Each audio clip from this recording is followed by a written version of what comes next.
Chapter 941. Sun Yin helped Wang Lifting up and said calmly, Sun Yin, His Highness is speaking from the bottom of his heart.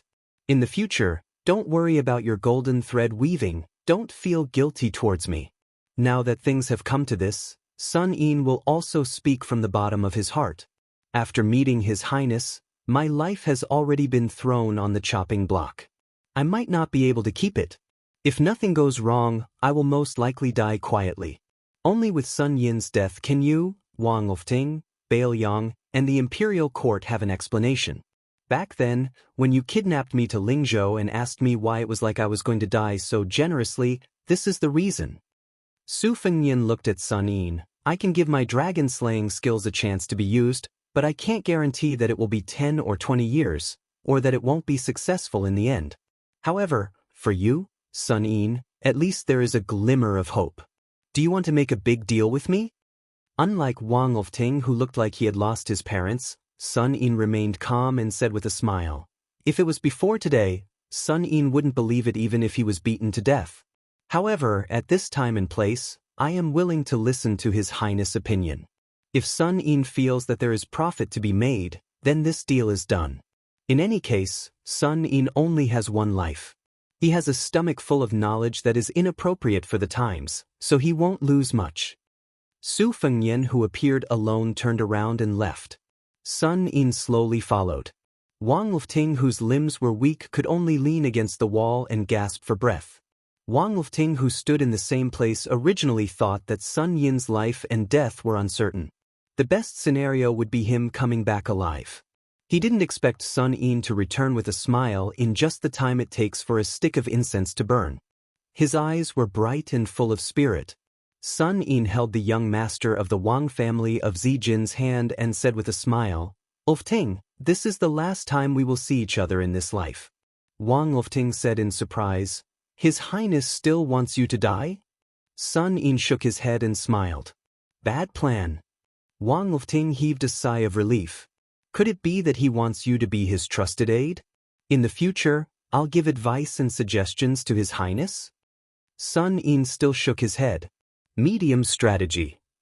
Wang Lifting, who had already tasted the bitterness of speaking too much, had an uncertain expression on his face. Sun Yin, who knew what he was thinking, still laughed and said, It's still the best plan. Her Highness once again gave Sun Yin a pleasant surprise. Lu Ting, don't think too much about it.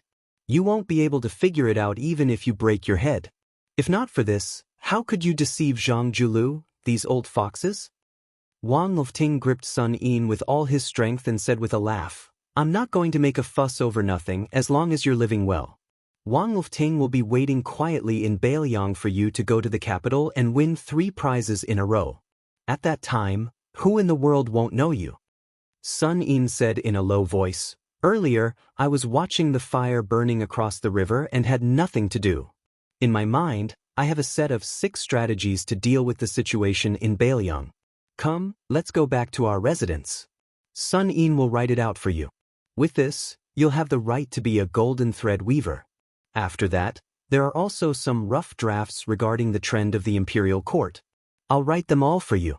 When the time comes, you can polish them a little. In the future, you might be able to become the provincial governor of Lingzhou. Tomorrow, I'll be returning to Huangnam County. You have to stay in the provincial capital. Tonight, the 2 of us will have a long talk. How about it? Wang Lifting said with a laugh, I'm used to sharing a bed with my wife. If I fall asleep, be careful that I don't touch you. Sun Yin laughed loudly. Wang Lifting had never seen Sun Yin laugh so happily before. In another small alley, Su Fengnian and Su Beiji walked side by side. Pei Nanwei followed behind them.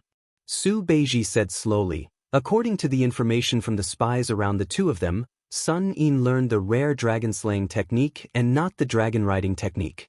My grandfather had this idea before and told me about it in bits and pieces. However, he didn't dare to write it down. Are you really willing to let him go to the capital to be a chess piece that he might not be able to use for the rest of his life? Su Fengnian said with a smile, the Liang Imperial Court started with Tang Tusu, the great scholar of the Hall of Illustrious Persons, to the old Grand Secretary Lu Yangho, and then to the current Grand Secretary Zhang Julu. No matter how the methods of governing the imperial court changed, regardless of whether it was the Lu faction or the Zhang faction, the core and will hidden in the depths were actually of the same origin. For example, in the past, the Han family in Jizhou and the number one person in the cabinet, Lu Yangho, were entangled in gratitude and grudges. The old Grand Secretary couldn't take down the Han family. After the mantle was passed on to Zhang Julu, he took the opportunity to borrow the emperor's knife to kill people, implicating 9 generations of the Han family. In the struggle between factions in the imperial court, the most important thing is inheritance. It's not much different from the virtues of aristocratic families. On the surface, the current Minister of Revenue, Wang Xiongui, is the number one disciple of Zhang Julu. However, my Shifu said that Wang Xionggui's vision is not big, far inferior to Zhang Julu's. The Emperor and Yuan Benshi are probably happy to let Wang Xiongui take over the Zhang faction, but they definitely won't let him become the Grand Secretary. Zhang Julu and Huan Wen are also clear on this point. With Zhang Julu's personality, he's not afraid of being punished after his death. Even if his entire family is executed, he won't be soft-hearted. The emperor's scheming is to get rid of the donkey after it has outlived its usefulness. Zhang Julu is afraid that when the time comes, his ruling strategy will be changed by the imperial court. In the beginning, my Shifu allowed Jean Lanting to go to the capital because he knew that this person was not capable of taking on such a big responsibility. He also had the thought of plotting against Zhang Julu. However, now that Yao Baifeng publicly reprimanded Zhang Julu in the Imperial College, I reckon that Zhang Julu is also somewhat vigilant. Perhaps he's already prepared to replace Wang Xiongui, who will be at the helm of the Zhang faction in the future. Sun Yin's departure this time is just right. Of course, Sun Yin's usefulness is far from being that simple. Right now, what Bailiang needs to do is to make Sun Yin's journey to the capital very difficult and bumpy. This is an enormous secret. I plan to bypass Wutangen and let Chu Lushan personally handle it. Su Beiji smiled and said, "Are you afraid that Wutangen doesn't have enough experience, or are you afraid that Second Princess will be too mentally and physically exhausted? Or is it because the peregrine falcon that hit Chu Lushan with a stick last year will reward him with a date to eat during the new year?" Su Beiji suddenly saw that Su Fengyan's expression was cold. Su Beiji's thoughts were very sharp. He was shocked and no longer joked. Su Beiji lamented in his heart. It wasn't easy to deliberately add oil to the fire of the imperial court. Bailiang's own family also couldn't escape one disaster after another. Su Fengyan suddenly laughed self-deprecatingly and said, "Being His Royal Highness and Lingzhou's general is already so tiring. Tell me, if he were to be the emperor of the world, how much effort would he have to put in?" Su Beiji smiled and said, "An emperor who knows how to use people is actually not as tiring as you think." Su Fengyan twirled the copper coin between his fingers and dismissed it with a smile. Han Laoshan almost couldn't take it anymore. He reported softly, "Your Highness, we've received news that a pair of master and servant with unknown backgrounds entered the country from Lingzhou's Hanxi County. They declared that they would meet Your Highness who brought the head of the 5th Raccoon back to Liangzhou. Hanxi County sent out 2 groups of more than 400 soldiers, but they couldn't stop them. Your Highness, this is the portrait of that pair of master and servant." Su Fengyan was confused. He took the 2 pieces of paper with the portrait. On the paper were detailed words and deeds. After he finished reading, he passed them to Su Beiji and smiled. "This brother is very arrogant. In the middle of winter, he's holding a fan of peach blossoms and beauties. He said that he's going to draw all the rouge on the 20 women on both sides of the book. He's really romantic. Juzi, take a look. His looks are also the kind that can make female heroes fall in love. He's even better than you. Are you jealous?" Su Beiji was puzzled and asked, "When did such a person appear in Jianghu? What realm is he at?" Su Fengyan said casually, "He dares to strut around Bailiang so openly. Furthermore, he's pointing his spear at me, Su Fengyan. If he's not at the 1st rank, isn't he courting death? Since he mentioned the 5th Raccoon, his tone is extremely arrogant. I reckon that he's referring to the mystic realm." Han Laoshan asked softly, "Your Highness, Su Yanbing isn't in Lingzhou. What if I leave the provincial capital to intercept this person?" Su Fengnian smiled coldly and said, "You don't have to go. Just see if he has the ability to come to the provincial capital. Once he's here, then see if he has the ability to leave alive." Chapter 942. The banquet ended happily and the officials stood up to leave. Su Fengnian and the newly appointed provincial governor did not move, so the Lingzhou governor, Song Yan, had no choice but to take up the responsibility of sending off the guests. When he walked around the magnificent screen wall and returned to the main hall of the official residence, he saw His Royal Highness and the provincial governor walking over together. Song Yan quickly went up to greet him.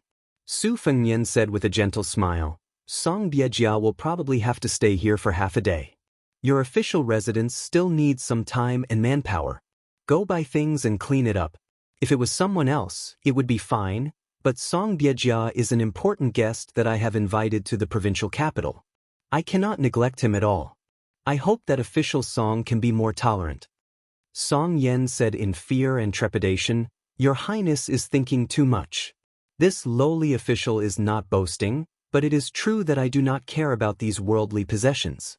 Your Highness really does not need to worry about the residence. This lowly official is not a clean official. Over the years, I have also accumulated a substantial amount of wealth. Even if every inch of land in Lingzhou City is expensive, I can still afford to buy a residence that I like. I can take this opportunity to spend all the money that I have embezzled.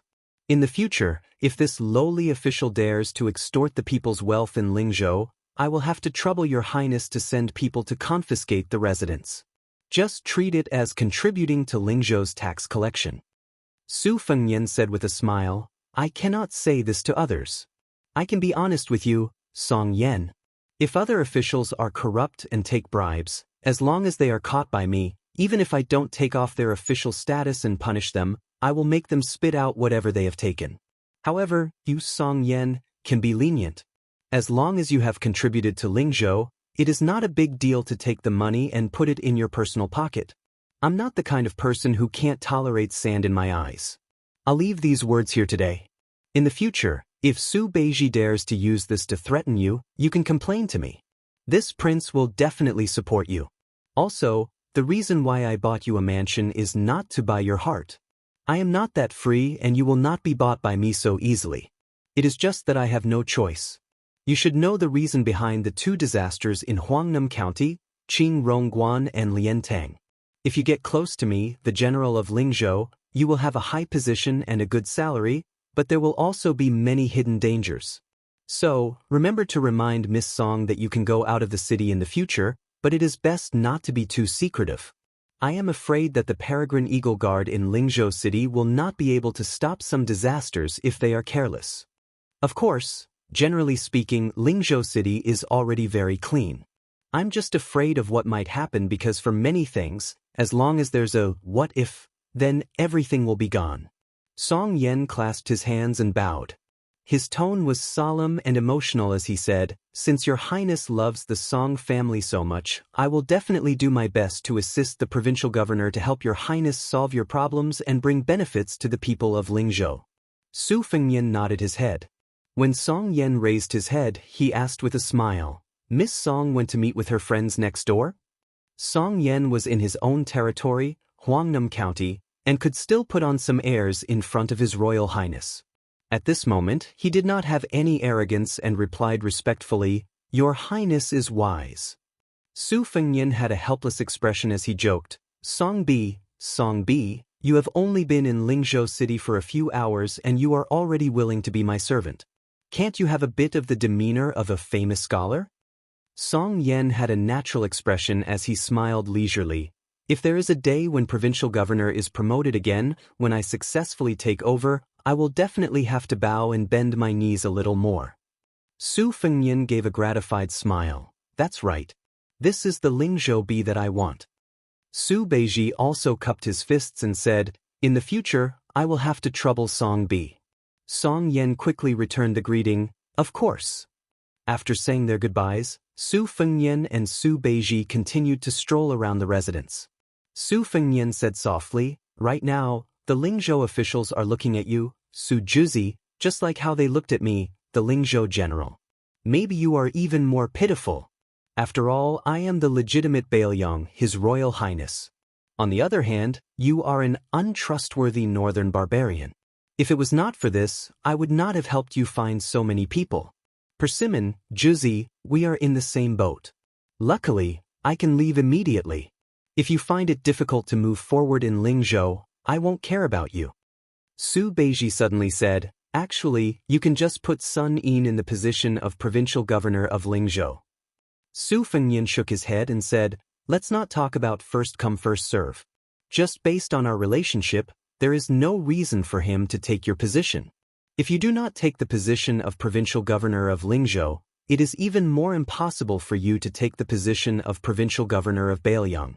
In the future, how can you become the second provincial governor of Baelyang in the fastest speed?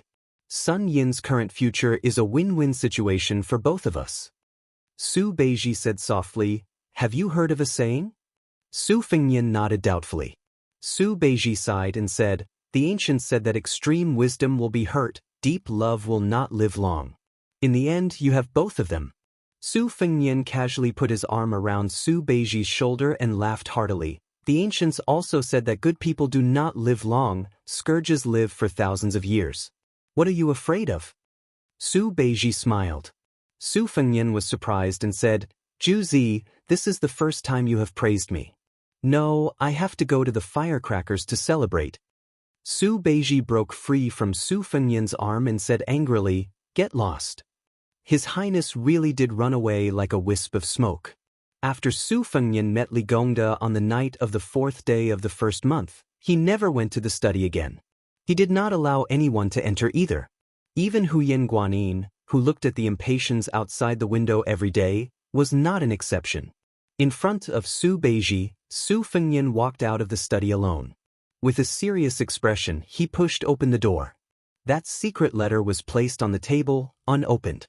Su Fengnian's face twisted with pain and malevolence, but then he forcefully smoothed it out. He moved over a chair and sat down, facing the letter. His Royal Highness remained silent. He had agreed with Li Shifeng that he would originally enter the city on the 3rd day of the 1st month, but in the end, it was delayed until the 4th. He wanted Li Gongda to see the secret letter personally written by the imperial court's Zhang Julu. He wanted Li Gongda to feel his conscience and choose to stay in Baelyang after a day of hesitation between the imperial court and Baelyang. Later on, Su Fengnian soft-heartedly said 3 secret letters, one each for Su Xiao, Chu Lushan, and Huang Fucheng. He added the extra word, 3, so that Li Gongda, who had secretly hidden a secret letter from Grand Secretary Zhang, could rein in himself before the precipice. However, this Uncle Li, who Baelyang had never treated unfairly, still didn't change his mind. Just like that, he walked out of the general's mansion's main entrance. As for why Li Gongda drew legs on a snake, saying that Li Hanlin had been lured to Baelyang's southern court, creating unexpected complications, Su Fengnian was at first a bit bewildered and confused. However, soon afterwards, the secret letter from the spy at the border explained everything. He, Su Fengnian, schemed against the imperial court, schemed against Zhao Go, schemed against Zhang Julu, Huanwen, but when had the other party ever been soft-hearted, pushing the boat with the current? Instead, he caught Baelyang unprepared. Even many of the southern court's great spies from Liang surfaced, one of them even becoming a military officer in charge of 3,000 soldiers in the southern court, all for the sake of successfully bringing Li Hanlin to the capital. If not for Su Yambing urgently rushing to Yuzhou to support Huang Fucheng, Su Fengnian might really have picked up a rock and smashed it on his own foot. Su Fengnian stared blankly at the dust-covered secret letter. Was Baelyang so unpopular? Su Fengnian abruptly stood up, his chair instantly breaking into pieces. He said angrily, Li Gongda, are you so greedy? Han Laoshan, who had heard the commotion, was just about to barge into the study, but he immediately stopped when he heard this question. Su Fengnian laughed darkly in a low voice. Who doesn't want to be the emperor? Who doesn't want to be the emperor? Who doesn't want to be a rank 1 official, second only to one person and above tens of thousands of people? If not for you, Su Fengnian, seeking trouble for yourself, even if Li Gongda wanted to rebel against Baelyang, He would have to wait until Su Xiao was dead before the golden thread weaver Li Shifeng dared to make a move. Su Fengnian took a step forward, clutching the secret letter tightly. It was crumpled in his hands.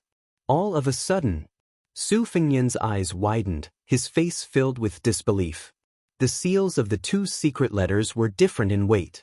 This one was clearly the so-called true secret letter. Li Gongda should have handed over the secret letter with the light seal.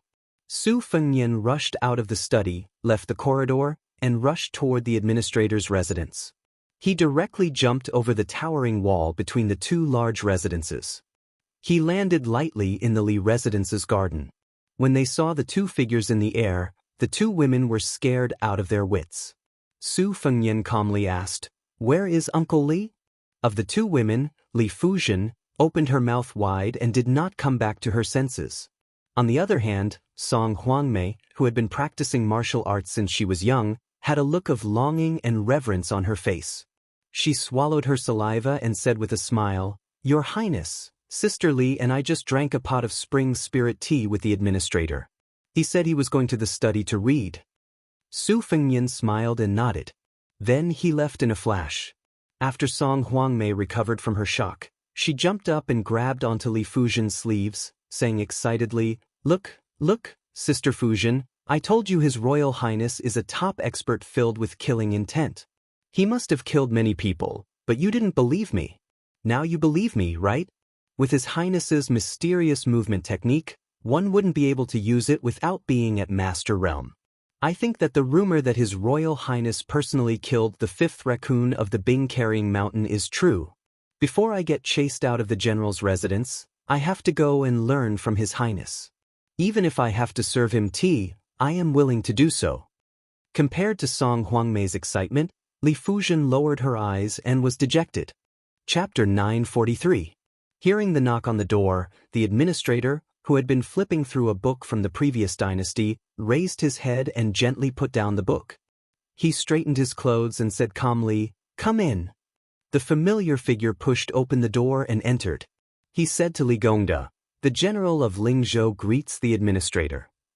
Li Gongda's expression was complicated.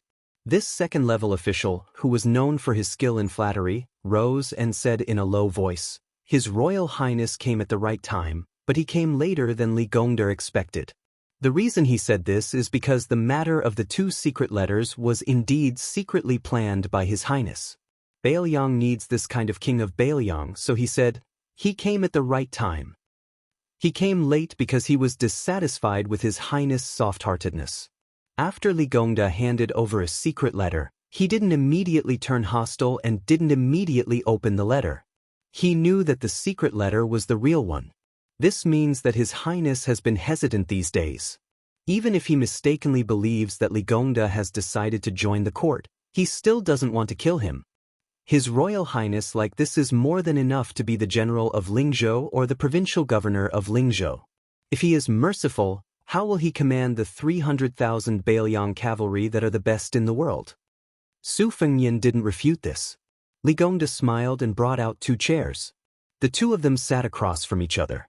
The administrator, who was very different from usual, looked at this young face that was becoming more and more angular. He sighed softly and said, "His Highness, you might ask why Li Gongda did this.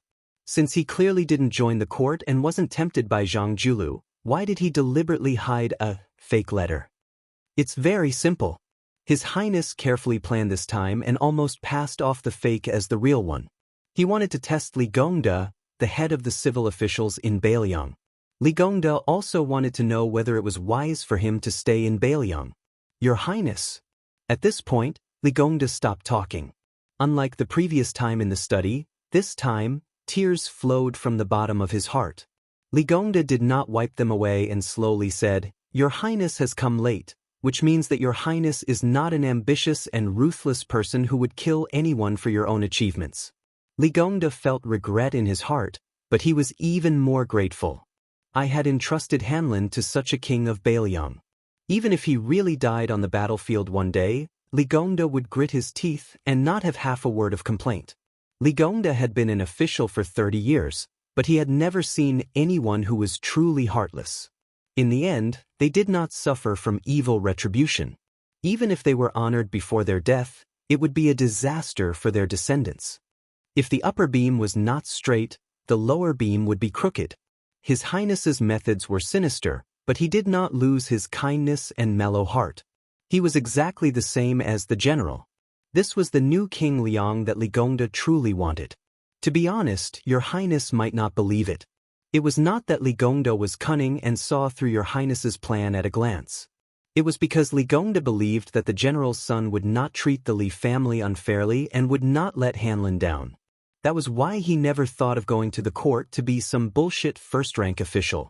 If I went to the capital, Hanlin would break off all relations with me and my son, and would not recognize me as a father for the rest of my life. His schemes were all for the good of his descendants. His son was gone, and Li Gongda was already in his 50s. He had become a powerful official in the court. He would be in his coffin in a few years. What was the use of a posthumous title? Besides, how could being an official in the unfamiliar capital compare to being the administrator of Bailiang? Li Gongda had spent his entire life pondering the path of an official and studying the art of climbing up the ranks. As the old saying goes, ginger is destined to be spicier with age. I will not make such a big mistake at this age. Your Highness, don't worry. Li Gongda will never mention the secret letter to Hanlin. Your Highness has a clear conscience towards Northern Liang regarding this matter, and you shouldn't create a rift with Han Lin over this matter. Just treat it as Li Gongda's sincere request to your Highness to prevent Han Lin from going down a dead end. Your Highness, when the time comes, Han Lin can only die at the border. If your Highness has a guilty conscience towards Hanlin alone, Li Gongda also asks your Highness to consider Hanlin and not speak of this matter. Li Gongda, who had never knelt before Su Fengnian, slowly knelt down and said in a low voice, "If your Highness does not agree, Li Gongda will resign as the administrator."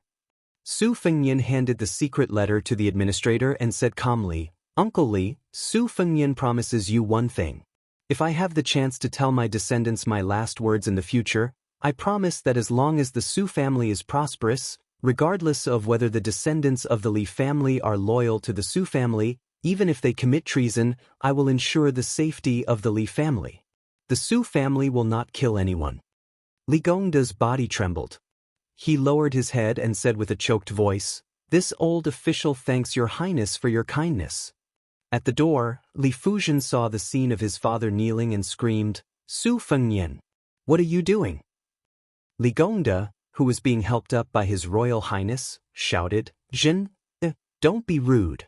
Su Fengnian smiled, "Uncle Li, I want to apologize to you.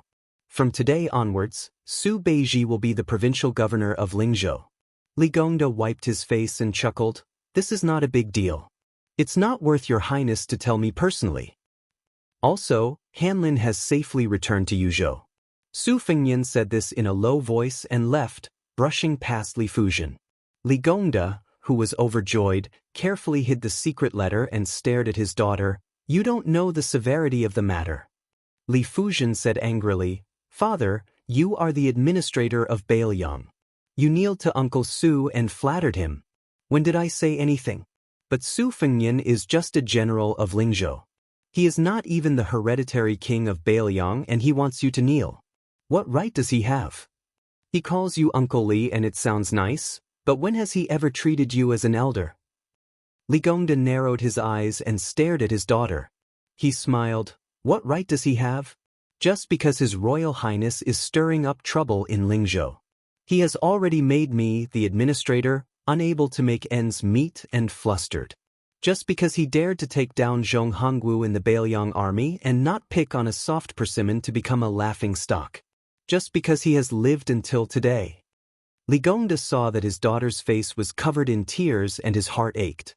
He lowered his voice and walked in front of her to help her wipe her tears. Li Fuzhen turned her head to avoid him. The administrator sighed, "How could I not know? He never treated me as an elder in the past.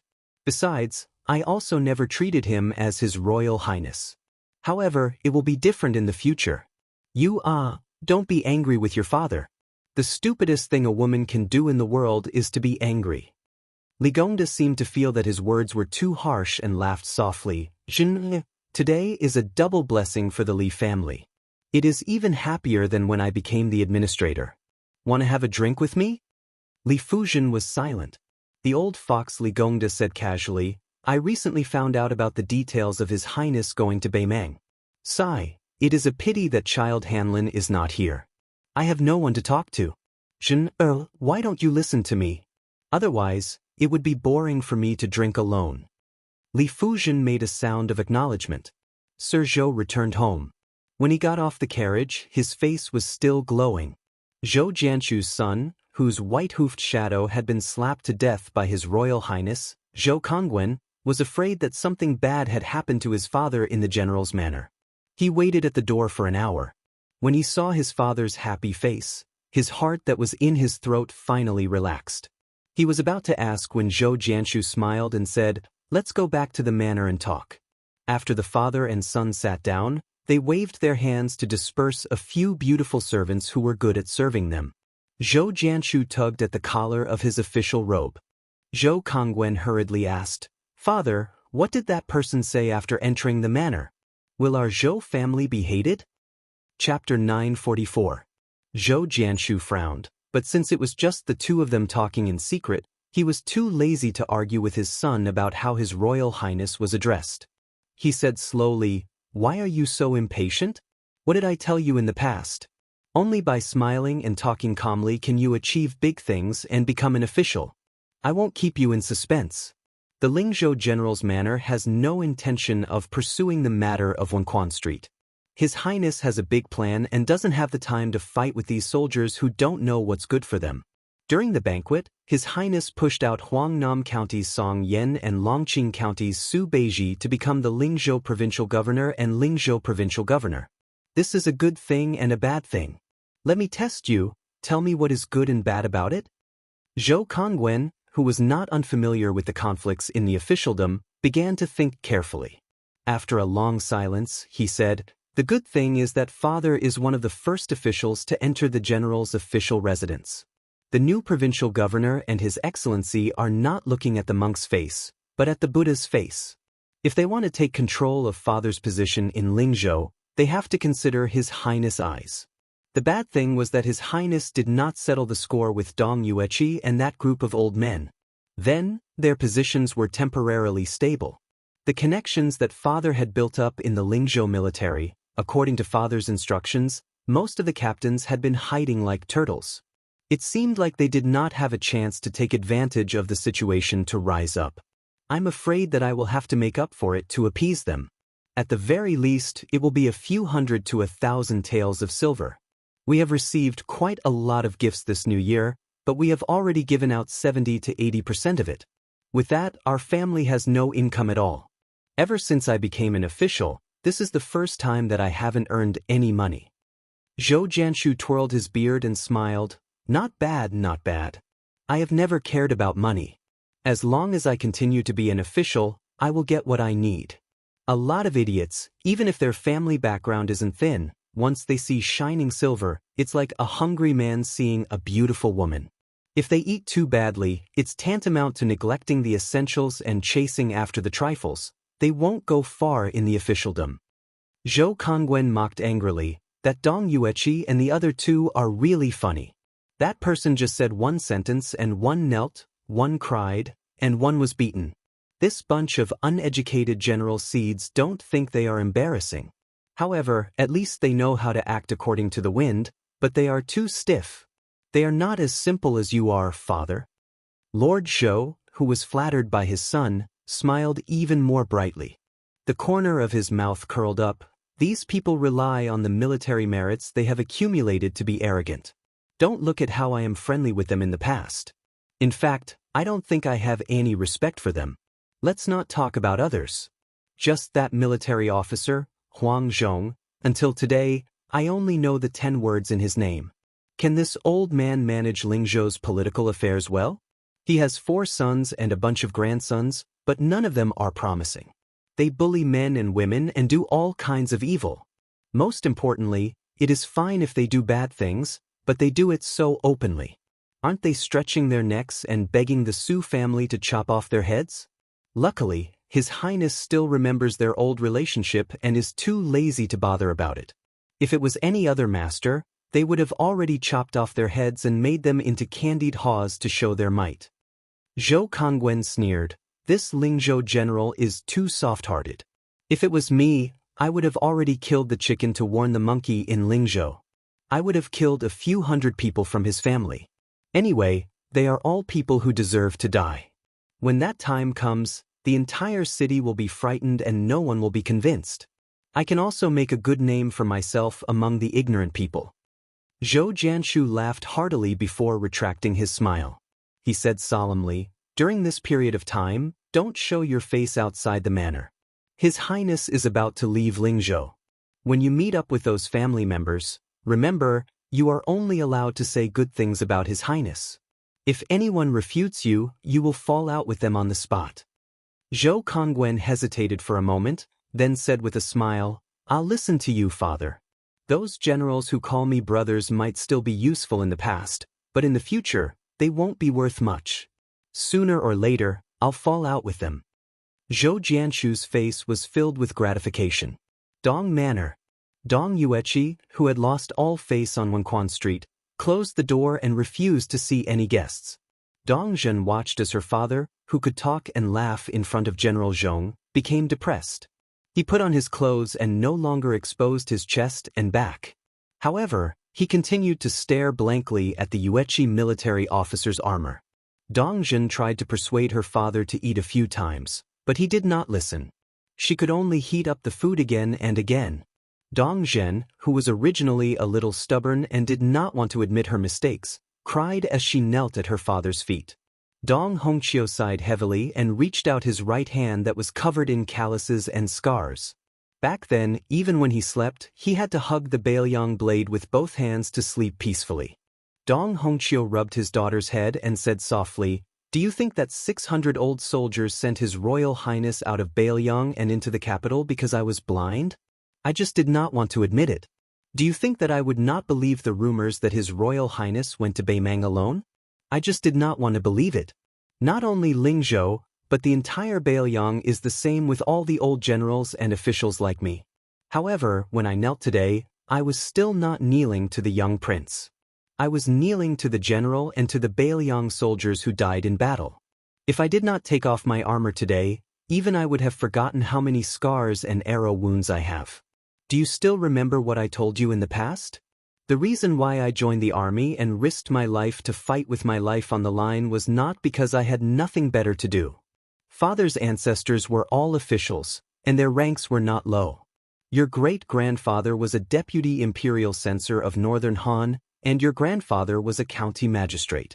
They were all upright officials with a good reputation. Afterwards, your entire family was killed by bandits who took advantage of the turmoil in the country. Their eyes were red from the killing, and they killed every official they saw. They did not care if the official was good or bad, as if they were good people as long as they killed the official.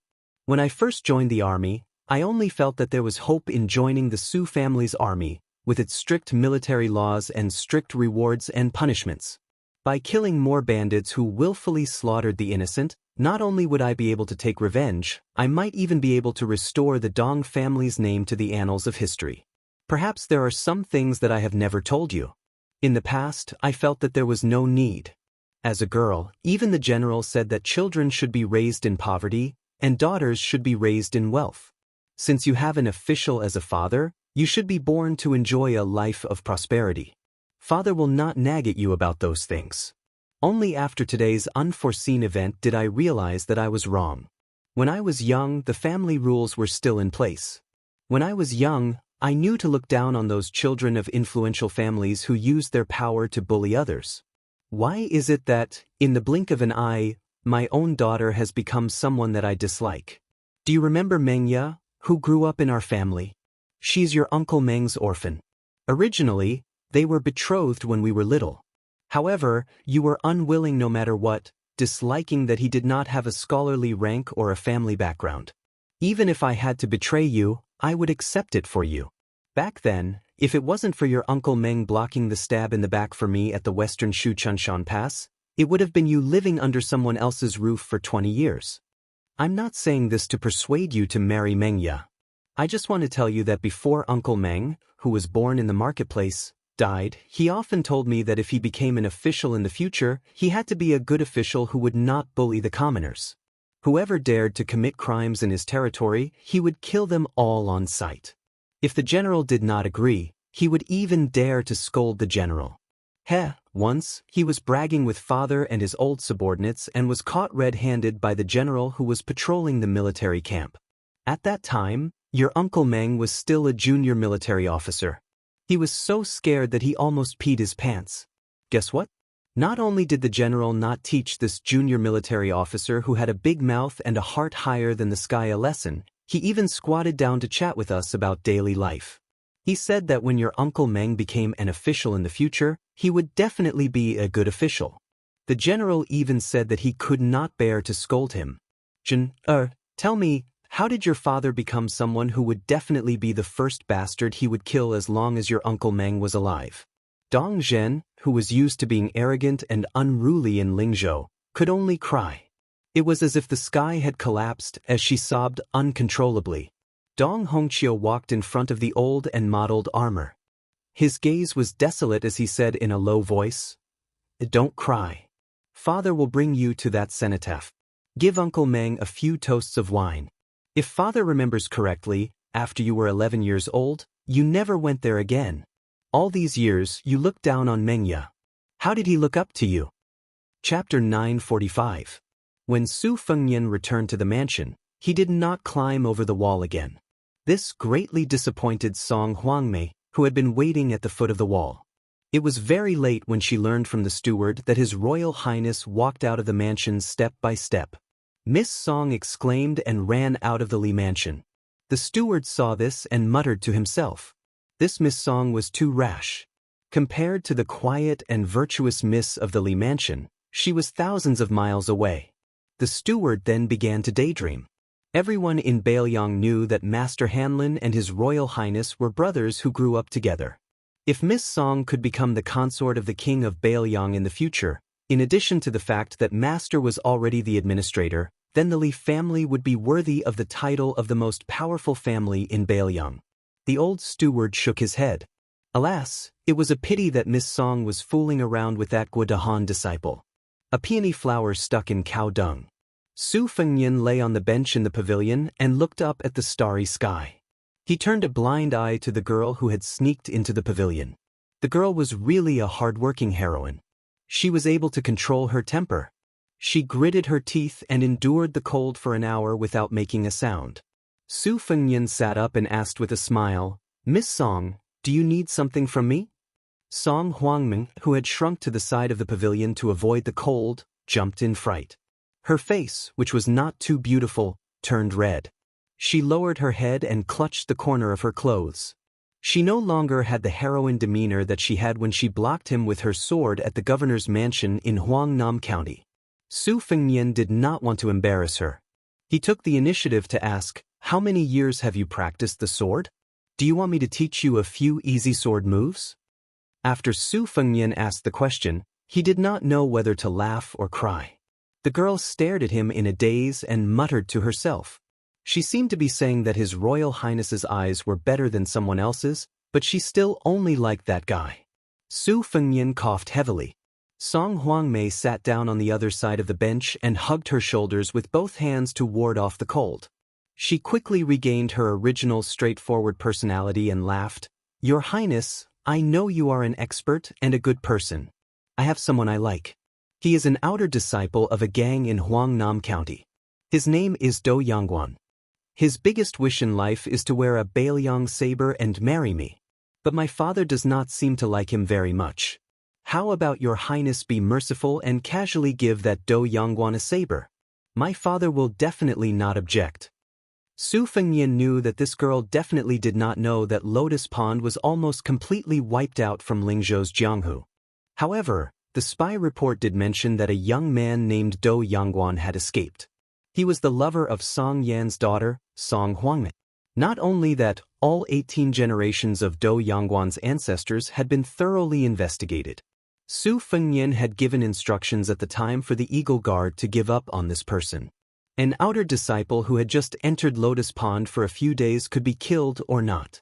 Since he had this relationship with the Song family, he could just treat it as a gift for Governor Song when he became a Lingzhou official. As for whether that young man would bear a grudge against Bailiang after escaping this disaster and whether he would be determined to take revenge for his sect, Su Fengnian did not care. In the entire Liangjianghu, there were not many people like that young master who waved a folding fan who had the ability to kill his way to Su Fengnian's eyes. There were even more people who died without even seeing His Royal Highness once. If that person was able to rise above the rest and make Su Fengnian see his name in the spy report again, to the extent where Su Fengnian didn't even mind letting him know about Liantong Zhang's identity as a northern Mang spy and then sending him to the border to sharpen himself. Since he wanted to touch a blade, after he entered the army, he would be able to touch it until he wanted to vomit. However, people's hearts were hard to predict. Only heaven knew which path this Dou kid would choose to take. As for whether or not Dou Yangguan and Song Huangmei could be married, that was even less of a concern to Su Fengnian. Even if he did not want to, he could not. In the current Bailiang, His Royal Highness's time was perhaps the most valuable. Su Fengnian collected his thoughts and smiled. Private individuals are not allowed to wear Bailiang knives. Besides, with your father's eyesight, how could he not see the authenticity of Dou Yangguan's knife? Chapter 946. Song Huangmei had a happy-go-lucky personality. Hearing His Royal Highness say this, she only had an expression of understanding. She made an O sound and did not insist. In reality, if it were a normal, slightly unscrupulous woman, if she had the chance to be alone with His Royal Highness, she would do everything in her power to make herself gorgeously dressed. If she caught His Royal Highness, she would rather kill the wrong person than let the wrong person go. Otherwise, she would use her identity as a woman to pester His Royal Highness for some promises. This was probably the reason why Su Fengnian was willing to casually chat with her. Song Huangmei did not disturb His Royal Highness, but she also did not leave. She sat on the bench and lazily leaned against the pillar, looking up at the starry sky. Su Fengnian was experienced and knew that this girl most likely missed the disciple of the Jianghu with the surname Dou. He lay down again and closed his eyes to rest. In his mind, he carefully calculated the ending of Lingzhou. The officialdom of Lingzhou, which was originally far more complicated than Yu and Liang, was believed that with Su Beiji's ability, even if there were still some restrictions, he would be able to barely open up the situation. It was about time for him to leave. He could not always wear the official hat of Lingzhou's general and occupy this place. However, if he really wanted to leave, he had to first take care of that young ace who dared to intrude. Su Fengnian, who had closed his ears, sensed that after Song Huangmei stood up, she tiptoed away. He smiled gently and waited for her to walk far away. He snapped his fingers and said to the death soldier who had quietly appeared, "Tell Lingzhou's Yusun to do something and polish Dou Yangguan. If this person is too unyielding, remove some of his edges and corners. If his will is already depressed, let him meet a noble person. Don't let him lose his spirit early." The death soldier was about to leave when he suddenly heard His Royal Highness ask with a smile, "How about I go and meet that peach blossom fan myself?" In the chaotic times of the spring and autumn period, many people fled far away to avoid disaster. In order to settle down, they did not hesitate to change their names. As a result, when the court set up a list of the names of the people under heaven, they knew that there were many new names that were unclear. However, there were not many people like His Royal Highness who did not even have a name. This man, who seemed to have no past and no future as always, did not say a single word. Su Fengnian waved his hand, and the death soldier disappeared in a flash. Su Fengnian, who still did not feel sleepy, strolled along the small path, counting the lanterns along the way. He guessed that after Li Shifeng stepped down, the court would agree to let Wang Lifting take over the position of Golden Thread Weaving Bureau. Because once this opening was opened, the Duke of Huainan, Zhaoying, King of Jing'an, Zhao Sun, and the powerful King of Yanqi and the arrogant King of Guangling would probably be willing to borrow the east wind of Bailiang to pull out this thorn in the flesh. Thinking of this, Su Fengnian smiled and said, "What thorn in the flesh? It's more like a thorn in the flesh." Walking to the north side of the official residence near the lake, he was surprised to find that Song Yen, who had just become the king of Lingzhou, was sitting on a rock by the lake. It was a large object that had been moved from the lake of the spring deity to the Bailiang Road. The cultured and famous people in Liang favored the huge rocks that were pulled out from the lake of the spring deity. Furthermore, even the most ordinary of rocks weighed a few thousand pounds. To be moved hundreds or thousands of li, even if it was not expensive, it would still be expensive. Song Yan's attitude was relaxed. One leg was straight, the other bent, and he drank mouthful after mouthful of Jian Nen Chun, which was said to be able to burn through the intestines and lungs. When Su Fengnian walked to the huge rock, Sir Song finally came back to his senses. When he wanted to stand up and greet him, His Royal Highness had already sat down cross-legged. It was not appropriate for him to stand up. Song Yan roughly understood the temperament of the Lingzhou general beside him. He did not bother to make a scene. He shook the yellow clay wine jar and only smiled and said, "Your Highness, it's bottomed out."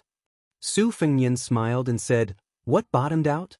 There are clearly 2 mouthfuls of wine left. If you can't bear to part with it, just say so." Song Yan was also honest. He laughed and said, "I really can't bear to part with it. This jar of wine has been buried underground for 7 or 8 years. At that time, 3 jars were placed underground. After Lord Li became the administrator, he drank 1 jar. This time, when he came to Lingzhou, he knew that he was going to be promoted and get rich.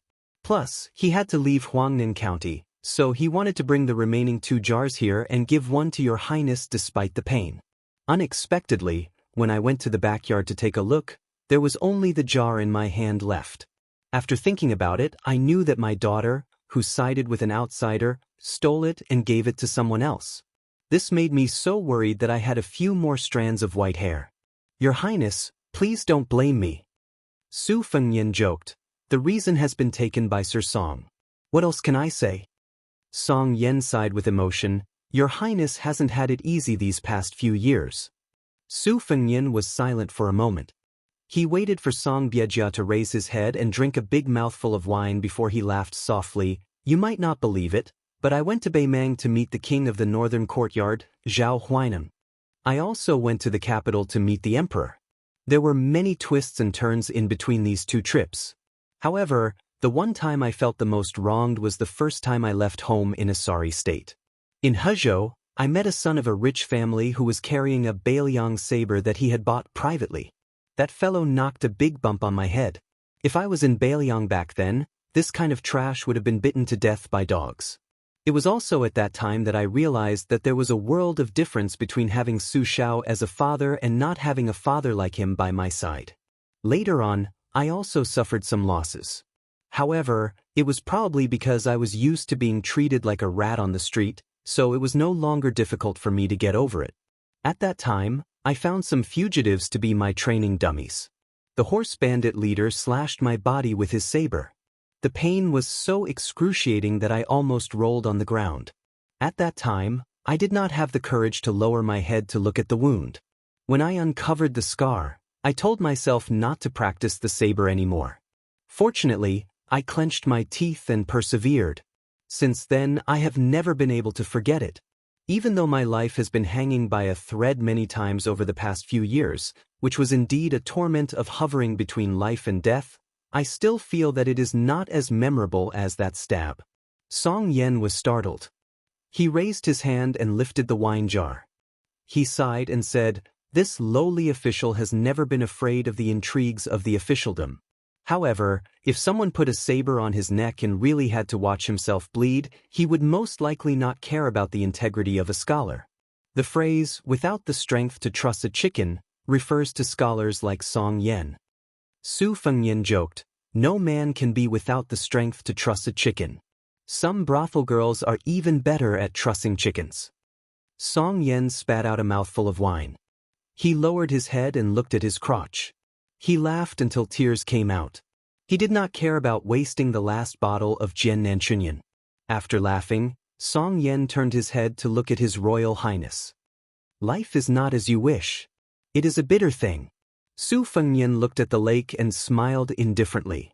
"In the end, I can still talk with people. It is a fortunate thing." Song Yan was silent. Su Fengnian said, "Song Yan, go and bury 3 more jars of wine. In 7 or 8 years, if both of us are alive, you will give me a jar. I will also give you a border official who is not inferior to the administrator. Chapter 947.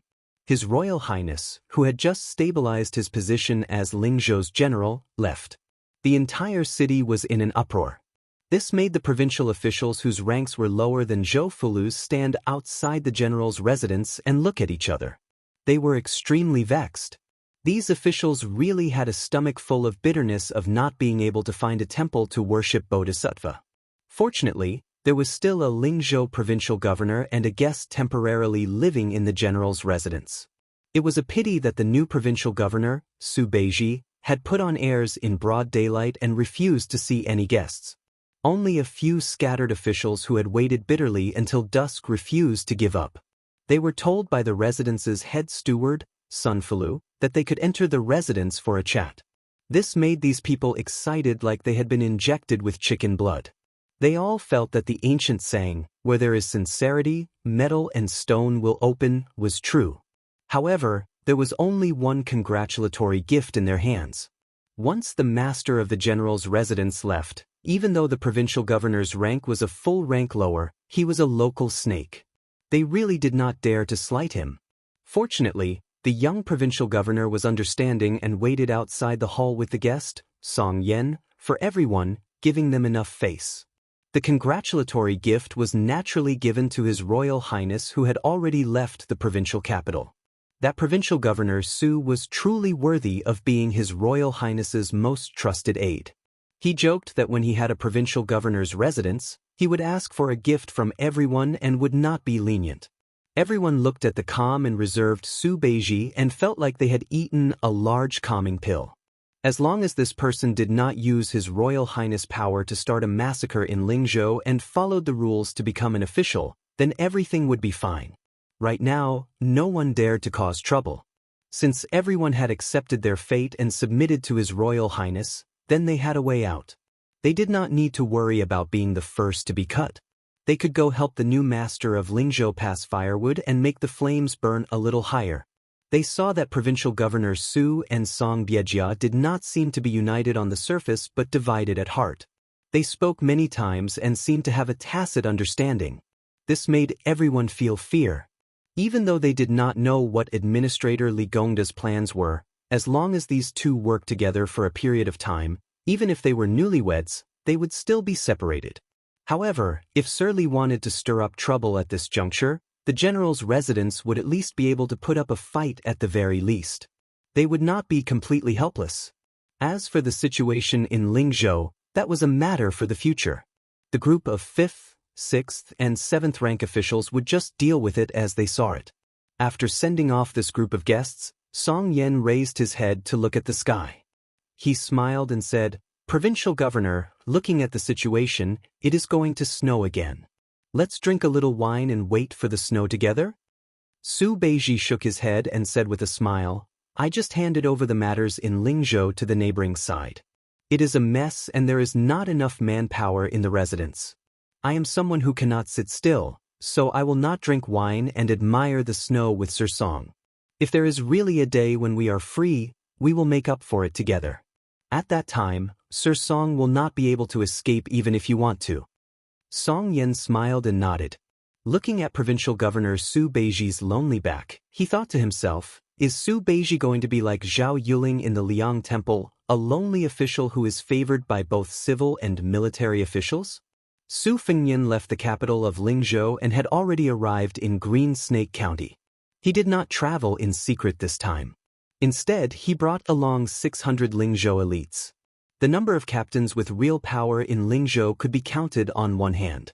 For example, the cavalry captain Dong Hongqiu was Zhong Hongwu's trusted aide, so it was not easy for him to move around. However, in such a large granary of Bailiang, it was impossible for Zhong Hongwu to cover the sky with one hand. The wooden man beside Su Fengnian was named Huang Xiaokuai.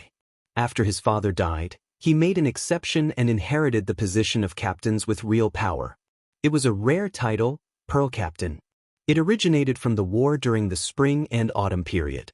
After Huang Xiaokuai's father broke through the city, He strung up thousands of heads with ropes and hung them all over the city walls like bloody pearl curtains. This was to welcome the enemy's reinforcements and to show the enemy that he was willing to fight to the death. Later on, he even performed meritorious service in defending the city. He was promised by Su Shao that no matter what rank he was, as long as he was an officer under the Su family's iron cavalry, his descendants would be able to inherit his meritorious service. As expected, Huang Xiaokuai successfully took over the position of Pearl Captain 2 years ago. However, he was always pushed aside and isolated in Lingzhou. He was the weakest of the captains with real power. After Su Fengyan chatted with Huang Xiaokuai for a while, he knew that there was a reason why Huang Xiaokuai was not popular in Lingzhou. Huang Xiaokuai was too stubborn and did not know how to adapt. Even when he saw him, a person who had resigned from the position of Lingzhou general and was still a member of His Royal Highness, Huang Xiaokuai was still the same. Compared to Wang Ji, who was also a descendant of meritorious service, the difference was like heaven and earth. However, Huang Xiaokuai did not know how to curry favor and only knew how to manage the army. This made Su Fengyan admire him from the bottom of his heart. In Lingzhou, he had seen many slippery and two-faced officials. When he saw Huang Xiaokuai, it was as if he had tasted table after table of greasy delicacies and suddenly brought a bowl of refreshing white porridge. The 600 cavalrymen galloped east on the relay road. During this time, there were constantly spies and scouts reporting back with military intelligence. Even Huang Xiaokuai, who was a rigid military officer who did not know how to climb up the ranks of the bureaucracy, was surprised. It turned out that not only were the 600 cavalrymen under his command rushing to the border between Green Snake County and Eastern Wind County to await orders, there were also a few troops from other counties who had heard the news. It seemed like they were going to spread a net to surround the master and servant pair. Using several thousand troops to deal with 2 people, wasn't His Highness a little too much? However, Huang Xiaokuai did not dare to comment on this. He originally thought that it would be difficult for His Highness to do anything alone in Lingzhou. Who would have thought that with one palm, the entire bureaucracy of Lingzhou was lying on the ground, not daring to even breathe loudly? Huang Xiaokuai, who had never had much talent in the bureaucracy, admired him even more.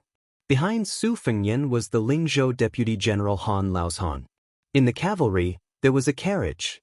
Huyen Guanyin had already been sent to the prince's mansion on Mount Qingliang. Only Pei Nanwei, who was still wandering around, was left. From time to time, she would lift up the curtain and look at the person galloping forward. Pei Nanwei's eyes were gloomy. If this was 3 years ago, when the crown prince of Bailiang made such a big fuss in Lingzhou, in the eyes of the old foxes in the bureaucracy, it was like a child playing house. It was a childish act that would invite ridicule. But now, not many people dared to have such an arrogant attitude. Most of them secretly felt that this future king of Bailiang, even if he could not compare to Minister Chen, who would probably leave the capital in the future to become a vassal of Western Shu, the difference was not too far off. Chapter 948. Su Fengyan stopped his horse at the intersection between the north and south of the post road.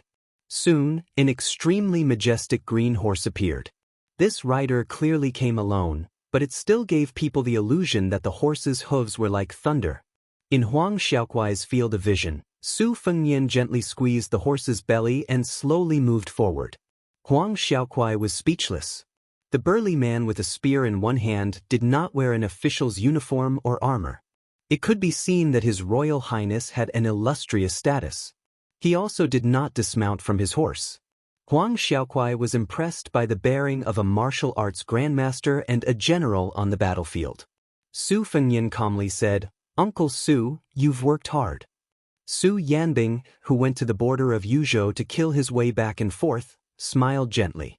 Beimang's Hong Jingyan endured and did not make a move. Otherwise, it would have been delayed for a few more days. Su Fengyan turned his horse around and rode side by side with this great grandmaster of Bailiang who was capable of conquering the Jianghu after the old god of swords Li Chungang. He could not help but ask curiously, "Uncle Su, if you really want to fight with the world's top 10 Hong Jingyan, what are your chances of winning?" Su Yanbing hesitated for a moment, then said indifferently, "Within 5 years, he'll die while I live." After all, I still have the advantage of a realm. It's hard to say what will happen in the future. That person is known as Beimeng's little Tuoba along with the southern dynasty's Dongjua. He has extraordinary talent. When he approaches the realm of earth immortals, we can only perish together. Su Fengnian nodded. Dongjua's little Tuoba was referring to this fatty's military talent. After the death of the fifth raccoon, Hong Jingyan had seized the opportunity to take over the Ruren cavalry. After the world's greatest demon, the white-robed Luo Yang, left Beimeng, he was already fully deserving of the title of the second strongest martial artist in Beimeng. It was said that after Tuoba Chun's son entered the first rank, he was arrogant. The first person he provoked was this Ruren lord. He lost miserably, but the more he was defeated, the braver he became.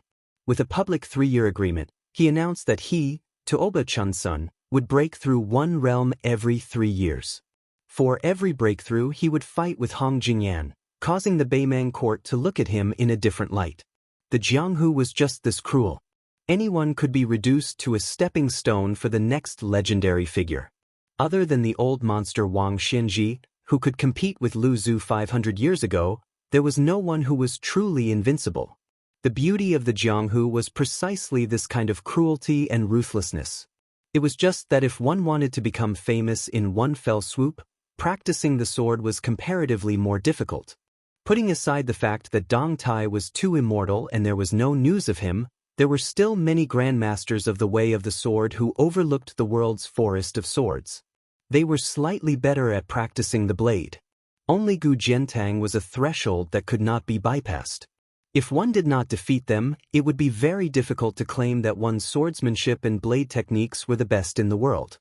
The travel-worn Su Yanbing blended into the cavalry and asked in a low voice, "Your Highness, have you investigated the background of the master and servant pair of Ruliang?" Su Fengnian shook his head and smiled. "They are characters who came out of nowhere. We have never heard of them before. Not only did our Bailiang spies not know what to do, maybe Liang Xiaogo will also be accused of negligence. Actually, Liang Jianghu shouldn't have been so lonely these years. It was just that many grandmasters who had hopes of reaching first grade were killed by Han Diaoxi in secret. Some wandering immortals who pursued freedom, even if they reached first grade and stood aloof from worldly affairs, still couldn't escape from Han Diaoxi's bloody cat claws. Basically, every time they secretly left the capital under the emperor's orders, they would bring back 1 or 2 bloody heads. I really can't think of anyone who could escape the eyes of the imperial court in Xiaogo and suddenly appear as a first-grade expert. Not to mention those second-grade sects in the Jianghu. Even Dragon Tiger Mountain, Wu Family, and Sword Tomb aren't all first-grade experts. It is already hard to reach second-grade Grandmaster, not to mention rare first-grade experts. Those who follow the rules won't be able to become top figures. Those who don't follow the rules have all died under Han Diaoxi's hands. Who knows who that fellow is? He really doesn't care about his life. Su Yanbing asked, "Do you need me to deal with that person?" Su Fengnian still shook his head. "There is no rush. If the Lingzhou Iron Cavalry are all embroidered pillows that can't withstand a single blow, then I'll let Uncle Su clean up the mess." Su Yanbing frowned. Since he is a first-grade expert, even if he is at the lowest Vajra realm, then even if he can't kill 700 to 800 cavalry in one breath, it won't be hard for him to escape. Unless that person lands on a vast plain where it is easy for cavalry to charge and is surrounded by many cavalry troops, and we don't give him a chance to rest, otherwise, it will be hard for him to escape. Back then when the Shi Shu Sword Emperor guarded the country gates, he had no choice but to die. That was why he was crushed to death by our Bailiang cavalry. If this person is at the Xian Finger realm, with 1 or 2 types of celestial phenomenon comprehension that Qi cultivators are proficient in, it will undoubtedly be harder to capture him. When the Bailiang army stepped into the Jianghu and dealt with the sects of the Jianghu, those who died were the Jianghu people who were unwilling to give up their roots and leave their homes. In order to deal with the fish that escaped the net, they could only use the Jianghu people to capture and kill them. In the words of the general, it was killing the Jianghu people with the Jianghu people. Your Highness mobilizing the troops like this, is it because you want to train the troops in Lingzhou? Su Fengnian nodded and said, "Since it's a game of cat and mouse, it doesn't matter if the mouse is too fat and the cat is too weak. In any case, there are many kittens that are being forced to work hard, and there are also many falcons that are hovering above our heads. There will always be a time when the mouse will slack off. This young master wants to close the door and slowly exhaust it to death. First, we will block it layer by layer, so that it can't move forward quickly. If it wants to kill, it has to be aware that it will be surrounded by a large number of soldiers. Ling Zhou has mobilized a large number of scouts from the army to work with the old falcons and the new Eagle Guard. It is just to stop this first-grade mouse. If they can't even do this well, then so be it if they die. The senior commandant standing behind them will also be reprimanded by me. In this training, no matter if that pair of master and servant are numb to killing people, there will definitely be deaths. The Lingzhou officialdom did not kill anyone, and I am also holding back my anger. This is to prevent the soldiers of the Yu and Liang provinces from thinking that I only know how to talk and not use my blade.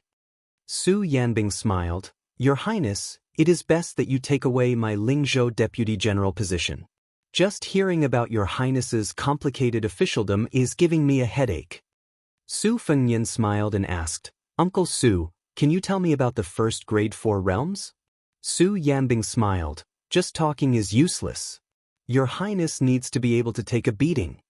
Su Fengnian's eyes lit up. Then I won't ride a horse and will run with Uncle Su to the border between Green Snake County and Dongfeng County? Su Yanbing did not express his opinion. The normal spear in his hand swept across. Su Fengnian, who had hurriedly reacted, slapped the spear with both hands. As a result, he was knocked off his horse and his body floated several dozen feet away.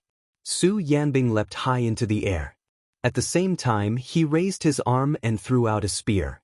The spear was forceful as if it could split the heaven and earth.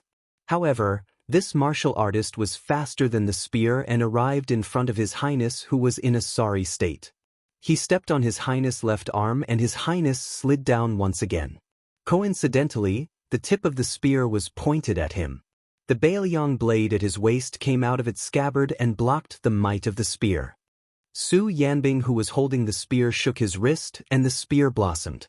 Su Fengnian was so miserable that he could only retreat again and again. It could be said that he was surrounded by danger. Huang Xiaokuai was so frightened that his face turned pale. He thought that this fellow was an assassin. Just as he was about to mobilize the troops to save His Royal Highness, Han Laoshan, who was sitting steadily on the horse, said calmly, It's fine. Give the order to continue forward. Chapter 949. The 600 riders had already passed through half of Green Snake County, but the Pearl Commandant, Huang Xiaokuai, still had not seen His Royal Highness. He was a bit impatient. If something happened to His Royal Highness, he was just a small commandant of Lingzhou. Even if he went to see the general, he would not be able to compensate for this crime. However, with Lingzhou's Deputy General Han Laoshan comforting him, Huang Xiaokuai could only suppress his annoyance. After all, General Han had the special honor of being the general's personal retainer for more than a decade. He knew everything about the prince's manor in Mount Qingliang. This made Huang Xiaokuai feel a bit more at ease. Bailiang did not lack generals and warriors like Dong Yueqi, who had enjoyed glory and wealth for many years and lost their nature. However, there were also many honest people like Huang Xiaokuai who were deeply grateful and conscientious. The end of the Spring and Autumn War had only been a generation ago. This large manor in Bailiang had the Baimang barbarians eyeing it covetously from the north. Many people still remembered the bloody smell of war on themselves or their parents. Outside a wine shop, the wind and snow were howling.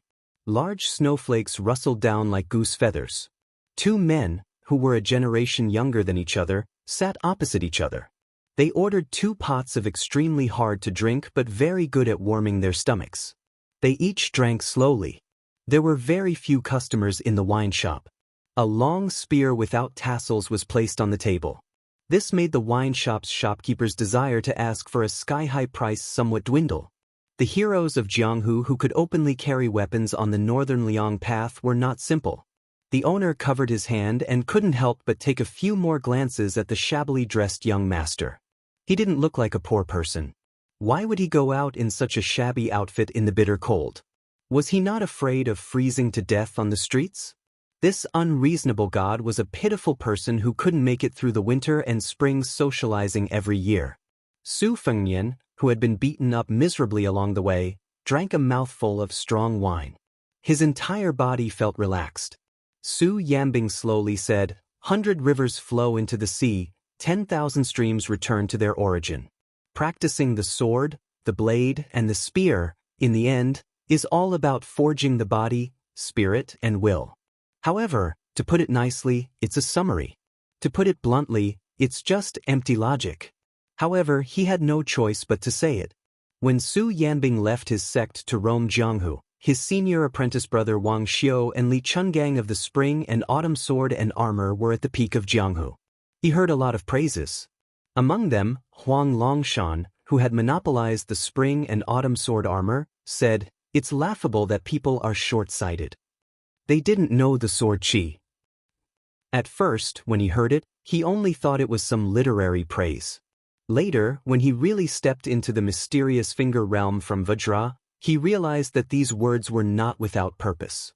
No matter how complicated the moves were or how simple they all had to retreat in front of the two words, divine will. The world's divine will was broken down into countless types. For example, there were many paths under our feet.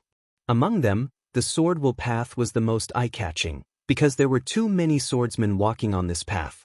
It created the scene of mountains rising one after another, like an endless dragon vein. Previously, when Su Yanbing mentioned the sword will to His Highness, he did not simply want His Highness to abandon the saber and practice the sword. It was because of the solid foundation of the old god of swords two-sleeved green snake and the sword tomb that nurtured the flying sword. Even if the realm fell, it would only fall in the internal energy. It would not hinder the spirit from rising from the ground. Especially when His Highness had comprehended it while playing the zither at the Peach Cheeks Pavilion. The cat-man Han Shengxian was able to kill the celestial phenomenon with the mysterious finger. Among the masters in the world, he was second only to Dong Tai. This was why he was called the invincible below the land immortals. The battle of life and death for us martial artists is not a debate between famous scholars. We will only do it by hook or by crook. The owner of the Western Sichuan cottage, who was killed by His Highness, was an example.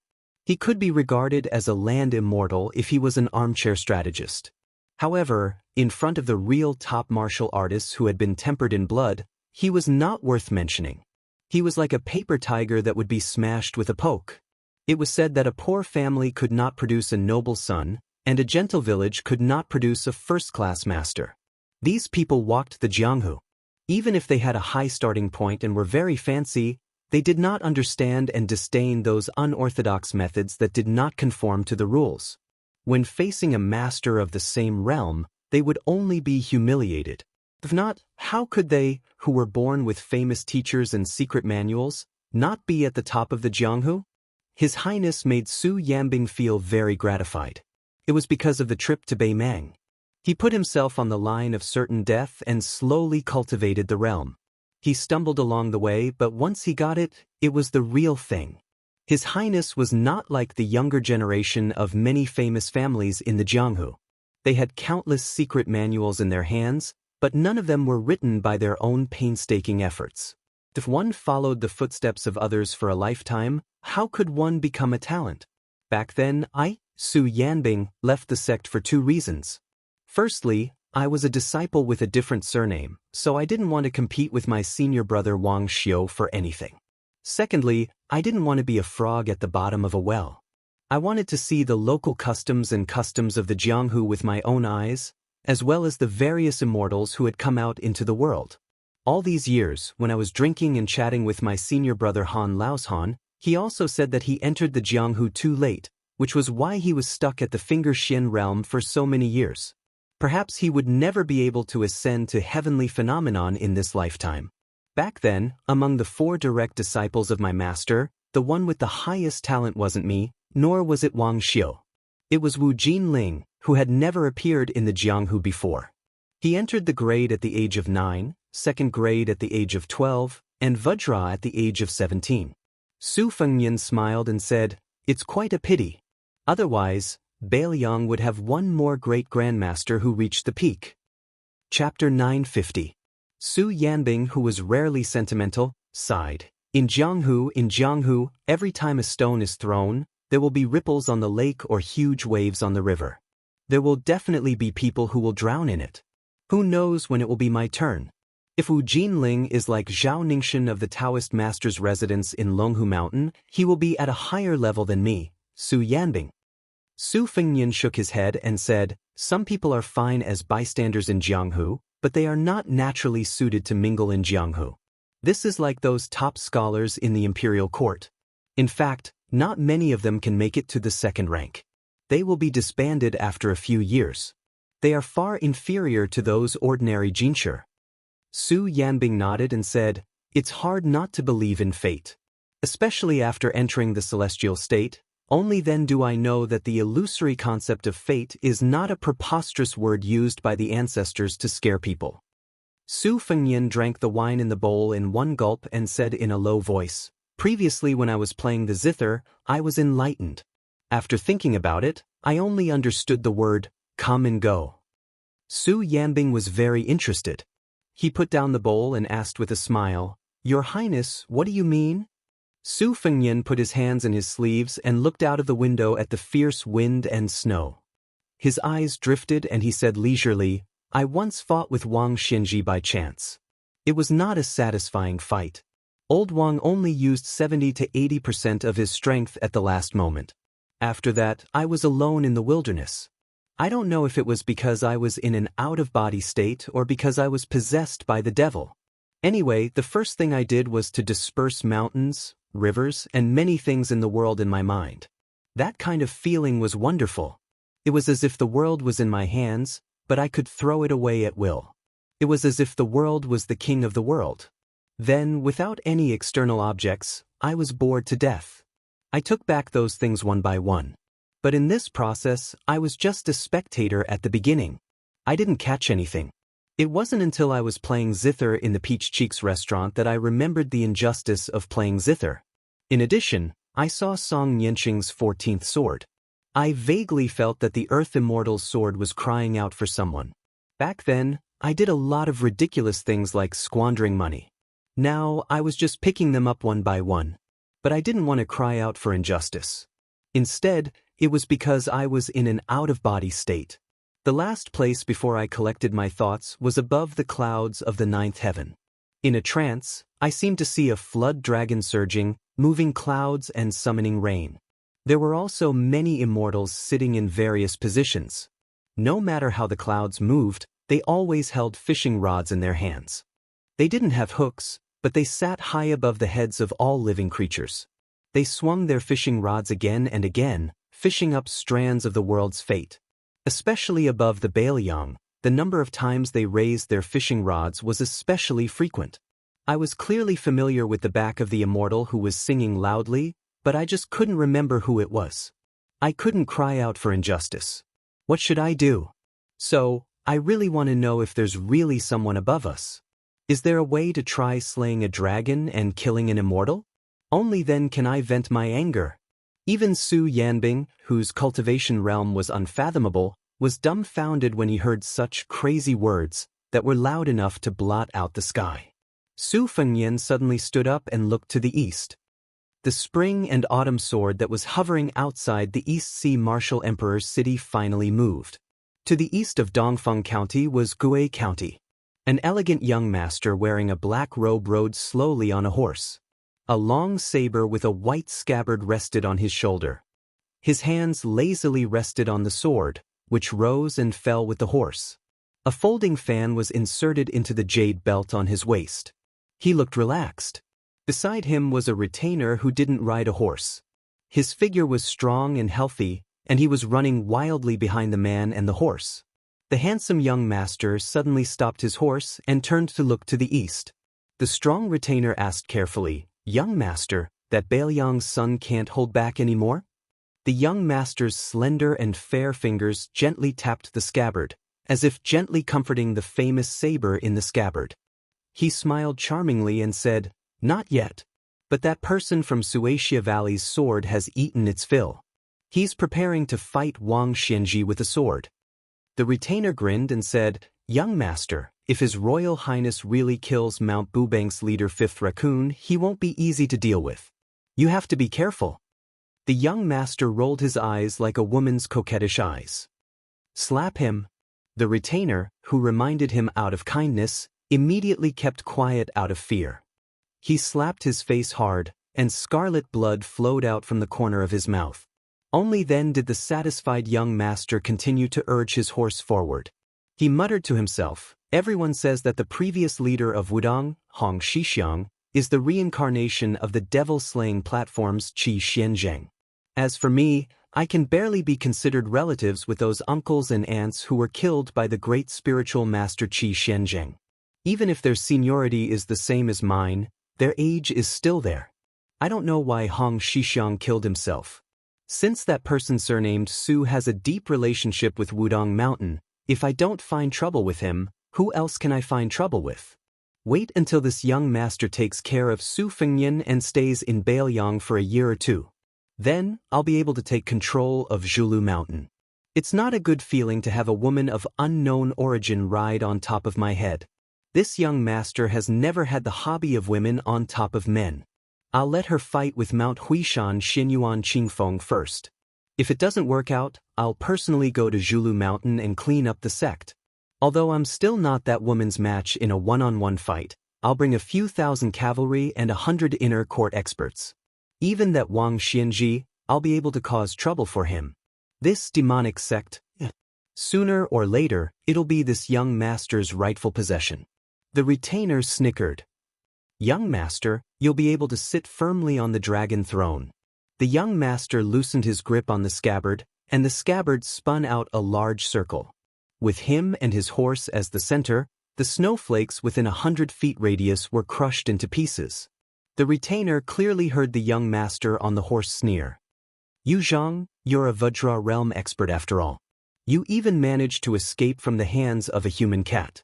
Can't you have some backbone? It's very embarrassing to bring a lousy piece of trash like you out." The retainer smiled obsequiously. It's already a great honor to run errands and do odd jobs by young master's side. The young master curled his lips into a smile. "It seems that the 80% mature thunder of mind I learned from Gu Jiantang has broken your backbone." The retainer nodded vigorously in agreement. The young master looked up at the snowy sky with a helpless expression. Jiang Hu is boring.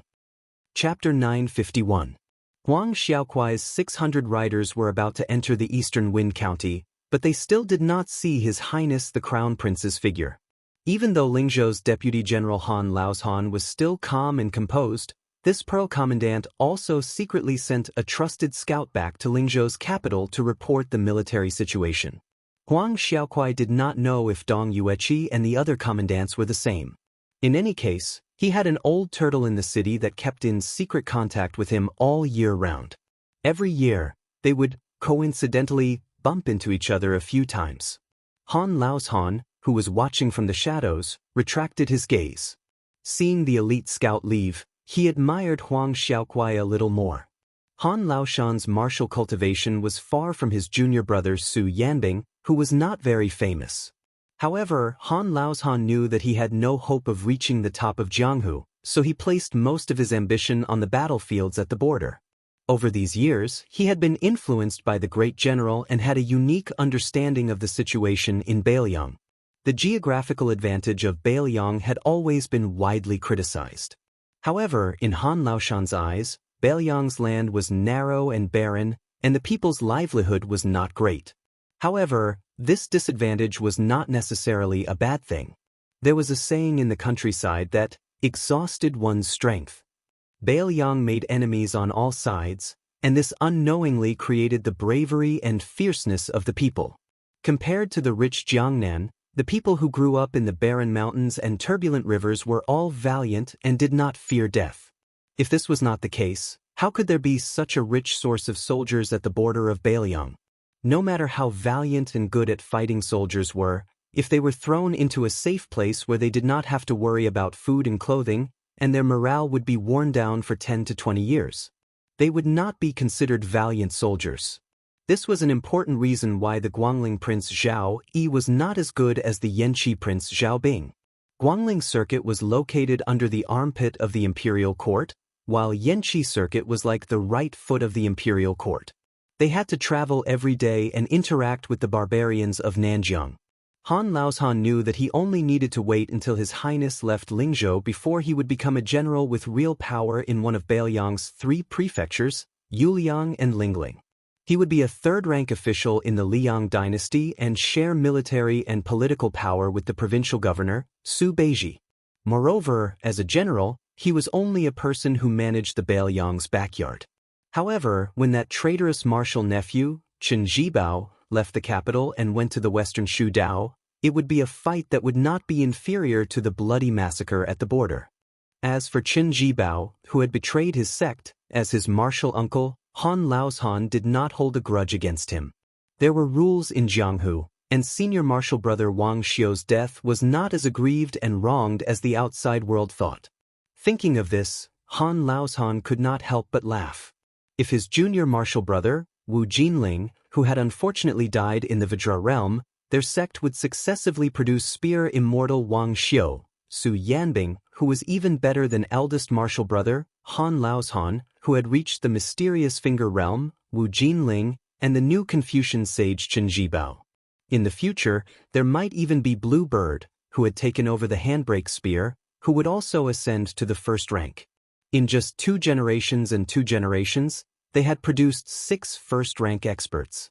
This was even grander than the formation of 2 top scorers and one family's 3 second places.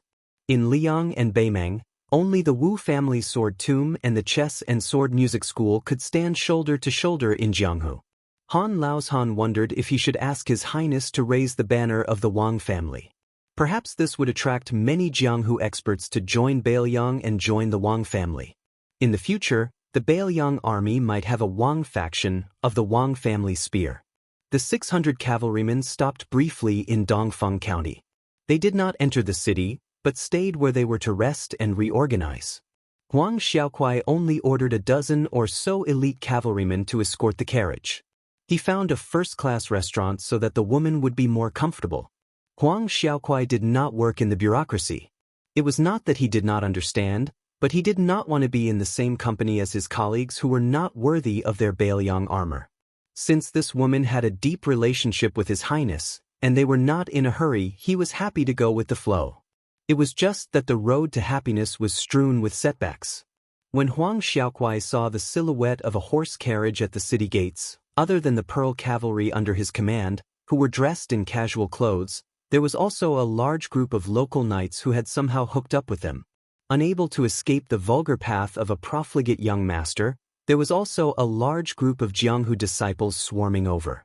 Huang Xiaokuai fiercely spat on the back of his horse. These bastards actually dared to rob His Highness? Those Pearl cavalrymen also had good eyesight. When they saw the carriage heading towards Huang Xiaokuai's side, they immediately reined in their horses and hurriedly ordered their accomplices not to act rashly. However, a few of the cavalrymen were too busy trying to steal wives for the young masters in the city to stop their horses in time. When the simple carriage was less than 20 paces away from Huang Xiaokuai and his men, they finally realized that the situation was not good. They were about to turn their horses around. Huang Xiaokuai, who was sitting high up on his horse, had a ruthless look in his eyes. He shook his head. Next to him, an archer with outstanding strength in the Pearl cavalryman expressionlessly took out an arrow from his quiver and shot it. With a peng, the arrow pierced through the air, piercing through the skull and nailing into the snow. The pile of pale white snow on the side of the road was instantly dyed red by the fresh blood. The other 2 Jianghu cavalrymen wished that their mounts did not have an extra pair of hooves, but they were still shot to death one by one. Without exception, an arrow pierced through their heads, killing them on the spot. In the northern Liang region, who would dare to compete with a general seed who had military merits and was arrogant and domineering? Huang Xiaokuai expressionlessly squeezed his horse's belly. The date-red horse under him trotted forward. He took out the Beiliang saber from his waist and used the scabbard to point at a young master wearing a fur coat at the front. That fellow's face was gloomy and uncertain. Finally, he gathered his courage and slowly urged his horse forward. He was about to introduce himself and his father's surnamed general to prevent this foreign military officer wearing a military officer's armor from overthrowing the Dragon King temple. Huang Xiaokuai already said in a neither cold nor warm tone, Lingzhou's general has already ordered the 6 counties of Lingzhou to not allow more than 5 cavalrymen to ride on the streets. Violators will be sent to the torture chamber for the first time and be whipped 50 times. Repeat offenders will be punished regardless of their family background. That young master did not think much of it, but in front of him, 3 people had died on the spot. He also saw that behind this military officer were strong and there were cavalrymen in succession. It did not seem like a normal army.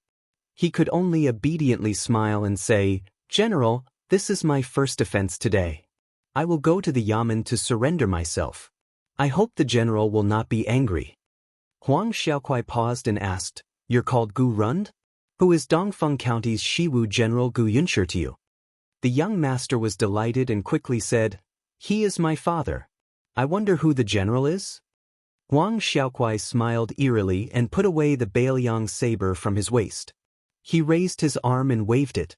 While the young master was stunned, another arrow swept through the wind and snow. Just as he thought that he had died in front of his house for no reason, his vision blurred. His body trembled and he swallowed with difficulty. He saw an unfamiliar young man standing next to the ruthless military officer. In his hand was the arrow that should have taken his life. The Pearl military officer, Huang Xiaokuai, quickly dismounted from his horse. Not only him, but all the other Pearl cavalrymen also dismounted and stood at the same time. They stood like javelins stuck in the snow, respectful and reverent, their eyes blazing. Huang Xiaokuai did not call out His Royal Highness' identity.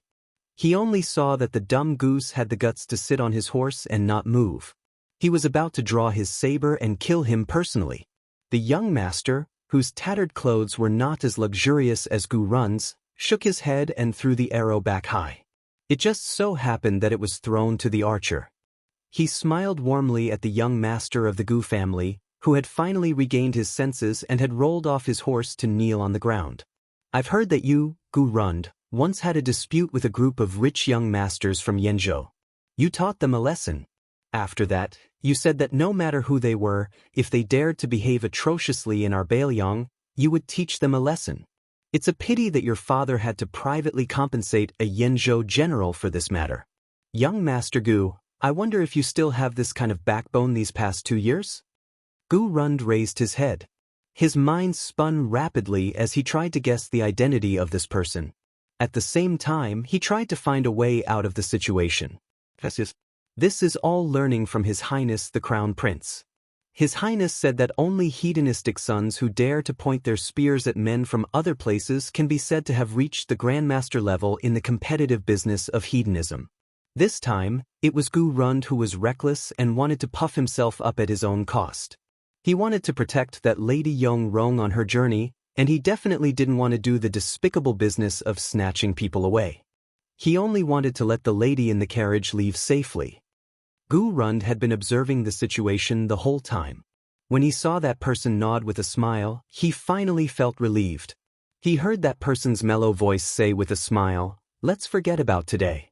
Go back to the city and tell your friends that riding horses in the city is only allowed to run as fast as a normal person. If more than 5 horses disturb the people on the streets, don't even talk about bumping into people. As long as they are caught, they will be punished according to the new rules. If there is a yamen that dares to cover for them, they will be stripped of their official position and sent to the border guard station. That's right, Gu Rund. Remember to tell your father, Gu Yunshi, that I used to steal his wine pouch when I was young. If this General Wu still holds a grudge, he can go to Liangzhou and ask for it from me. As for you, Gu Rund, if you have the heart to stop harming the little rich young masters in the village, you can join the army. I will help you plead with this Pearl Commandant beside me to open the back door for you." Chapter 952. The previous chapter had more than 5,000 words, so this chapter is a bit late. The man and woman generally lived together peacefully. They passed through Dongfeng County and approached Jigure County. Su Fengyan and Pei Nanwei rode side by side on a deep plank road. Another 100 li to the east was Tongmen Pass, which was known as a natural barrier. There was a saying that Tongmen Pass was solid, but Bailiang was solid. It was fully deserving of being the most important pass in Jigure County. It was heavily guarded, and the captain of Tongmen Pass, Exen Inma, had 6,000 elite soldiers. He was undoubtedly a trusted general that the king of Bailiang valued the most. This time, Su Fengnian moved the troops from all over Lingzhou out of their encampments, but not a single soldier was moved from Tongmen Pass. It was enough to show the extraordinary position of Tongmen Pass in Lingzhou. Su Fengnian did not let Huang Xiaokuai's 600 cavalry follow. Instead, he took a detour to Tongmen Pass to rest and reorganize. He only brought Pei Nanwei and Su Yanbing on this secret plank road that only the military horses could step on. In the past, there were some officials and generals who came here to compete in horsepower. Now that there was an order, they did not want to run into the tip of the spear before the Lingzhou general left. The reason why Pei Nanwei wanted to get out of the carriage to take a breath of fresh air was because she came from a family of scholars. She had heard that the previous dynasty's poet-emperor used a poem from Tongmen to win the title of the frontier fortress poem of the previous dynasties. That was how Jigue County came to be. It was said that there was a cliff carving of a sword hero left on the mountain wall in front of them. Her heart yearned to see it. Su Fengnian's hands did not pull on the reins. He closed his eyes and focused, allowing the warhorse to run forward. Pei Nanwei's equestrian skills were average, but she was not afraid of falling off the horse and getting injured. She took off her veiled hat and put on a sable fur coat. She rode a handsome black horse. In the white snow, it was hard to say whether she was like an agile butterfly or a peony swaying in the wind and snow. When Pei Nanwei stopped the horse and raised her head to look at the blurry stone carvings on the cliff, it seemed that there was nothing special about it. She came in high spirits but returned in disappointment. Especially when Su Fengnian mentioned this plank road to her. Just in the previous dynasty, there were more than 20,000 corpses in this area. This made Pei Nanwei's hair stand on end. She no longer had the least bit of leisure and elegance. It was almost dusk. Above her head was the heavy snow that did not want to stop. The plank road was dead silent and gloomy. She was obviously a little scared. She had no choice but to find something to talk about. She slowed down the horse and asked the man beside her why the Bailiang spies could not find out the details of the master and servant pair. Su Fengnian reached out his hand and accumulated a palm full of snowflakes. He held out a small round snowball and said carelessly, "A good spy is even rarer and more valuable than those brave and skillful military officers. Not only must they be able to endure the loneliness year after year, they must withstand conspiracy after conspiracy. The key is that they must always be loyal and devoted. They must also be able to take charge of an area and filter out all kinds of information. In the end, they have to risk their lives to deliver it back. Therefore, without 5 or 6 years of polishing, it is impossible to produce a qualified spy that can be used with confidence. Some old spies either disappear at will or directly betray the enemy camp. The difficulty of espionage lies in the fact that it is already difficult for spies to do things. It is even more important to test a person's tenacity. Not everyone is willing to do this job. In the past, in Chu Lushan's hands, there were more than 30 provinces in Bailiang. For more than 20 years, there were only about 400 people trained. What's more, half of them needed to be cast long lines to catch big fish. If they were divided among more than 30 provinces and more than 200 counties, how many people could each county have? In addition, last year, in order to help those scholars pass away smoothly, many precious spies who had been hiding for many years were lost. Besides, our Bailiang spared no effort to eradicate the spies on both sides of Liang and Beimeng. Zhaogo and Spiderweb also didn't rest for a single day. Every year, many people died between the three sides. It was fortunate that Chu Lushan was in charge of espionage. If it were anyone else, Bailiang would have long been blinded. Just those 300,000 cavalry, which is very frightening, won't be able to win a big battle. In the War of the Southern Dynasty, the Bailiang cavalry advanced all the way. A large part of the military merit had to be credited to the Bailiang spies. Last time when I went to Huangnam County, I only cared about killing people to vent my anger. I killed a few double-faced spies. After that, my sister scolded me for being a wastrel who didn't know the cost of daily necessities. Indeed, I wasn't wronged. Su Fengnian gently tossed the snowball into the distance. He said softly, "This world is really too big. It's not easy to find one person." Pei Nanwei shot a glance at him. She couldn't see his Royal Highness expression clearly.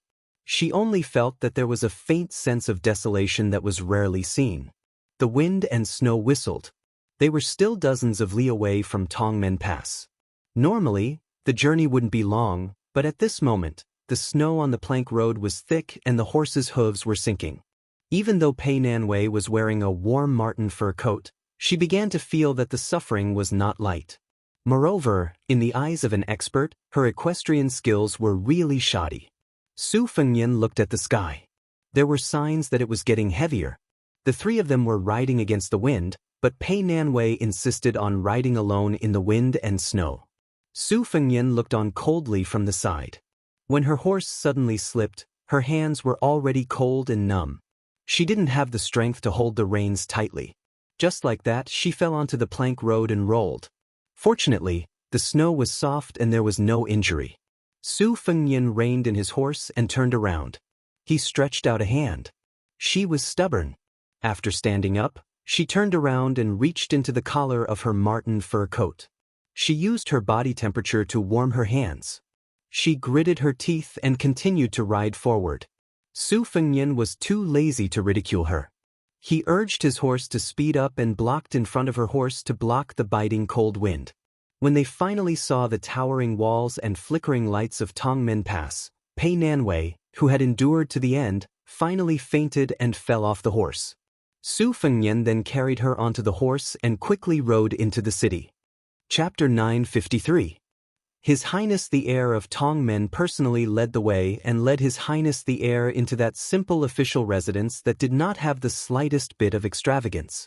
When Pei Nanwei woke up with a splitting headache, she discovered that she was lying in a room as warm as spring. Aside from the fact that her snow-soaked fur coat had been taken off, her clothes were in perfect condition. Only then did Princess Consort Jingon, who looked as if she had just made a trip to the gates of hell, slightly recovered her soul. Turning her head, she saw that a stove had been set up in the room. The man whose back was facing the bed was currently boiling wine.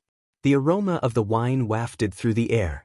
Pei Nanwei, whose stomach was rumbling with hunger, rested her strength and put on a pair of brand new warm boots. She sat next to him and reached out to warm herself. Su Fengnian stretched out his hand and pointed at the carved mahogany food box on the stool, indicating that she was well fed and well clothed. However, he very kindly poured her a cup of scalding rice wine. Pei Nanwei opened the lid of the food box and did not pay attention to any decorum. She buried her head in the food and wolfed down the food. After drinking that cup of wine, she ordered another 2 cups. Very quickly, she began to feel a strong sense of fatigue. Perhaps because she was worried about him, she endured the urge to fight back and did not go to bed to sleep. In reality, the two of them were well aware that they were making a bet. They were betting on who would be the first to surrender. Before that, they would mind their own business. There was no need for her to deliberately put on a chaste and virtuous attitude. Pei Nanwei raised her eyelids and looked at him from the corner of her eyes. His face was illuminated by the light of the charcoal fire. He took off his outer coat, revealing the dark green soft armor that even a layman like Pei Nanwei could see was priceless. She bit her lips to wake herself up a bit. Her voice was hoarse as she asked, "Why do you want to practice the blade?" Su Fengnian was slightly distracted. He then shook his head and said in a flat voice, "I told you for fun. If I told you that I wanted to be a hero who would help others when I saw injustice, you would definitely not believe me. If I say it's to save my life, you're going to say that I don't know how lucky I am and that I'm pretending to be sick." Pei Nanwei poured herself a cup of wine, but she did not drink it all in one gulp like before. Instead, she placed the warm wine cup against her cheek and said with a smile, "Regarding your original intention of practicing the blade, I believe in the former more."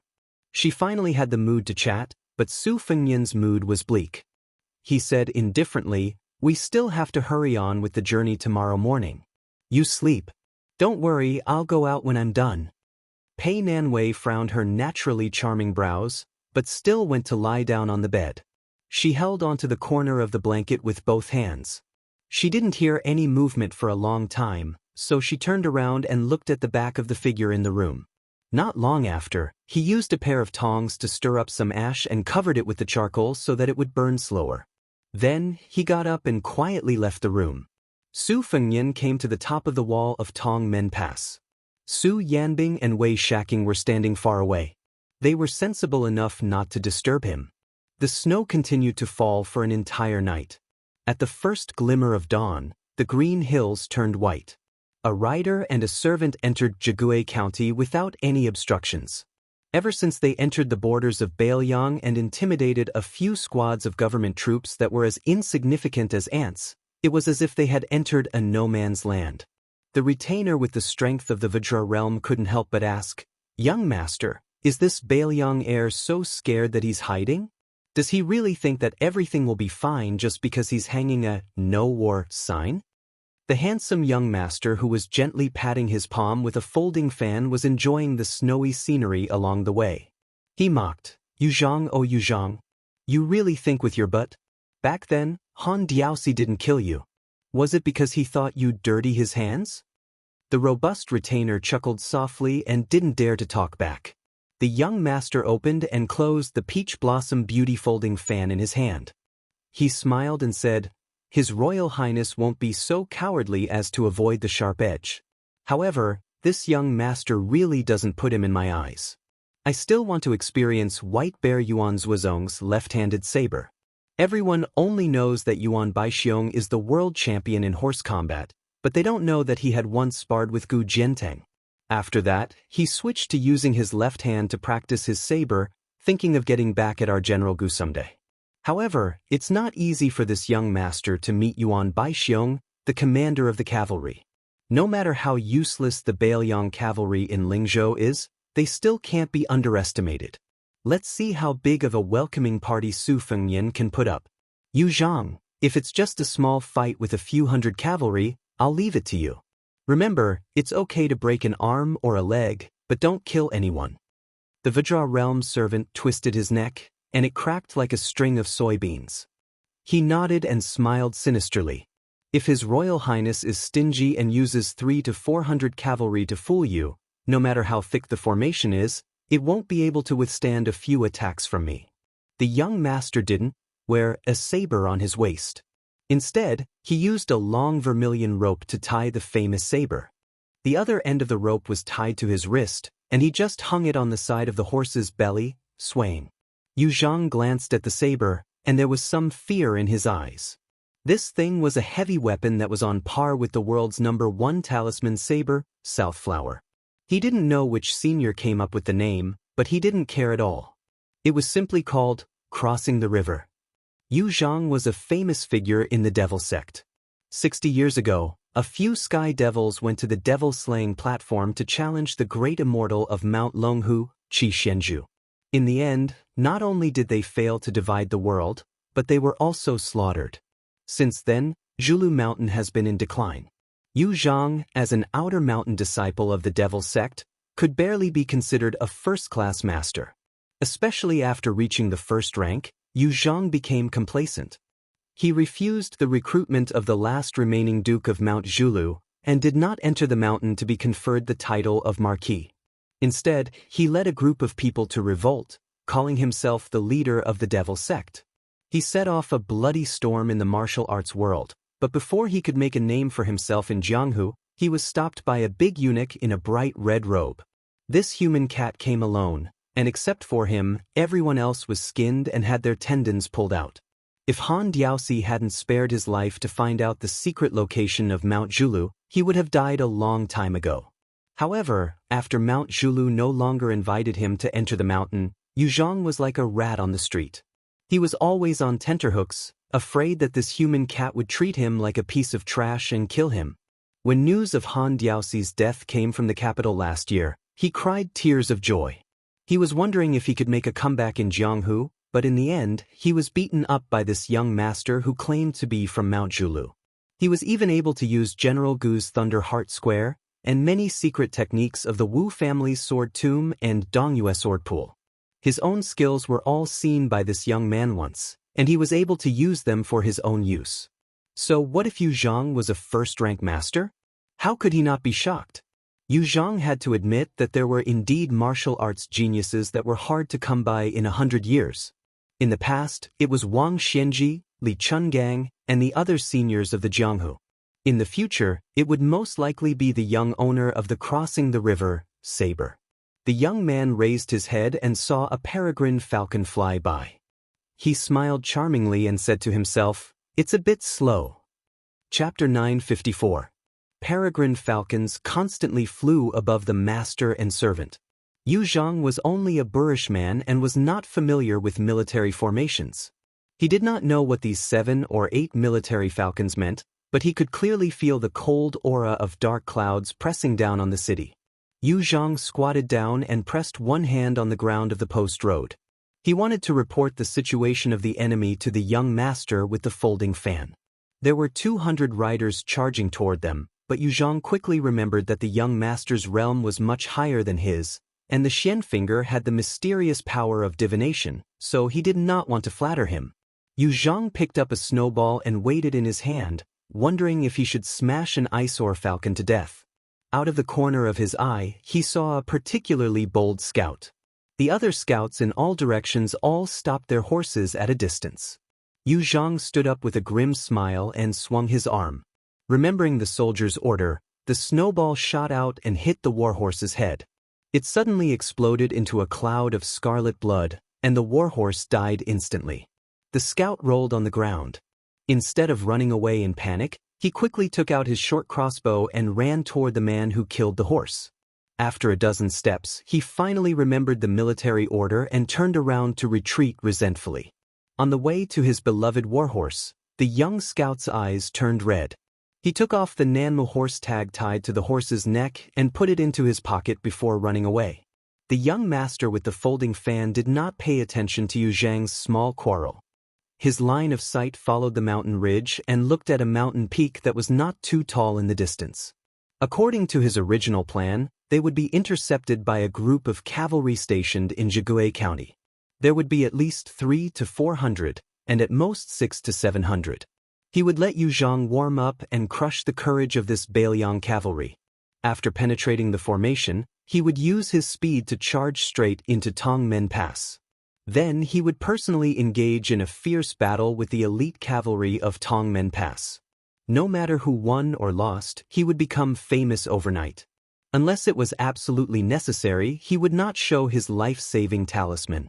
Of course, he was not arrogant enough to think that he could suppress the 6,000 cavalry of Tongmen Pass alone. Most likely, he would only fight and retreat at the same time. If he really did not retreat, he would end up like the Sword Emperor of Shishu. The Wu family's 9 swords breaking 10,000 cavalry, and Li Chuangong's 1 sword killing 2,600 cavalry on the Guangling River a few years ago, did not have good endings. When this young master who broke the border alone raised his head to look at the mountain peak, there were also people who were looking into the distance. By Su Fengnian's side, other than Pei Nanwei, Su Yanbing and Han Laozhan, the 2 deputy generals of Lingzhou, there were also the 2 military officers of Tongmen Pass, Wei Shaking and Xen Yinma, as well as the military officer of Pearl, Huang Xiaokuai. The 2 generals Wei and Xen were different from Huang Xiaokuai. This time they did not bring a single soldier with them. Pearl's 600 light cavalry were all waiting at the foot of the mountain. The 200 cavalry that Yu Zhang sensed were Zhigui County's military officer Ma Jinchai's men and horses. This time Su Fengnian used his status as Lingzhou's general to issue an order to have Dongfeng Zhigui and several other county soldiers and horses to leave their respective bases. As for the several counties' yamen and soldiers moving out in full force, it was nominally under the new Lingzhou provincial governor Su Beiji. With the mountain peak as the center, all the small and large post roads within a radius of 30 li were tightly sealed. Merchants had to take a detour. Close to 100 scouts were scattered all over the place. Regardless of direction, they strived to have a scout every 3 li. Ma Jinchai's frozen field cavalry was divided into 3 groups, gradually forming a formation.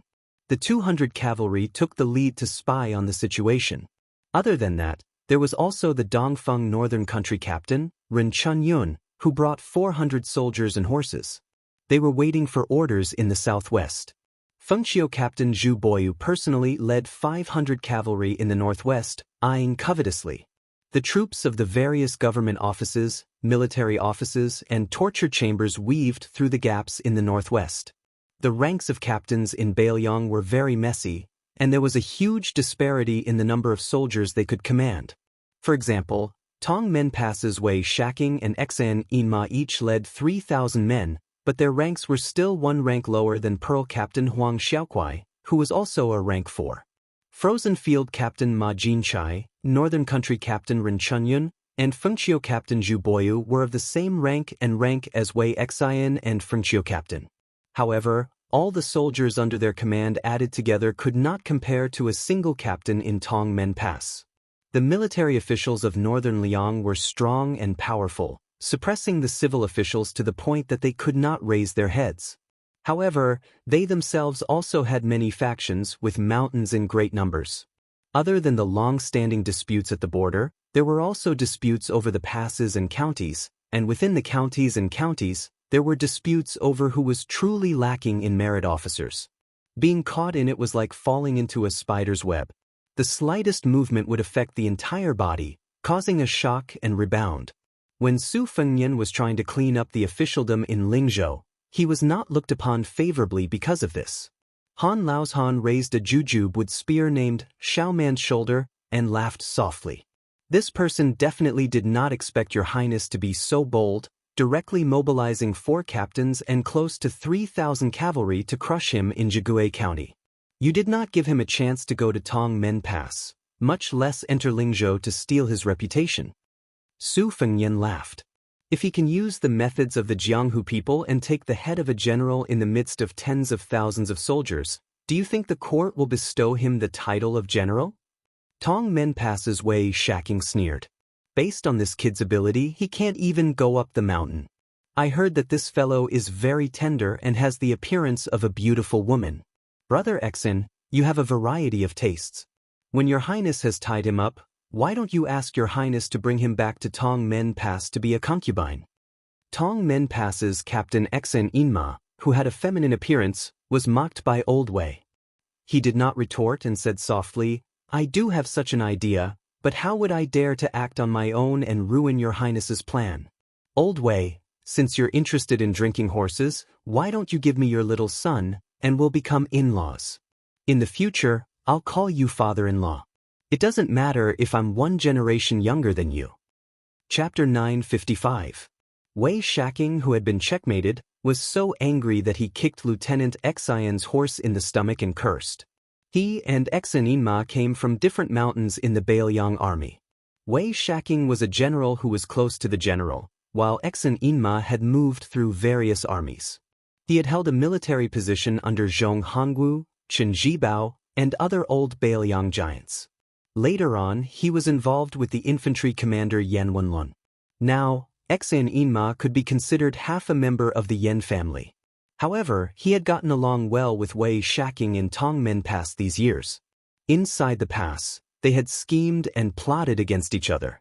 It was true that they had to support the 3,000 soldiers under each of them who were crying piteously for officials, money, and military equipment. They could not tolerate their noble character and unquestionable integrity, but they had always maintained unity with the outside world. Everyone knew that Lieutenant Xian liked men. He did not care much about the matter of accumulating wealth and family property. If an old commander wanted to show filial piety to Xen Yinma, he would spend a lot of money to buy a well-trained young master from Jiangnan and send him to the Xian manor. This was more useful than anything else.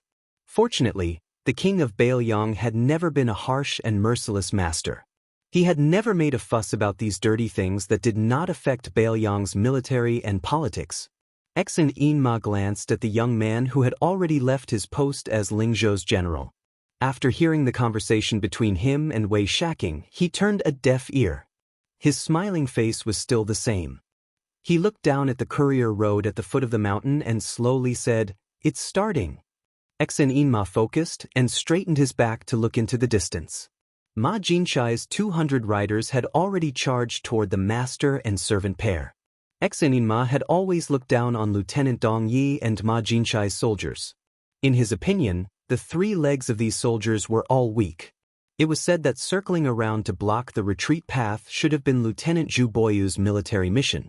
Ma Jinchai had shamelessly begged His Highness for this good job of achieving military merit. Furthermore, she did not care about the established military order to keep a distance from the master and servant. Instead, she initiated the charge on her own. It was clear that she believed the pair of Jianghu ruffians were easy to bully. As long as she captured the 2, she would not be afraid of His Highness's punishment afterwards. As for whether or not she would become enemies with Huang Xiaokuai, who was isolated in Lingzhou, Ma Jinchai, who had a marriage relationship with Commander Yan's relative, would not care. Fan. The young master fanned himself and closed his eyes to rest. Behind him, he could hear the sound of horse hooves. There was no such thing as the rumor of 100 Bailiang cavalry being able to shake the heavens. He had already experienced General Gu Jiantong's skill in managing an army when he was at the eastern border of Ji province. He had once been pursued by 600 Gu Jiantong's cavalry across a vast plain for a long time. That was the true definition of a powerful army. If the Bailiang cavalry was only at the level of 200 cavalry behind him, then the Bailiang cavalry would be a huge joke. Even such a force of 2,000 could be defeated by the 600 Gu Jiantang cavalry. Without needing his master's signal, Lu Zhang turned around to face the 200 embroidered pillows. Taking a deep breath, the tip of his foot rubbed against the cold and hard ground of the relay station, instantly creating a pit. His figure floated out of the pit, the short crossbow sprinkling a black rain that didn't hurt or itch. In the eyes of an expert, it was somewhat comical. Although Lu Zhang looked aggressive, he was actually still 60 to 70 zhang away. Ma Jinchai, who was at the bottom of the 200 cavalry, didn't feel anything wrong. There were more than a dozen brightly armored cavalry escorting her.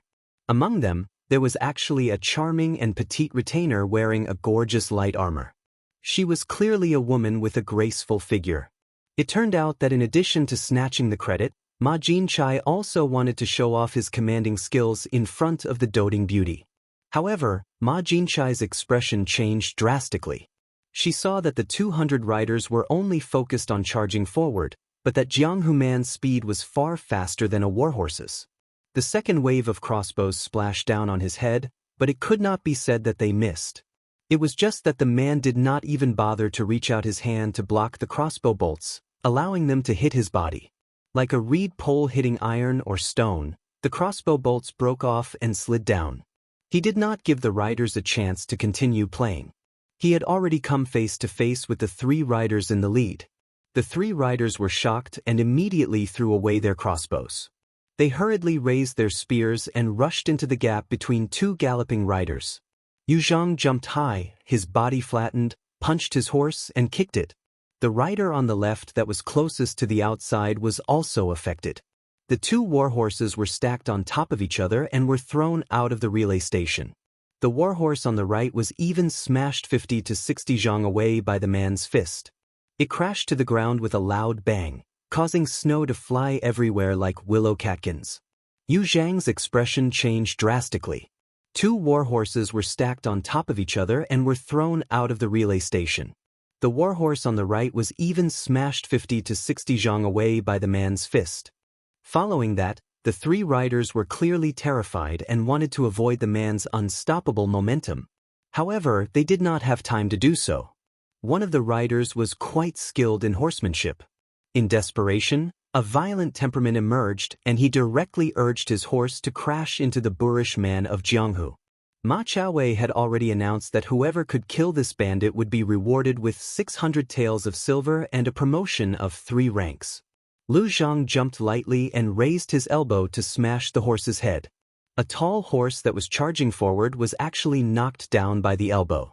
The rider who was charging forward also took the opportunity to stab the intrepid Lu Zhang in the chest with his spear. However, before he could be pleasantly surprised, he felt a piercing pain from the web between his thumb and index finger. The spear slipped out of his hand. Lu Zhang grabbed the spear with one hand and grabbed the rider's collar with the other, throwing him high into the air like he was grabbing a chick. Then, he flicked his wrist and raised the spear. His figure retreated backwards and caught up with the two riders who had luckily brushed past him. He then placed the spear horizontally and blocked their path. The two warhorses collided with the spear and were actually unable to move forward.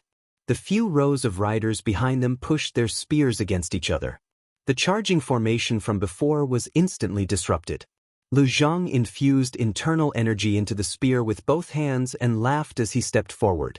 The dozen or so riders in front of him clustered together and were thrown off their horses. Lu Zhang did not care about these weak ants. He switched from holding the spear horizontally with both hands to holding it with one hand. A few clever riders on horseback threw their spears. One of the spears was aimed at Lu Zhang's head. The man who was as docile as a domesticated cat and dog in front of the young master with the fan slammed his head forward and directly shattered the spear. He snatched the spear from his hand and swept it diagonally upwards, hitting the rider's waist. The rider's body bent and flew horizontally, rolling into a slightly playful snowball on the snowy ground. Lu Zhang leaped forward. He did not care about spear techniques and only used the spear in his hand as a staff. With a swing of the staff, he sliced a warhorse from its back to its feet and split it in half. The rider sat on the half of the warhorse's corpse on the ground with a dull look in his eyes. Ma Jinchai swallowed her saliva and forced herself to calm down. She did not look at her beloved concubine's pale face and muttered to herself, "This bastard is fierce. We can slowly retreat and then kill him with a sudden thrust." Then, Colonel Ma Jinchai turned her horse around and ran away like a wisp of smoke. On the mountaintop, Su Fengyan turned his head and smiled at Wei Shaking and Exin Yin Ma. "It seems like our Colonel Ma has welcomed a good start to the new year." Then he looked at the sneering Colonel Pearl and said in a flat tone, "Huang Shaokai, Ma Jinchai did not want to compete with you for military merits. She clearly put in a lot of effort to show weakness to the enemy and lure them in." The corner of Huang Shaocai's mouth rose. He said softly, "Colonel Ma's favor, Huang Shaokai appreciates it." "Your Highness?" Su Fengyan nodded. Huang Shaokai rode down the mountain alone. The 300 cavalrymen at the foot of the mountain did not move. The other 300 cavalrymen formed the left, right, middle troops and rushed toward the young master who was slowly waving the peach blossom fan. Yu Zhang looked back and sneered. He did not chase after the defeated frozen field cavalry. When they first charged at him, they were impatient like a hungry man who saw a woman. Now, before he could even warm up, they were already crying for their parents to go home. Yu Zhang threw away the red-tasseled spear that was soaked in the blood of the warhorse. He planned to experience the ability of the next cavalry in Bailiang's Lingzhou. In the eyes of this Vajra realm expert, the so-called Bailiang cavalry were all made of tofu. Yu Zhang spat a mouthful of thick phlegm on the ground. Yu Zhang could be the king of Bailiang and play around with such small fries.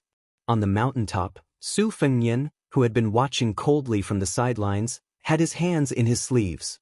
Two of his fingers were twirling inside his sleeves as if he was spinning silk from a cocoon. Chapter 956. On the post-house route, the battle with the frozen field cavalry as the main characters had come to an end. Very quickly, there were scouts who passed on the general military information to the Commandant of the Northwest, Ren Chunyun, and the Commandant of the Northwest, Zhu Boyu. The reactions of the two generals were completely different. Dressed in bright red armor, Ren Chunyun stood with a saber at her side. When she heard that Ma Jinchai had suffered a setback, she laughed loudly and stroked her horse's mane with a gloating expression. As generals of the same province, their ranks were similar. Since the official hats on their heads were not too different, then naturally they were enemies. Ren Chunyun, who came from a poor background, had long disliked the laughably named Commandant Ma. Her subordinates were all descendants of Lingzhou's generals, so how could they train elite soldiers? There were two plains on the Lingzhou plains that were easy for cavalry to stretch out and train. Last year, Ren Chunyun had a dispute with Ma Jinchai and fiercely taught the flashy frozen field cavalry a lesson. However, Ma Jinchai quickly turned the tables on Ren Chunyun in the officialdom.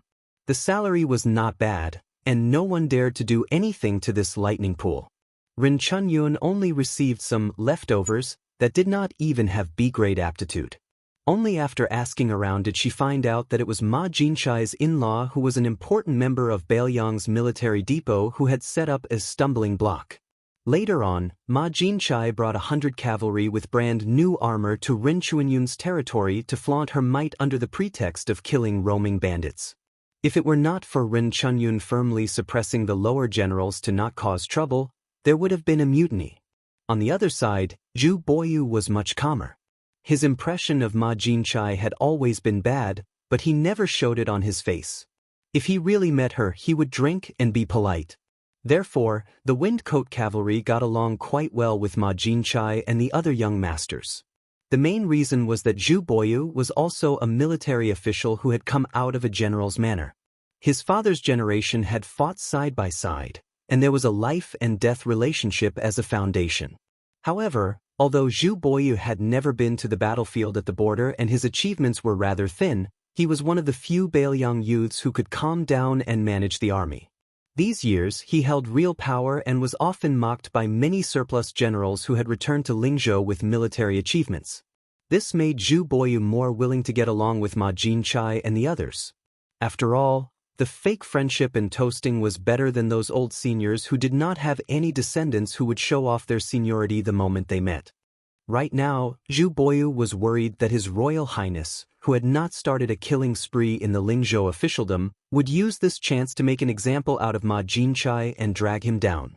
Why would His Royal Highness care if a Windcoat cavalry without any military achievements was clean and honest or was in cahoots with Ma Jinchai? Zhu Boyu, who had the misfortune of being born with a baby face, sat high on the back of a horse. His warhorse was only AB grade. The Windcoat cavalry only had 30 A-grade warhorses, and they were all given to those who had military achievements and elite soldiers. Zhu Boyu waved his hand and let the scout, who did not need to report based on the rules of the Windcoat cavalry, return to investigate. Zhu Boyu, who was wearing normal armor, let out a breath of air. His expression was abnormally serious because he could see that His Royal Highness had a bodhisattva heart for the Lingzhou officialdom. However, there was a difference between the military and politics. With the example of Huaihua Great General Zhong Hongwu as an example, Zhu Boyu was certain that the troops in Lingzhou would not be so lucky. The peach blossom beauty fan was gently fanned and a gentle breeze blew across his face. The hair on his temples fluttered lightly. The handsome young master in a black fur coat looked over at the same level. The 3 cavalry units that surrounded them in a fan-shaped battle formation were like clouds and mud compared to the previous 200 cavalry units. The hooves of the horses were in sync and there was no confusion at all. With his outstanding eyesight, he could clearly see the young faces of the cavalry. Their eyes were firm as if they had received instructions and did not have any intention of using the light crossbows. Baelyang had very strict restrictions on crossbows. If one carried a Baelyang knife, they could rely on their family background to get away with it. However, if one dared to carry a crossbow, even if it was an inch-long crossbow, which was a weak light crossbow that a maiden could use, once discovered, their family would be confiscated on the same day. There was no room for negotiation. The movement sprinted wildly on the post road. The straight line under his feet splattered mud in all directions. It was frightening. The Vajra realm martial artist, who was tired of being a lackey, only wanted to do whatever he could to his heart's content. In his eyes, the 200 cavalrymen who could not withstand a single blow from him were frail little girls who needed to be supported. The 200 to 300 cavalrymen in front of him were nothing more than slightly stronger and sturdier women who could not withstand a few blows from him. The first pin expert, whose personality did not match his name, laughed loudly as he charged forward. 3 iron spears pierced toward him at the same time. Lu Zhang grabbed 2 cold spears with both hands and twisted them into 2 lumps of iron. He pulled his wrists inward and then knocked them outward. The 2 cavalrymen who refused to let go were knocked off their horses by him. The spear in the middle was aimed at Lu Zhang's chest, but it did not pierce through. Instead, the burly man with a smile on his face continued to charge forward. The spear that pierced downwards curved in an exaggerated arc in the air. It was obvious that this cavalryman's strength and tenacity were not comparable to Ma Jinchai's troops. As an outstanding martial artist who could occupy a place among the small group of people at the top of Jianghu, Lu Zhang did not care if the ant under his feet bit him lightly or heavily. He bent his knees and crawled under the belly of a horse. He lifted a galloping warhorse with one shoulder. Like an overlord carrying a cauldron, Lu Zhang threw the warhorse to the back of the cavalryman. The few cavalrymen who were caught in the crossfire fell to the ground and could not get up. However, they were quickly pulled up by the cavalrymen who had bypassed the dead warhorses. Two of their comrades rode on the same horse and fiercely thrust their spears at Lu Zhang, who was completely invulnerable. Lu Zhang, who was finally somewhat interested, laughed wildly. He suddenly rose from the ground and stepped on a cavalryman's head. Then he took advantage of the situation and moved left and right, stepping on the cavalrymen and warhorses one by one. In an instant, more than a dozen cavalrymen had completely lost their ability to fight. Lu Zhang seemed to be still not satisfied. After landing on the ground, he was too lazy to attack. He only focused on charging forward. Wherever he went, the warhorses' bones were broken and they died after violent collisions. Chapter 957. The cavalry formation was quickly penetrated by Yu Zhang, but Yu Zhang did not stay idle. The cavalry on the left saw the situation and did not charge recklessly under the command of their leader. Instead, they continued to lead the cavalry and threw their spears one after another. Most of the spears that pierced Yu Zhang's body either slipped or fell on the road, while some that did not pierce Yu Zhang were nailed into the frozen ground. Yu Zhang wanted to tease Bailiang and let them see his Vajra physique, so he stood still. After the spear forest, the cavalry on the right followed up with a rain of arrows. Yu Zhang's body was completely unharmed except for his tattered clothes. Although Yu Zhang seemed to be careless, he was in fact silently accumulating strength, trying to climb to the peak in one go before the battle. It was not that he could not continue to tease a group of rats, but it was better to be safe than sorry. If there was a martial arts master hidden in the cavalry and he attacked when Yu Zhang's chi was weakened, although he would not be defeated, if he lost even a little bit of face, who knew if the vicious young master behind him would vent his anger on him when he was bored. Serving this young master was more tiring than serving his ancestors. His heart was filled with hatred.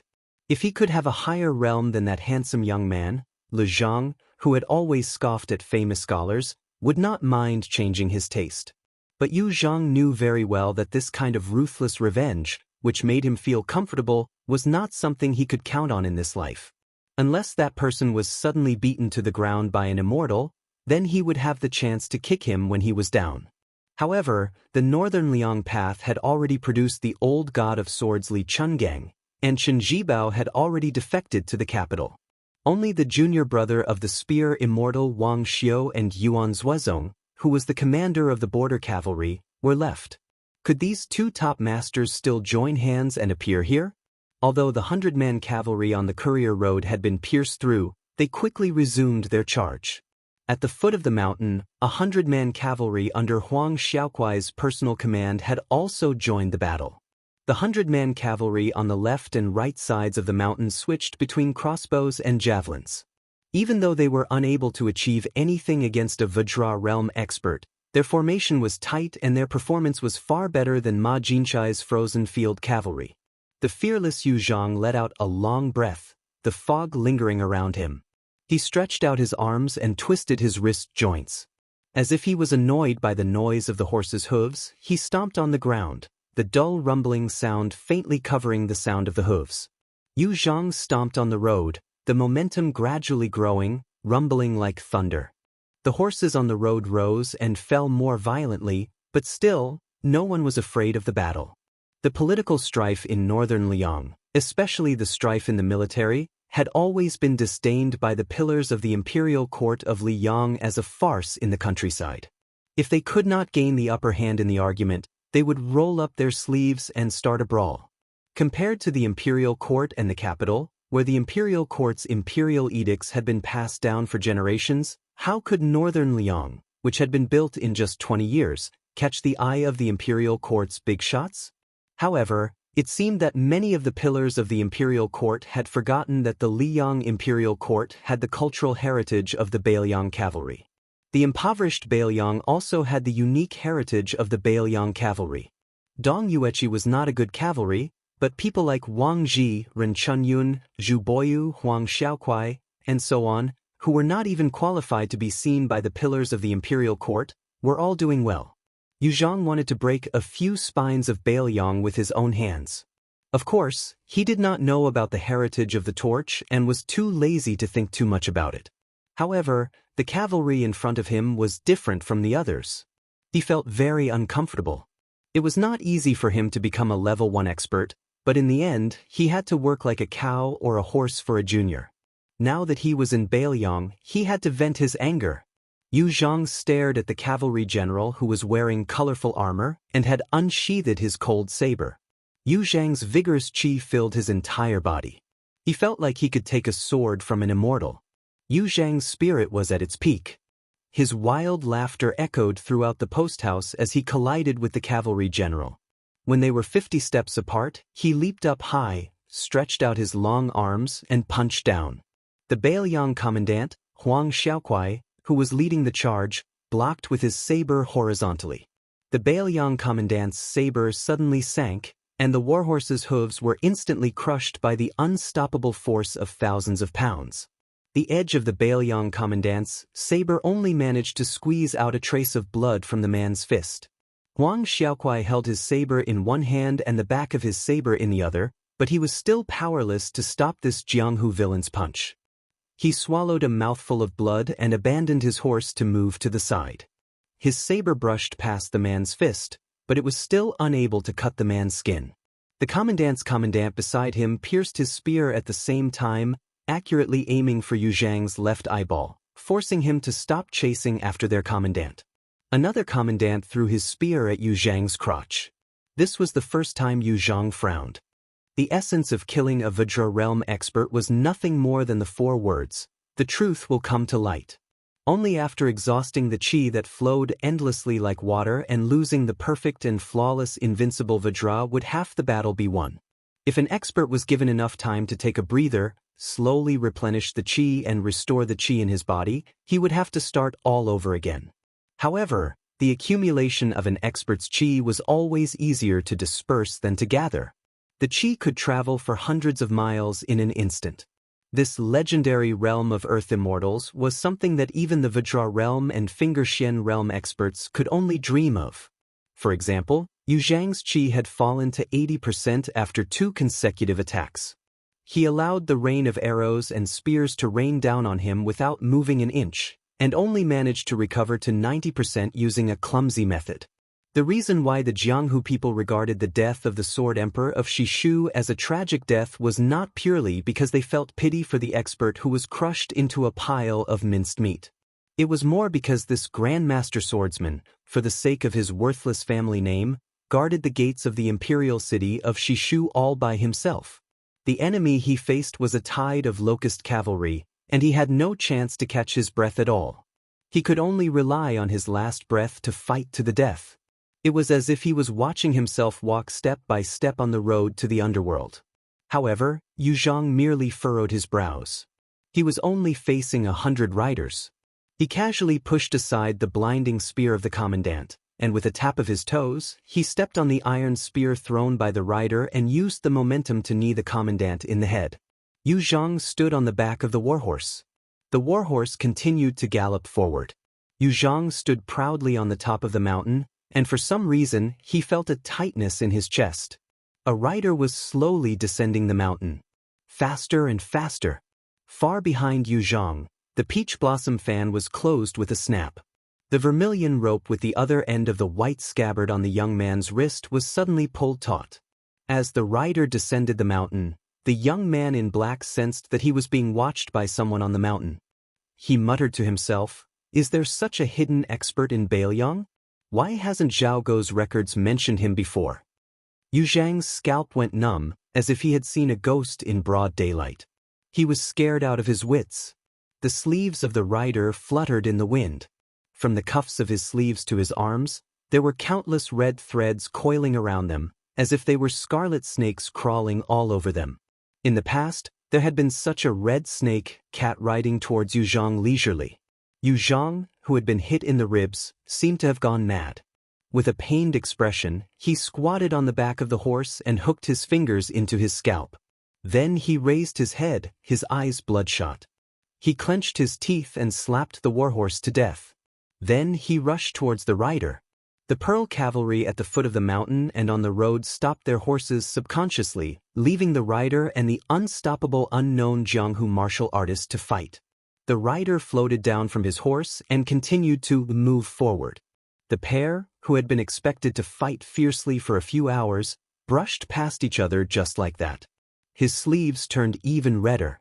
It turned out that he was holding a bloody human skin that had been peeled from head to toe. The 300 riders on the road widened their eyes in unison as they watched His Highness, who was carrying a fresh bag of skin, pass by. He stopped in front of the young man who was no longer waving his fan and casually tossed the human skin into the air. Huang Xiaokuai would never forget this scene for the rest of his life. His Royal Highness, who had an ordinary Bailiang saber on his waist, was up against the crossing the river that was not inferior to the Nanhua saber. Chapter 958. The two captains of Tongmen Pass looked at each other in dismay. Wei Shaking and Exon Inma's horizons were much higher than normal soldiers. They were even more shocked by His Royal Highness's method of killing people. The reason why it was called a magnificent feat was because there were usually military experts like Wei Exon hidden among the cavalry. The rule of Jianghu to measure the level of martial arts by the number of armor pieces was actually not accurate. After all, iron armor was a dead object, while the person wearing the armor was a living person with martial arts skills. They also had their own circulation of qi. Wei Shaking glanced at Lingzhou's Deputy General Su Yanbing from the corner of his eyes. This retainer of the king of Bailiang, who was carrying an iron spear without tassels, had urged his horse to take a few steps forward. He looked at the post house in the distance. There were a few strands of light purple flowing light moving around the tip of his spear. On the other hand, the other deputy general, Han Laoshan, who was always beside them, seemed to be somewhat surprised. He shook the reins of his horse and urged his horse to come to the side of his fellow disciple, Su Yanbing. He asked softly, "What's going on?" Han Laoshan, the mysterious finger, saw clearly what happened on the post house. However, this spear immortal Wang Xiu's junior martial brother was curious as to how His Royal Highness did it. The Jianghu man with the physique of the first stage Vajra realm charged directly at His Royal Highness. In the end, His Royal Highness took a punch head-on. His Royal Highness took the opportunity to let the scarlet snake crawl onto the man's body, like snow melting into the surface of the blazing fire in the furnace. The reason why the Vajra realm was called the unbreakable Vajra realm was because the qi in the body and the physique were tempered. The two merged together seamlessly. His Royal Highness's sleeves were densely covered with scarlet snake-shaped red ropes. In an instant, they blocked the acupoints of the first stage martial artist's body. In addition, the man did not care about anything else. Not only did he hope to use brute force to break free from the scarlet snake, he also wanted to crush the scarlet snake in one go. The qi in his body, which could be said to be at its peak, was like adding firewood to the furnace. Due to the qi acupoints being blocked, the toughness of the red ropes was far beyond imagination. As a result, the furnace was on the verge of collapse, unable to withstand the boiling water. When the martial artist was on the verge of death and still failed to kill the enemy who was close to him, he finally realized that his qi and physique had been forcibly separated. Finally, he regained some clarity. However, by the time he came to his senses, it was already too late to stop. Before the martial artist died, he indeed had some courage that made Han Laoshan take notice of him. He risked his life and finally smashed out with both fists, one on His Royal Highness's chest and the other on his middle dantian. Even Han Laoshan admitted that he could not be as steady as His Royal Highness. It could be said that the overly conceited martial artist had killed himself. However, His Royal Highness's red ropes and the two supernatural powers that made the fists disappear like clay oxen in the sea were the real key. From an outsider's point of view, the first stage martial artist did not seem to be a match for His Royal Highness. However, Han Laozhan was well aware of the treacherous nature of the situation. Su Yanbing had been staring at the young master, fanning himself the entire time. He said calmly, "Laozhan, you don't know this. When Li Chungang taught His Royal Highness the two-sleeve green snake, it was not an armchair strategist. Instead, he actually smashed hundreds of two-sleeve green snakes into His Royal Highness's body, giving His Royal Highness the opportunity to comprehend the essence of the path of the sword on his own. His Royal Highness once told me that at that time, other than learning the sword, he also wanted to polish the great yellow court that the Wudong sect leader had instilled in him. Using His Royal Highness's words, using the two-sleeve green snake to beat himself was not some stone from another mountain to polish jade, but to use the jade of another mountain to polish the stone was somewhat of a reckless waste of natural resources. Later, His Royal Highness had the only remaining great yellow court golden lotus seedling pulled out by the celestial phenomenon expert Lu Haoshi. However, Lu Haoshi had indeed pulled out the seedling's tendons and lotus leaves, but the pond where the purple gold lotus was cultivated and nurtured was still there. Most importantly, the roots were still there. His Royal Highness said that with his internal energy alone, no matter how hard he cultivated, he would not be able to make the decaying roots grow again. It was only after he had lost the Great Yellow Court that he learned of the old sect leader Wang Zhongluo's gift. The Great Yellow Court cultivation that was close to the celestial phenomenon level of internal energy was secondary. The unremarkable pond was the most precious. It was like a lotus pond. The scene of the lotus spreading across the surface of the water was very beautiful. However, without the pond, there would be no way to talk about the scene of the lotus growing out of the mud without being tainted. Therefore, on this trip, he once again used the stupid method of using a stone from another mountain to polish jade. He used the shady business of using an external force to stir up the muddy water in the pond. For this reason, His Royal Highness suffered quite a few beatings along the way. I don't know how His Royal Highness found out that the boorish man of the pugilistic world had a grudge with Han Diaosi, so he purposely used the human cat's trick to provoke him into attacking with all his might. The fiercer the attacks of a first-grade martial artist, the more beneficial it is for His Royal Highness. As for why His Royal Highness is so proficient in skinning the human cat, I don't know either. Han Laozhan lamented, although it is beneficial to one's cultivation, every punch is on the flesh. Moreover, it is the final struggle of a Vajra realm expert. It is not easy to hit him. Su Yanbing smiled and said, to His Royal Highness, he is already used to it and calls it a common occurrence. Moreover, no matter how painful it is still better than the two-sleeved green snake that the old god of swords, Li Chungang, casually threw out back then. Wei Shaking moved closer and asked cautiously, General Su, is the pugilistic world expert who died in the hands of His Royal Highness really a first-grade expert? Su Yanbing nodded and said with a calm expression, how many experts have died in the hands of His Royal Highness? Wei Shaking secretly swallowed his saliva and didn't dare to say another word. Han Laozhan asked, then His Royal Highness is going to have another battle with that self-proclaimed romantic young man? Su Yanbing shook his head and said slowly, among the 4 realms of the first grade, only the Vajra realm is suitable for tempering one's physique. Any higher and it is very likely that the gains will not make up for the losses. That young man is already at the finger mystery realm. Laozhan, you are also at the finger mystery realm. You should know that the finger mystery realm of a pugilistic martial artist is vastly different from the first-grade finger mystery realm of a Taoist Jinren. In terms of the degree of fierceness in killing people, the same realm is like a capital official and a local high-ranking official of the same rank. The actual authority in the hands of the latter far surpasses the former. How can a 4th-grade official of a low-ranking government office in the capital have more authority to kill than the governor of a local county? Among the 4 realms, the finger mystery realm is neither high nor low, but it has the most number of secret techniques. Unless it is an earthly immortal or a celestial phenomenon realm expert, no one would dare to say that they can win against an unfamiliar finger mystery realm expert. Today, even if His Royal Highness wants to personally test the background of that person, I, Su Yanbing, will also intervene. The Su Fengnian of Jianghu can take the risk, but His Royal Highness of Beiliang can't. Han Laoshan smiled and said, "That's good. Otherwise, if that guy is really killed by His Royal Highness, those military officers won't have anything to do. We can't let these officials come here and eat the northwest wind." On the post road. Chapter 959. Putting away his folding fan, the young master who had his crossing the river knife pulled on the reins and lightly dodged the bloody human skin. Indifferent to the movement's sudden death, he smiled and said, "Han Xingxian can kill celestial phenomenon with one finger. It's not unusual for a second class to kill a first class."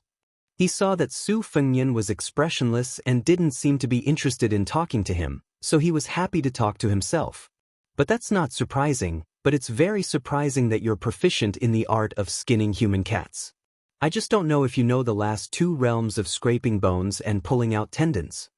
He turned his wrist, and Bai Qiao, who was pulled along by the long rope, spun around as he looked down at the Prince of Bailiang who had come alone. Zhao Go had a confidential file specially collected for His Royal Highness, which was only slightly thinner than Chao Changqing's in the Heavenly Archive room. He had casually flipped through it earlier, and it had truly broadened his horizons.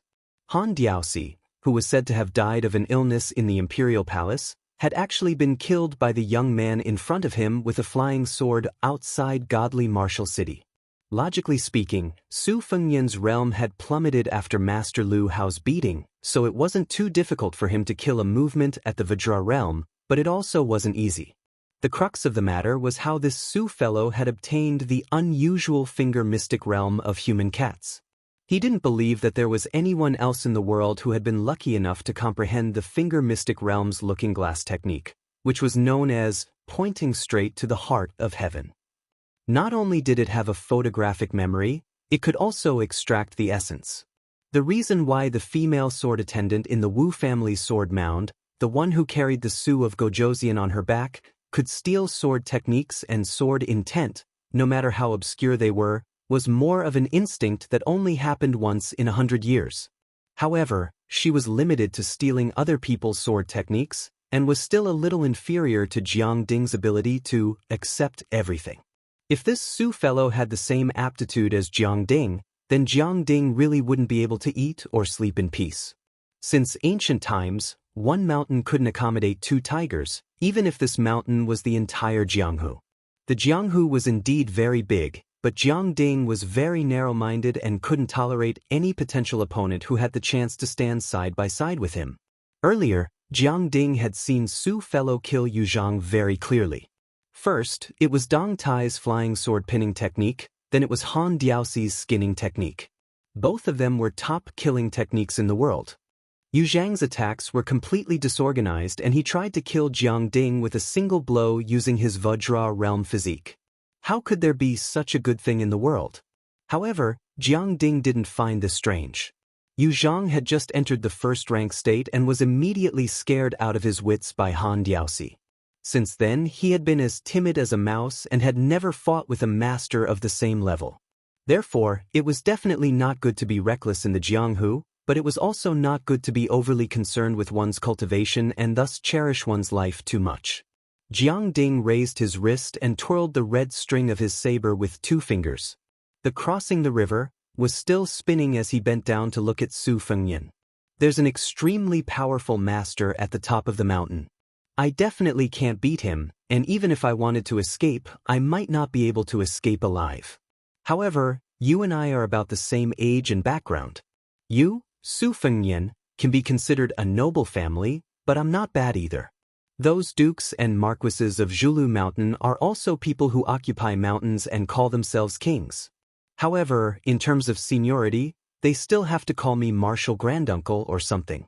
Therefore, in the so-called Jianghu of Yu Zhang and the others, there's no one with a better background than me. How about it? Do you dare to fight me to the death? Don't worry, even if I can kill you, I won't.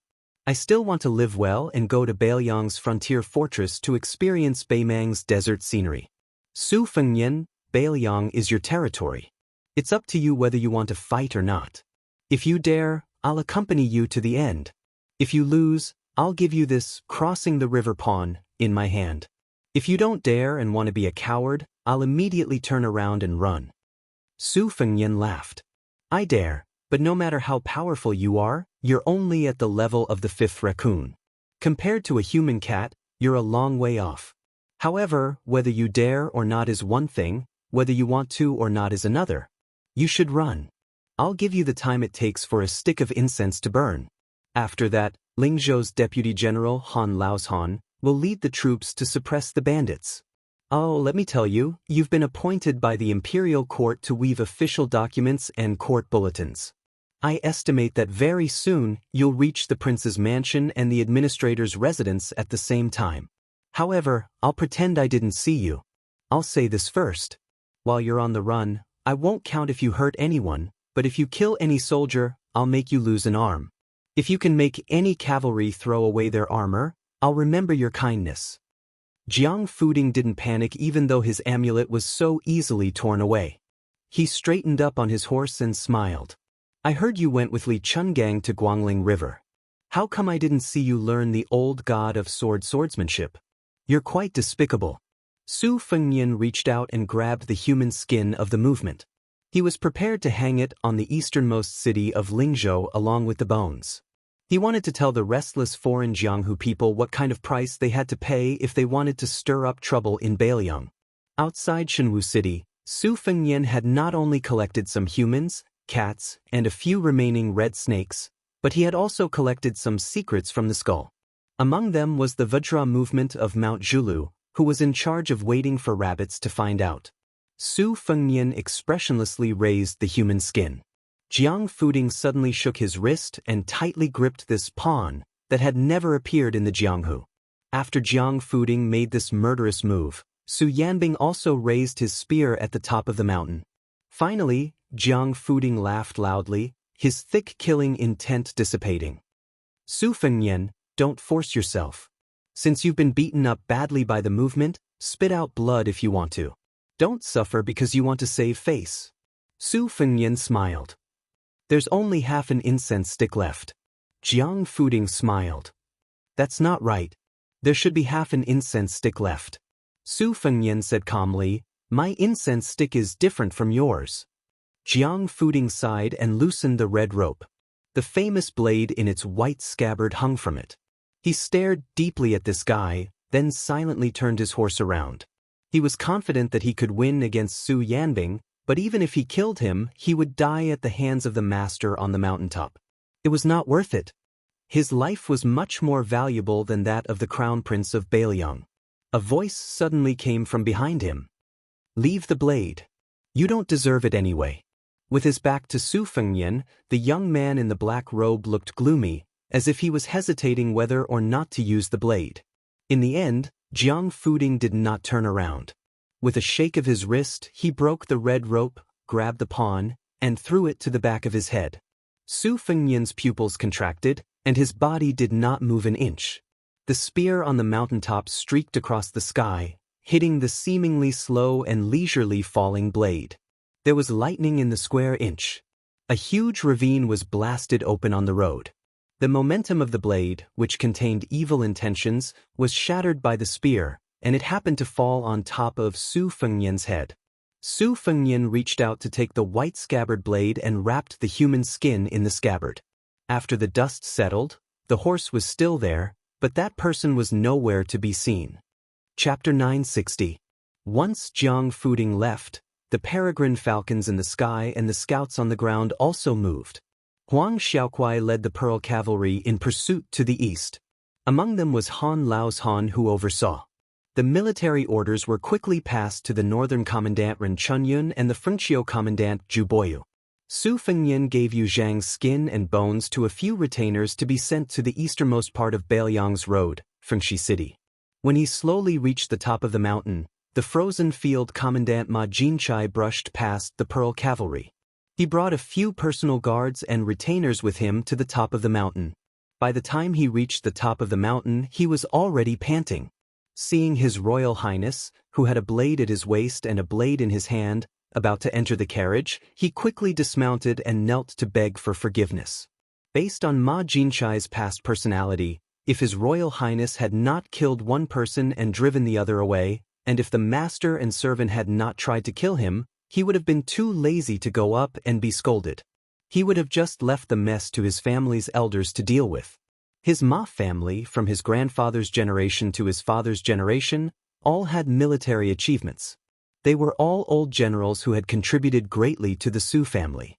He, Ma Jinchai, did not believe that His Highness would remove him from his commandant position to the end. Even if His Highness was so unreasonable with Ma Jinchai's in-laws with Bailiang's military chief, Yen Wenlan, was there a need to be afraid that he would not be able to make a comeback? However, Ma Jinchai knew that in this encirclement, his frozen field cavalry was at a disadvantage. In the beginning, he wanted to go for wool and come home shorn. Instead, he showed his bare buttocks to His Highness and the two Lingzhou deputy generals. He wanted to come to the top of the mountain to be scolded by His Highness and vent his anger on the spot. His position as a commandant would be kept. Ma Jinchai, who was a descendant of a general, was careless in his management of the army, but he still knew a bit about the rules of the officialdom. Su Fengnian had just raised his foot to sit in the carriage when he heard the frozen field commandant sobbing behind him. He turned around and walked toward Ma Jinchai. Ma Jinchai heard the footsteps and quickly raised his head to take a look. He saw that His Highness's expression was calm. He had heard many rumors about His Highness, so he was not sure about His Highness's temperament. Fortunately, he did not directly reveal his anger. This made Ma Jinchai feel a bit more at ease. He thought that their Ma family indeed had some reputation. Even His Highness had to be careful and not vent his anger on Ma Jinchai. Just as Ma Jinchai thought that he had escaped a disaster, Su Fengnian stepped on Ma Jinchai's fat head. Half of his head smashed into the ground, and he fainted on the spot. The three retainers followed the commandant and knelt on the ground. They were dumbstruck from fright. They immediately lowered their gazes and stared at the ground. Their hearts rose and fell. Then, they quickly heard the ruthless His Royal Highness say coldly, "Carry this piece of trash away. When he wakes up, tell him that the frozen field cavalry has been disbanded. Including the three of you, 600 people will be recorded and will never be employed in the Bailiang army again. If you want to join the army again, you have to use your father's military achievements to offset it. If you don't want to, then be a good-for-nothing son of Lingzhou for the rest of your life.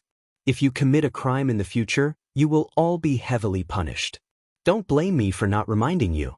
Right now, Ma Jinchai is just like you." Wei Shaking and Exen Inma, who had stayed at the top of the mountain, quietly looked at each other. They both realized that the other party could not laugh. Previously, all of the generals in Lingzhou, big and small, were laughing at the civil officials of Lingzhou, including Li Gongda. Now, the tables had turned. It seemed like the civil officials had a chance to gloat over the general's misfortune. Fortunately, the two commandants of Tongmen Pass had always been aloof from the Lingzhou officialdom. They had always been considered by Bailiang as his trusted aides. Otherwise, the two of them would probably have a good time eating a pot of hard liquor. The generals of the same province did not have good days.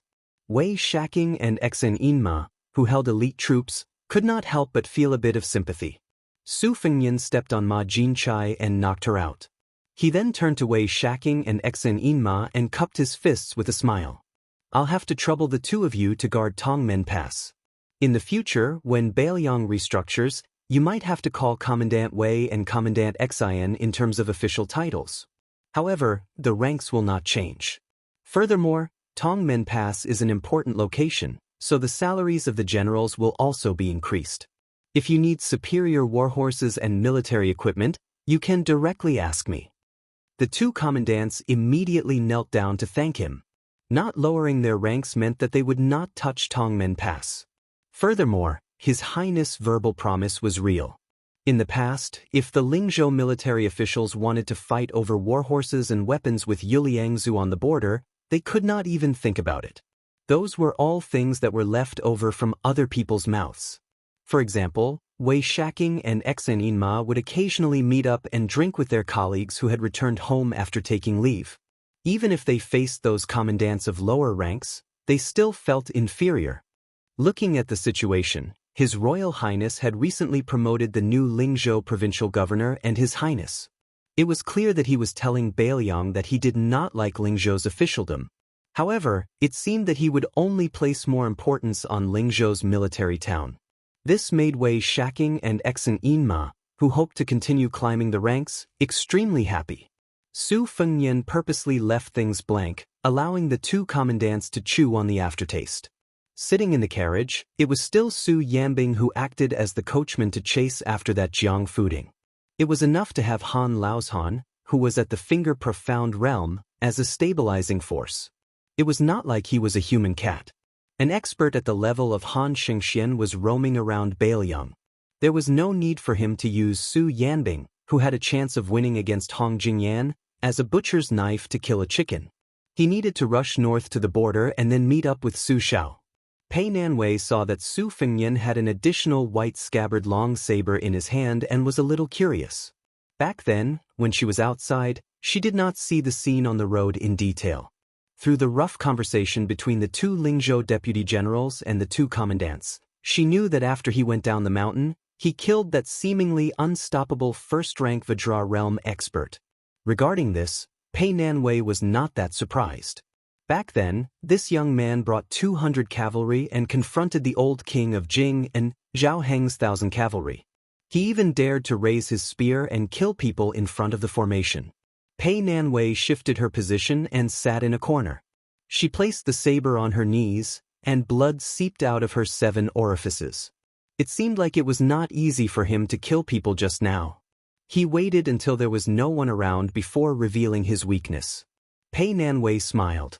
Was she actually laughing at herself for not being human? However, Su Fengnian mistook it as mocking him. He glanced at her coldly. Pei Nanwei did not mind and asked, "Why don't you go and beat the dog that is down?" Chapter 961. Su Fengnian had only pulled out the river crossing pawn by 2 inches, but the interior of the carriage was already filled with a sense of honor. Even Pei Nanwei could not help but take a few more glances. When Su Fengnian unsheathed the river-crossing pawn, Pei Nanwei felt a chill seeping into her skin. She could not help but wrap her arms around her chest to resist the chill. Probably because he noticed his sorry state from the blade that was as clear as a mirror, Su Fengnian used his sleeve to wipe the blood off his face and tapped the middle of the blade with a finger. Unexpectedly, the river-crossing pawn did not tilt up like other heavy weapons. Instead, the blade rippled, quietly eliminating the vibrations caused by Su Fengnian's finger tapping. In the eyes of outsiders, the river-crossing pawn looked like an extremely arrogant and beautiful woman, unmoved by all the flattery of men.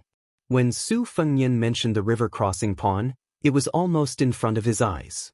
Only then did he realize that the blade was engraved with complicated and obscure talisman cloud patterns, like the rolling clouds, full of vitality. The eye-opening Su Fengnian could not help but sigh, "This blade is alive." Pei Nanwei was really sarcastic this time. She laughed and asked, "Is there still an object in this world that can move His Royal Highness?" Su Fengnian did not turn his head. He stared at the enchanting scenery floating on the blade and calmly said, "Aren't there 2 in the carriage?" The river-crossing pawn was one, and the other was naturally her, Pei Nanwei. Pei Nanwei sneered, "This little girl is really honored." Su Fengnian put the blade back into its sheath and laughed. "You're a little girl? You're a woman in your early 30s. If you got married and had children in the countryside, you might have become a grandmother by now."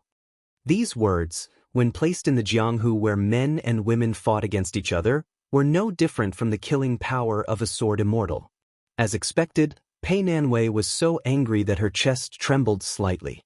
She pressed one hand on her chest and the other hand on her thigh, trying to calm her emotions. She smiled sweetly, "Look at how much blood you've lost. If I weigh it, it must be several kilograms, right? Does it hurt?"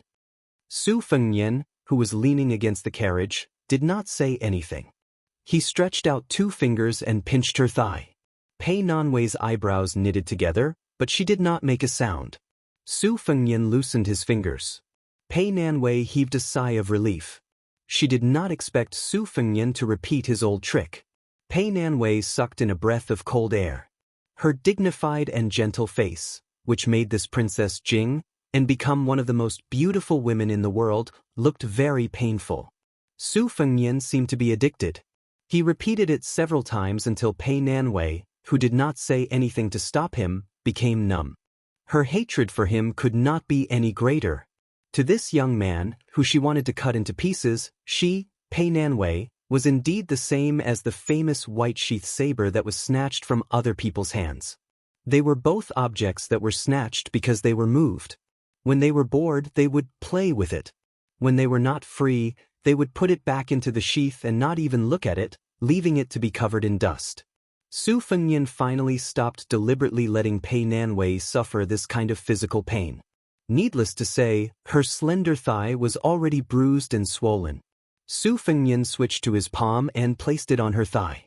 Pei Nanwei's pain was like a spring breeze that melted the snow. However, this made Pei Nanwei feel even more humiliated as a plaything. She bit her lips until her thin lips were bleeding. Su Fengnian laughed softly and said, "The first time will be very painful. Later on, it will be nothing more than that. You asked me if it hurts when I bleed from my 7 orifices. In fact, it's the same reason as you. When I say these things, you most likely won't listen, so I can only let you feel it. How about it, now that you know that it doesn't hurt, you already feel that it is a kind of happiness. That's why we are all cheap goods. We don't know the good fortune of standing and talking." I once heard a joke, saying that the poor commoners wondered whether the old emperor would eat scallion pancakes for every meal. They thought it was funny. When I first traveled the Jianghu, I only realized that being able to fill my stomach when I ate those cornbread and roasted sweet potatoes. I was so happy that I didn't even think about those delicacies. A person's happiness and suffering are different depending on where they live, but the depth is roughly the same. That's why no one should look down on anyone, no one should laugh at anyone. Anything can be fought for, but the place of reincarnation is something that no matter how hard you work, you can't fight for in this lifetime. When encountering injustice, being able to accept one's fate is a skill, and being able to put your life on the line is even more amazing. However, those who are unwilling to accept their fate and are willing to put their life on the line are also not good, because they often do things without a bottom line and like to harm others. Yuan Tingshan, who rose to the top in Jizhou, is one such example. I've seen all kinds of people at the bottom of the Jianghu, and I've seen all kinds of people at the top of Mount Qingliang. I've never liked to associate with those who don't have a bottom line. Pei Nanwei sneered, "If you weren't the hereditary heir of Bailiang, who would be willing to exchange pleasantries with you? Don't even talk about flattery. It's only because you reincarnated well that you have the qualifications to say these things." For the first time, Su Fengnian didn't refute and grunted in agreement. However, not only did Pei Nanwei not have the feeling of returning victorious, she actually felt somewhat dull. The heir of the king of Jing and Zhao Sun was undoubtedly one of those who reincarnated well, but so what? Su Fengnian suddenly asked, "I'm going to take a trip to the desolate border that borders Beimeng. Do you want to see the desert scenery? I've been to Beimeng before, and I've seen the clouds fall with my own eyes. It's like the sky and the earth are aligned. It's really not bad." Seeing this, one's state of mind can also be a bit more open. In the northernmost part of Yuzhou, there's also a mountain called Rooster Crow. When day and night alternate, the sand sounds like a rooster crowing in the morning. Pei Nanwei didn't directly answer, but asked in passing, "You're going to the border to participate in the military parade? What, has the great general already begun to prepare for you to be the hereditary heir of the king of Bailiang? He's afraid that you won't be able to convince the masses, so he's going to personally hold the line for you in the Bailiang border army?" As soon as these words came out, Pei Nanwei was as silent as a cicada in winter. She wasn't afraid of the young man beside her, who she had the confidence to be on equal footing with, but from the bottom of her heart, she was afraid of the old man with a hunched back and a smile whenever she bumped into him in Bailiang Palace. That old man was old, but Pei Nanwei still couldn't imagine when and where the old man would die. If the old man finally died, would the fallen 8 kingdoms of spring and autumn be able to close their eyes in peace? Su Fengnian silently left the carriage, requested a warhorse from Tongmen Pass, and rode it alone. Would a Bailiang without Su Shao still be a Bailiang? At this time, a simple carriage quietly entered the desolate border of Beimeng, which had been trampled by the Bailiang cavalry. The coachman was the second most powerful person in the world, Tuoba Bodhisattva. Chapter 962. Winter passed and spring came. Orioles sang among hundreds of birds. Flocks of small orioles could often be seen shuttling among the green grasses on both sides of the post-house road in Yuzhou. Unfortunately, Bailiang had a rough folk culture, and there were no scholars who would go to listen to orioles singing yellow opera in spring. A carriage was moving slowly northward. A woman in the carriage was holding an oriole's nest that she picked from a low branch. Occasionally, she would lift the curtain to take a look at the scenery along the way. Along the way, in order to save time, she seldom stopped in the city. She was in the middle of nowhere, and the most embarrassing thing for a woman was that she had 3 urgent needs. The first time she wanted to go to the toilet, she clenched her legs and gritted her teeth to hold on for half an hour. However, the man, who had long sensed that something was wrong, didn't say anything. When she finally couldn't hold it anymore and asked to get off the carriage, she lowered her head and sat back in the carriage. She even heard a bad joke from the man. He said that there was once an official who dressed incognito to observe the public's opinion, but his stomach felt uncomfortable in the wilderness. Every time he wanted to go to the toilet, he asked the coachman to find a quiet place for him to take off his pants. The coachman found several places for the official, but every time the official untied his belt and squatted down, he didn't want to go there anymore. Later, whenever the official asked if he had found a place, the coachman said no. Finally, the official couldn't stand it anymore, so he jumped off the carriage and took off his pants while running. In the end, he even added fuel to the fire by asking her if she had found a place with good feng shui. On the way back, she had conveniently picked up a bird's nest made of pine needles and grass. After hearing his words, she threw it at him fiercely. The man gently caught the bird's nest with one hand and handed it back to her with a smile. He made up for his mistake by telling her an embarrassing story. He said that when he was traveling, he accidentally went to the toilet and heard a lot of noise next door. He was bored to death, so he opened his mouth to tease his brother a few times. In the end, his toilet door was torn down by a female hero with a cold face with a sword. He was so scared that he almost fell into the toilet pit. He quickly covered his crotch with his hands. In the end, the female hero coldly threatened to cut off his 3 legs. This mother***ker really is a loose tongue. If he hadn't been quick-witted and suddenly let go of his hand, letting that heroine have a good look at what it means to have a great display of masculinity, scaring her away, he probably wouldn't have been able to avoid a good beating. Pei Nanwei didn't know whether to laugh or cry when she saw him say these shameful words. She didn't argue with him anymore.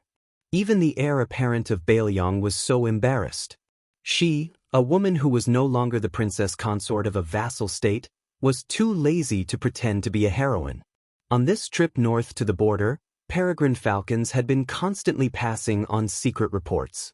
Naturally, Su Fengnian did not tell her the important military information, but he did tell her all the harmless secrets. For example, the Qingsheng Prince Wu Lingsu of the Qingyang Palace had entered the capital to be conferred a title. He had been given half a cup of the Taoist master's mansion's minister of feathered dress and was able to rule across the river. He had great power and was in charge of the North and South Taoist schools together. The high and mighty Longhu Mountains seemed to be unable to bear such grievances and quickly took out their trump card. It was said that their leader Zhao Danxia had cultivated the most difficult Jade Emperor Tower in Taoism and ascended together with the old Taoist master Zhaoxi.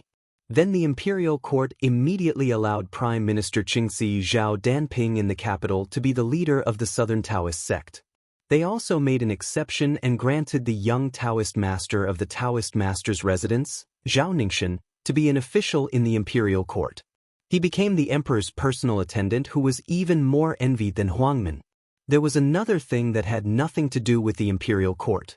It was purely a matter of Jianghu people. The nameless old swordsman who was addicted to eating swords finally made a move. However, it wasn't Wang Xinji of the martial emperor city who did it himself. Instead, he let his 4 direct disciples block the sword one by one. The first 3 disciples who were recognized as geniuses were unable to block the sword. In the end, the eldest disciple, Yu Groom, who had always been hidden by his junior brother, blocked the sword with his saber. This shocked Jianghu. This sabersman was immediately regarded as a top master who could make General Gu Jiantang fight with all his strength. Pei Nanwei didn't have the slightest interest in these secrets that made the blood of all Jianghu people boil. They went in one ear and out the other. She just took it as a joke to relieve her boredom. When they were close to the frontier fortress, the carriage stopped for a while in Qingshan County. Su Fengyan specially took Pei Nanwei to a restaurant to eat a local dish called green essence rice, which was made by crushing the leaves of nanju, soaking the rice in its juice and steaming it. It was green in color and had a tempting aroma. However, the large blue and white porcelain bowl used to hold the rice was almost a foot wide, which made Pei Nanwei stunned. She went all out and ate less than half of the bowl before she couldn't swallow it. Su Fengyan finished his own bowl like a whirlwind and clouds and took Pei Nanwei's bowl without hesitation. He still enjoyed the meal with relish. Su Yanbing didn't enter the restaurant earlier. When he showed up later, he was accompanied by a middle-aged man in satin casual clothes. Su Fengyan, who was still eating with his head lowered, waved his hand and motioned for the strange-looking man to sit down. After the man sat down, he said softly, "Greetings to His Royal Highness." Su Fengyan put down his empty bowl and chopsticks and leaned lazily against the back of the crudely made and slightly rugged chair. He joked with a smile, "Huang Fucheng, what are you calling me? I've already changed from Commandant Gui to General Yuzhou, who is in charge of the military power of a province. Are you still used to it?" Huang Fucheng, who was already the new general of Yuzhou, didn't have the fear and modesty of an ordinary general. He only said in a deep voice, "I dare not disappoint your highness even if I have to die 10,000 times." Su Fengyan nodded and said, "Qin Shiliang is in charge of the salt policy. If he doesn't ask you for help, you don't have to think too highly of yourself and let those unrestrained local tyrants do whatever they want. When Qin Shiliang asks you to borrow soldiers to kill someone, you can take action. At that time, don't be soft-hearted." Huang Fucheng's speed of promotion in the northern Liang path was second only to the provincial governor of Lingzhou, Su Beiji. He was fully deserving of being His Highness' trusted aide. However, the price he had to pay was so great that it made one's heart turn cold. He had to watch his entire clan die out. Huang Fucheng, who was so obsessed with being an official that he went crazy, naturally had a good reputation in the officialdom of Yuzhou. However, Huang Fucheng was fighting with his back to the wall in Beiliang. No one was willing to sit at the same table with such a treacherous villain even if he wanted to form a clique. This kind of puppet was most suitable to be used as a borrowed knife to kill people. It could be said that whoever used him would feel relieved. However, in Beiliang, only Su Fengyan was qualified to hold a knife. The more you talk, the more mistakes you make. In addition, Huang Fucheng had always believed in using meritorious deeds to exchange for official positions. Even if he had a meteoric rise, he still gave people the illusion that he was unhappy. Su Fengyan didn't care whether this general of Yuzhou had eaten or not. He still ordered a bowl of green rice for him and said with a smile, "You've integrated the Jianghu forces in Yuzhou well. My sister has a good opinion of you. I'll allow you to generously extend your hands and feet to Liangzhou in the future. By the way, you'll pay for the meal. I'll take it that you've done your duty as a host." Huang Fucheng stood up and respectfully saw His Royal Highness off. After sitting down, he wolfed down the rice. In the end, he took out all the gold and silver in the restaurant's waiter's eyes, which looked at him like he was an idiot. He placed them on the table and swaggered away. His duty as a host. He had bought the military power of the entire Yuzhou with the gold and silver he carried with him. Was it expensive or cheap? The carriage drove out of Qingshan County City. Su Fengyan lay comfortably in the carriage, crossing his legs and burping. Pei Nanwei sneered and said, "Isn't this notorious Huang Fucheng the person you said has no bottom line? Aren't you also comfortable using him?" Su Fengyan laughed and said, "How do you know he has no bottom line? Huang Fucheng and even Chu Lushan are actually not as simple as the outside world thinks. Naturally, they have nothing to do with good people. But when it comes to whether they have a bottom line or not, in my opinion, they have a much higher bottom line than those talkative and famous scholars who keep saying that they are worried about the country and the people while having sex with prostitutes. Those who regard themselves too much as human beings will easily not regard others as human beings. Those who do not regard themselves as human beings will, on the contrary, leave a little bit of a pure heart. To make an inappropriate comparison, Mount Wudong and Mount Longhu are both Taoist ancestral courts. The Taoist master's mansion's yellow-purple noble lady is full of immortal aura, so high and unapproachable that only high-ranking officials and dignitaries can walk through that door. The old Taoist with the highest seniority on Mount Wudong does not have any immortal aura, but he can chat with the common people and pilgrims about their daily lives. Who do you think is more humane? Huang Fuqing is my lackey. Whether it's me, His Royal Highness, or Huang Fuqing himself, we won't deny it. But if Huang Fuqing really wants this Yuzhou general to pour out his grievances, you won't have the heart to listen. Pei Nanwei flatly said, I don't want to hear it either. Su Fengnian sighed and said, every family has its own difficulties. Only Qing Feng, who flips through books for no reason, knows about it. Pei Nanwei was stunned. She laughed and said, I didn't know that you would also be sad about the passing of spring. Su Fengnian rolled his eyes and said, I'm a talented scholar who can write hundreds of poems in a year, okay? Pei Nanwei squinted and said, buying poems and copying poems counts?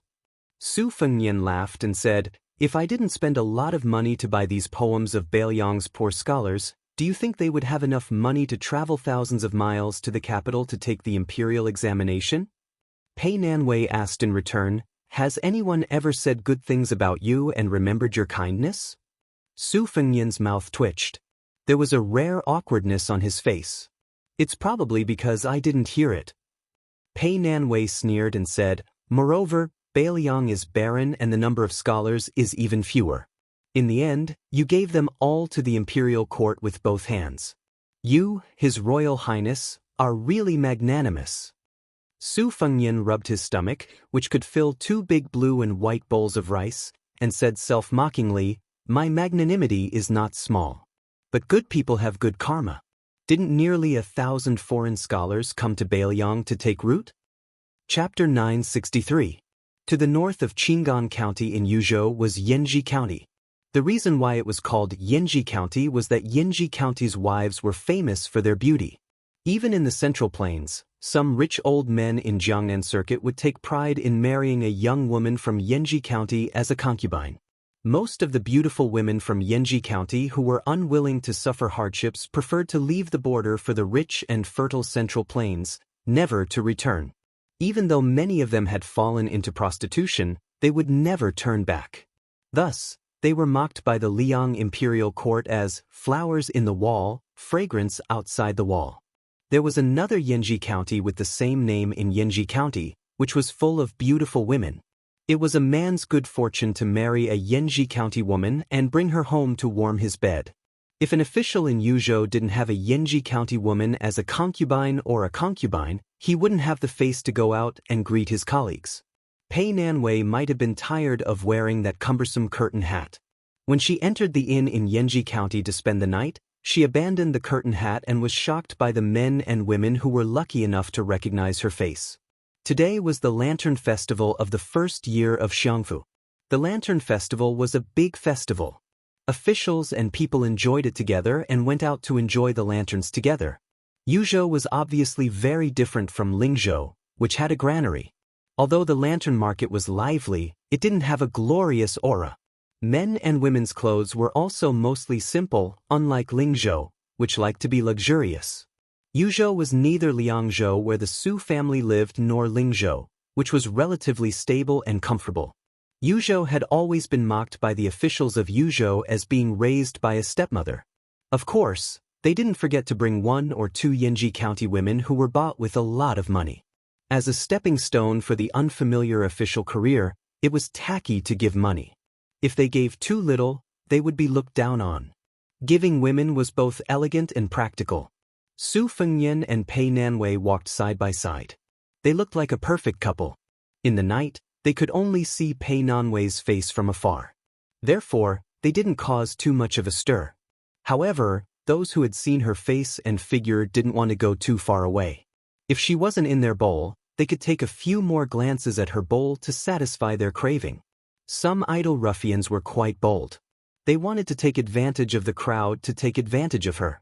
However, they were kicked far away by Su Fengnian. They were just shrimps who looked fierce but were timid at heart. They were angry but didn't dare to say anything. Furthermore, they were in the wrong first. After that, they became much more restrained. Originally, they wanted to pretend to call for people to gang up on the child. However, no one was willing to take a few more glances at the beautiful woman on the mural. Therefore, they gave up bitterly. In addition, in Yuzhou, the government would turn a blind eye to fights. However, if they made trouble in the lantern market, they would definitely be caught and skinned by the patrolling soldiers. There were 3 scholars walking in front of Su Fengnian and Pei Nanwei. Judging from their accents, they were scholars from the Central Plains. Most likely, they had heard that Yanji County was full of beauties and could be easily found on the streets. Therefore, they came here to try their luck. Bailiang women were bold and unrestrained, so they might have a short-lived marriage.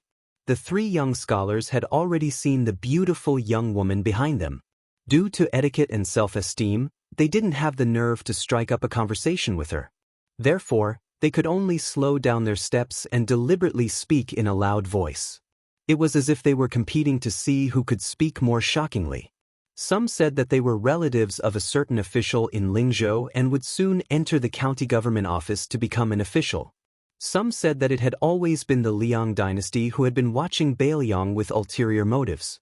Now that West Chu was about to be reinstated, Bailiang could finally sit down and eat melon seeds while watching the imperial court make a fool of itself. There were also some who said that since childhood, they had yearned for the iron horses and golden spears of the frontier fortress. Which scholar had given up the scholarly honor that was within reach and had come to this impoverished land to enlist in the army? When Su Fengnian heard one of the scholars mention the endlessly prattling West Chu's victory and defeat, he smiled and quickened his pace. He took the initiative to ask, "Young master, how do you know that the rain station of West Chu is destined to end miserably within half a year?"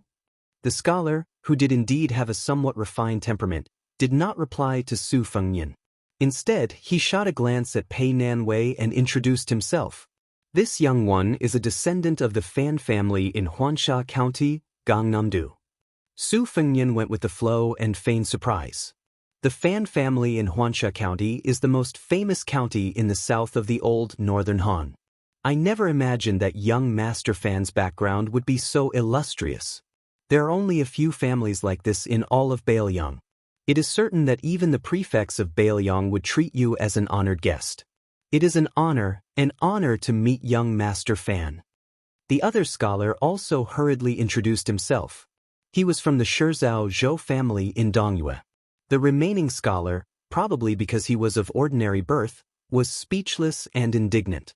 In reality, the Fan family in Huansha County and the Shizhao Zhou family were flourishing during the spring and autumn period. They were not first-rate families that were unreachable. As long as one had the surname of Fan and Zhou, most of them would be relatives. No one would take them seriously. These 2 scholars had clearly come to Bailiang, where their horizons were not broad, in order to make up the numbers. In this era where even the servants of wealthy families had sharp eyes and could see the depth of a family's wealth with just a belt, such clumsy tricks were not worth mentioning. They had clearly underestimated the abilities of Bailiang's officials. Bailiang was poor, but the poor were the common people who faced the earth and the sky. The officials were not poor at all. Su Fengnian had originally wanted to fish for information and amuse himself. Unexpectedly, Pei Nanwei's words were truly earth-shattering. "What does your surnames and names have to do with this old lady?" "This old lady only likes robust men over 200 jin. The 3 of you can scram to the side and cool off." It was as if the 3 scholars had been struck by lightning. Afterwards, they didn't even dare to let out a fart, leaving with their tails between their legs.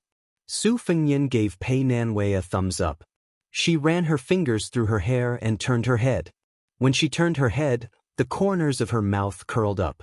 She had a rare expression on her face that said, "If this old lady doesn't make a move, she will be invincible." Su Fengnian touched the pot that didn't boil. He clicked his tongue and praised, "Bailiang is really a place with good feng shui. Sister Pei has also been infected with heroic spirit." Pei Nanwei scowled coldly. She kicked the back of Su Fengnian's shoe and twisted it hard. Su Fengnian was amenable to coaxing, but not coercion, let alone pain. He muttered to himself, It's only been half a year? Chao Changqing and Sun Shiji, two great remnants of West Chu, working together shouldn't be so useless, right? Pei Nanwei said coldly, a lot of people will die. Su Fengnian's eyes were ice cold. He said slowly, yes, a lot of people will die. But you also have to know that there are so many people in West Chu who have shaved their hair and fled to Zen. They don't hesitate to shut themselves in cellars and escape into the mountains to become wild elders. They've lost their minds and are patrolling the city in the middle of the night, shouting that everyone is a ghost. They're all living a life worse than death. This group of wandering ghosts who can't forget the West Chu dynasty can't wait to drag their families down with them. You don't even know how to evaluate such foolishly loyal remnants. Pei Nanwei said hatefully, if they want to die a worthy death, no one can stop them. But don't implicate the innocent people who just want to live a peaceful life and have a good night's sleep. Su Fengnian said with a smile, in the past, I always felt that you were lifeless, like a female ghost in human skin who haunts ancient temples deep in the mountains. Only today do I know that you can still speak human language. Why don't you stay in Yanji County? Maybe you'll become a living person in the future. When you miss the reeds by Tide Hark Lake, you can go back and take a look. Pei Nanwei said without hesitation, okay. Su Fengnian was momentarily absent-minded. He seemed to have said these words to others before. However, Su Fengnian quickly recovered and nodded with a smile. Then I'll have to show off my status as the heir. I'll ask the governor of Yanji County to arrange a private residence for you where no one will disturb you. Su Fengnian asked for directions and arrived at the governor's mansion. Unfortunately, the governor had also brought a large group of family members to enjoy themselves with the common people. The gatekeeper, who had trained a pair of discerning eyes, saw that Su Fengnian had an extraordinary aura and had him sit in a small room by the side door. After waiting for 4 whole hours, even the gatekeeper was somewhat impressed by the young man's patience. During this time, the gatekeeper solicitously inquired about his well-being and served him tea. Naturally, this was because Su Fengnian had taken advantage of the beauty Pei Nanwei's reputation. Governor Hong Shandong rubbed his eyes as he returned in high spirits. He had never set foot in Bailiang Palace in his life and didn't recognize the young master. However, he recognized the retainer, who could only stand. It was the general's personal bodyguard, Su Yanbing. One year, when the general was patrolling the border, he passed by Yanji County. Hong Shandong was fortunate enough to meet him once. This person was actually qualified to eat and drink with the general. His memory was especially vivid. If Su Yanbing had to stand, then who was the young man sitting and drinking tea? Hong Shandong wasn't an idiot. He immediately collected his thoughts and waved his sleeves. With a plop, he knelt on the ground and paid his respects to His Royal Highness who had come to his humble abode. The large group of Hong family descendants crowded outside the small room widened their eyes. The older ones knew the ways of the world and were somewhat fearful. The younger ones' clean eyes were filled with childlike curiosity. Although the threshold of the governor's mansion wasn't low, the highest position received by the governor was only the previous general of Yuzhou. How high was His Royal Highness's position? When this young man put on the yellow official robe and became the king of Bailiang, everyone in Liang would know how high his position was. Hong Shandong didn't have the courage to look at Pei Nanwei from beginning to end. After knowing that this woman with no clear status would live in Yanji County, he was surprised but not happy. He didn't mind enshrining her like a female bodhisattva. This was what he should do. It might not be a merit, but since ancient times, beauties were a source of trouble. If there was the slightest mistake, then wouldn't his originally smooth career come to an end? However, since His Highness the Crown Prince had spoken, Hong Shandong could only grit his teeth and squeeze out a smile to agree. That night, the governor tossed out an elegant residence with mountains and rivers. Su Fengnian had the men of sacrifice secretly greet the spies in Yanji County. The men of sacrifice were originally great spies who had accumulated great prestige. They were familiar with this kind of shady business and could handle it flawlessly. Afterwards, Su Fengnian abandoned the carriage, which was already redundant, and rode with Su Yanbing out of the city that very night. They hurried to the familiar Tuma Pass. When Pei Nanwei got off the carriage, she didn't forget to pick up the curtain hat. In the secluded residence with only 2 old servant girls, she stood in the courtyard without saying a word. It was only when she was about to go to bed that she threw the curtain hat in the courtyard. On the dressing cabinet in the room, she caught a glimpse of several boxes of exquisite and expensive rouge. She sneered and said, "It's all a burden." How many of the seemingly valuable items were actually valuable? Chapter 964. The East Sea Martial Emperor City had always been rumored to have 3 oddities. The oddities were that there were always more foreigners than locals in the city. The oddities were that the inner city wall was filled with weapons. The oddities were, of course, the number 2 in the world, who had lived for 100 years. To the people of Liangjianghu, not having been to the Martial Emperor City meant that they had never been to the Jianghu. The first oddities were not strange. Every year, several second-grade master realm and even first-grade masters would try to climb the city wall, hoping to become famous. For example, the 9th Blades Huang Ascending Tower had attracted top masters like Chao Changqing to watch the battle. As a result, the Martial Emperor City had attracted a large number of heroes who came to seek adventure. The second oddities were even more reasonable. If one failed to climb the tower, he had to leave his weapon on the wall. Old Monster Wang had dominated the Martial Emperor City for 60 years. In the first 10 years, he often had to accept 3 or 4 challenges a day. Over time, the wall was filled with heavenly weapons, including the contribution of the Dongyue sword pool suzerain, Song Yanqing.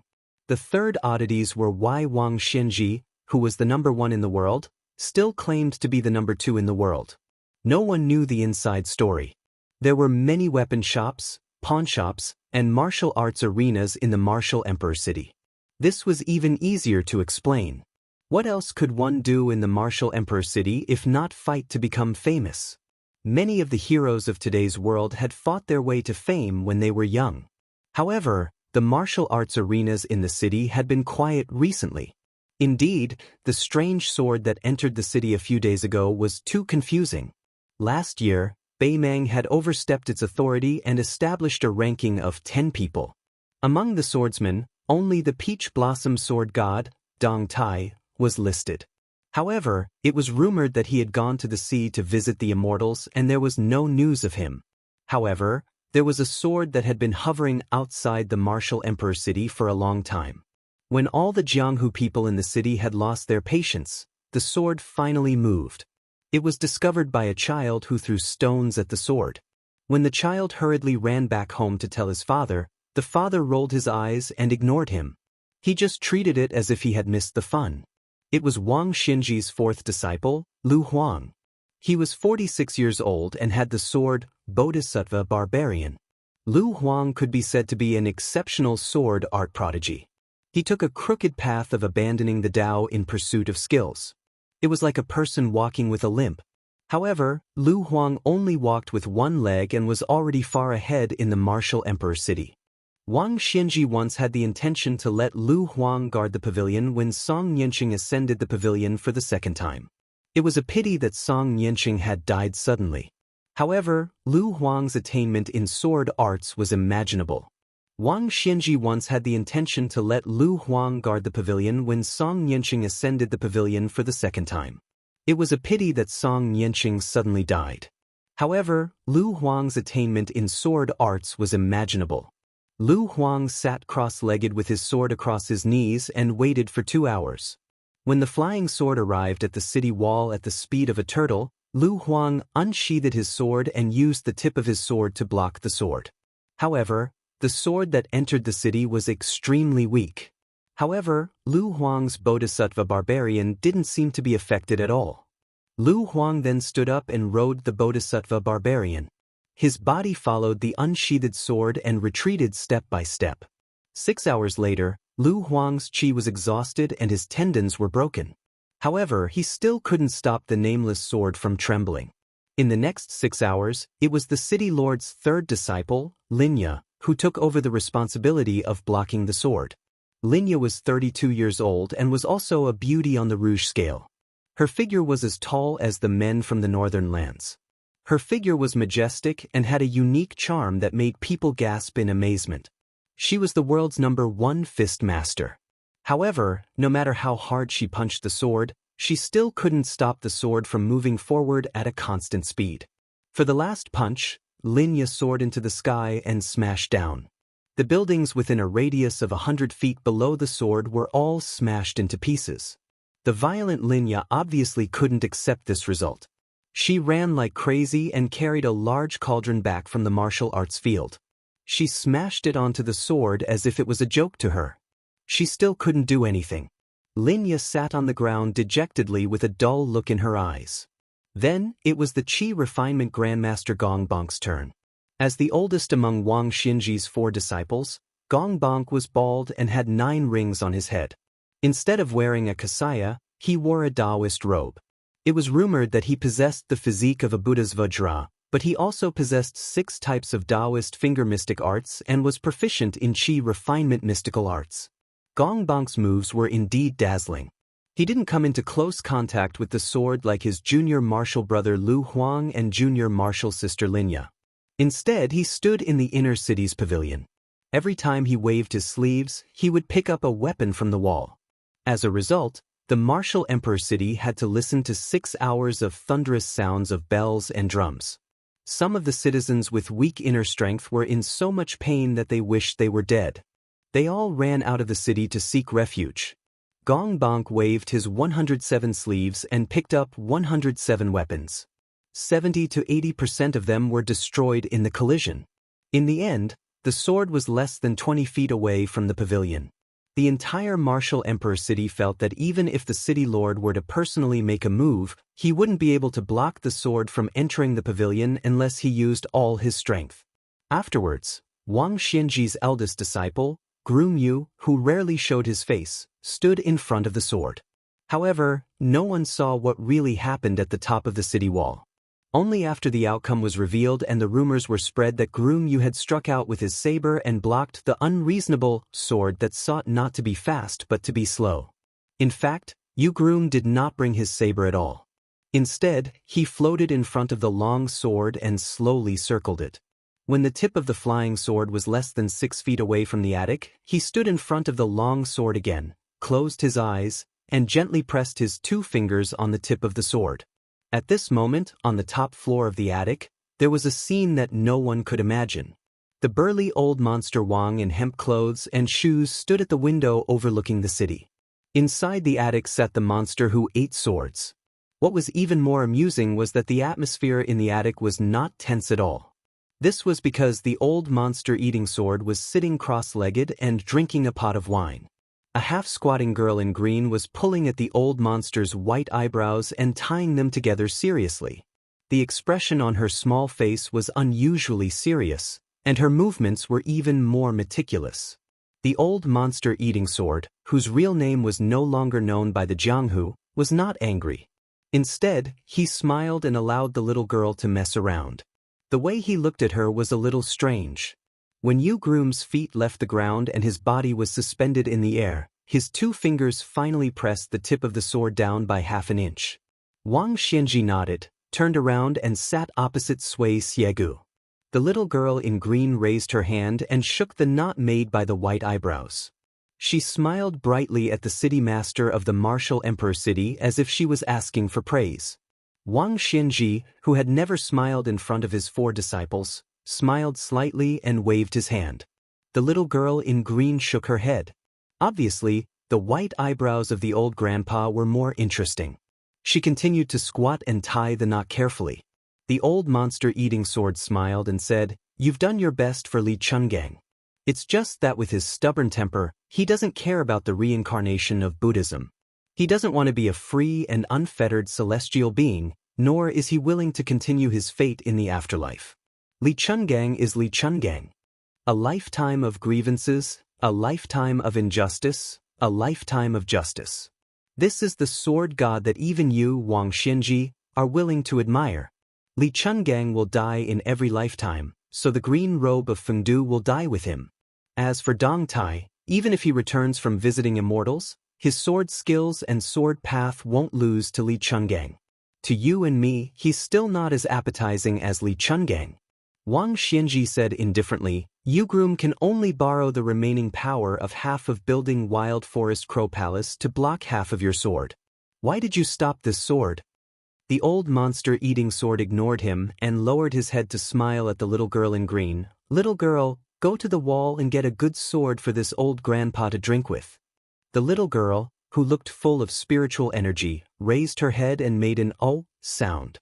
She jogged out and obediently raised her butt to lie on the city wall.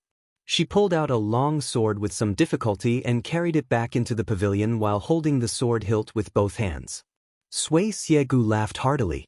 He broke off an inch of the sword tip with 2 fingers and threw it into his mouth. Seeing the little girl in green looking at him eagerly as if she was craving for food, the old monster-eating sword laughed. "Don't learn from this old grandpa to eat swords. Otherwise, when you grow up, you'll scare away men."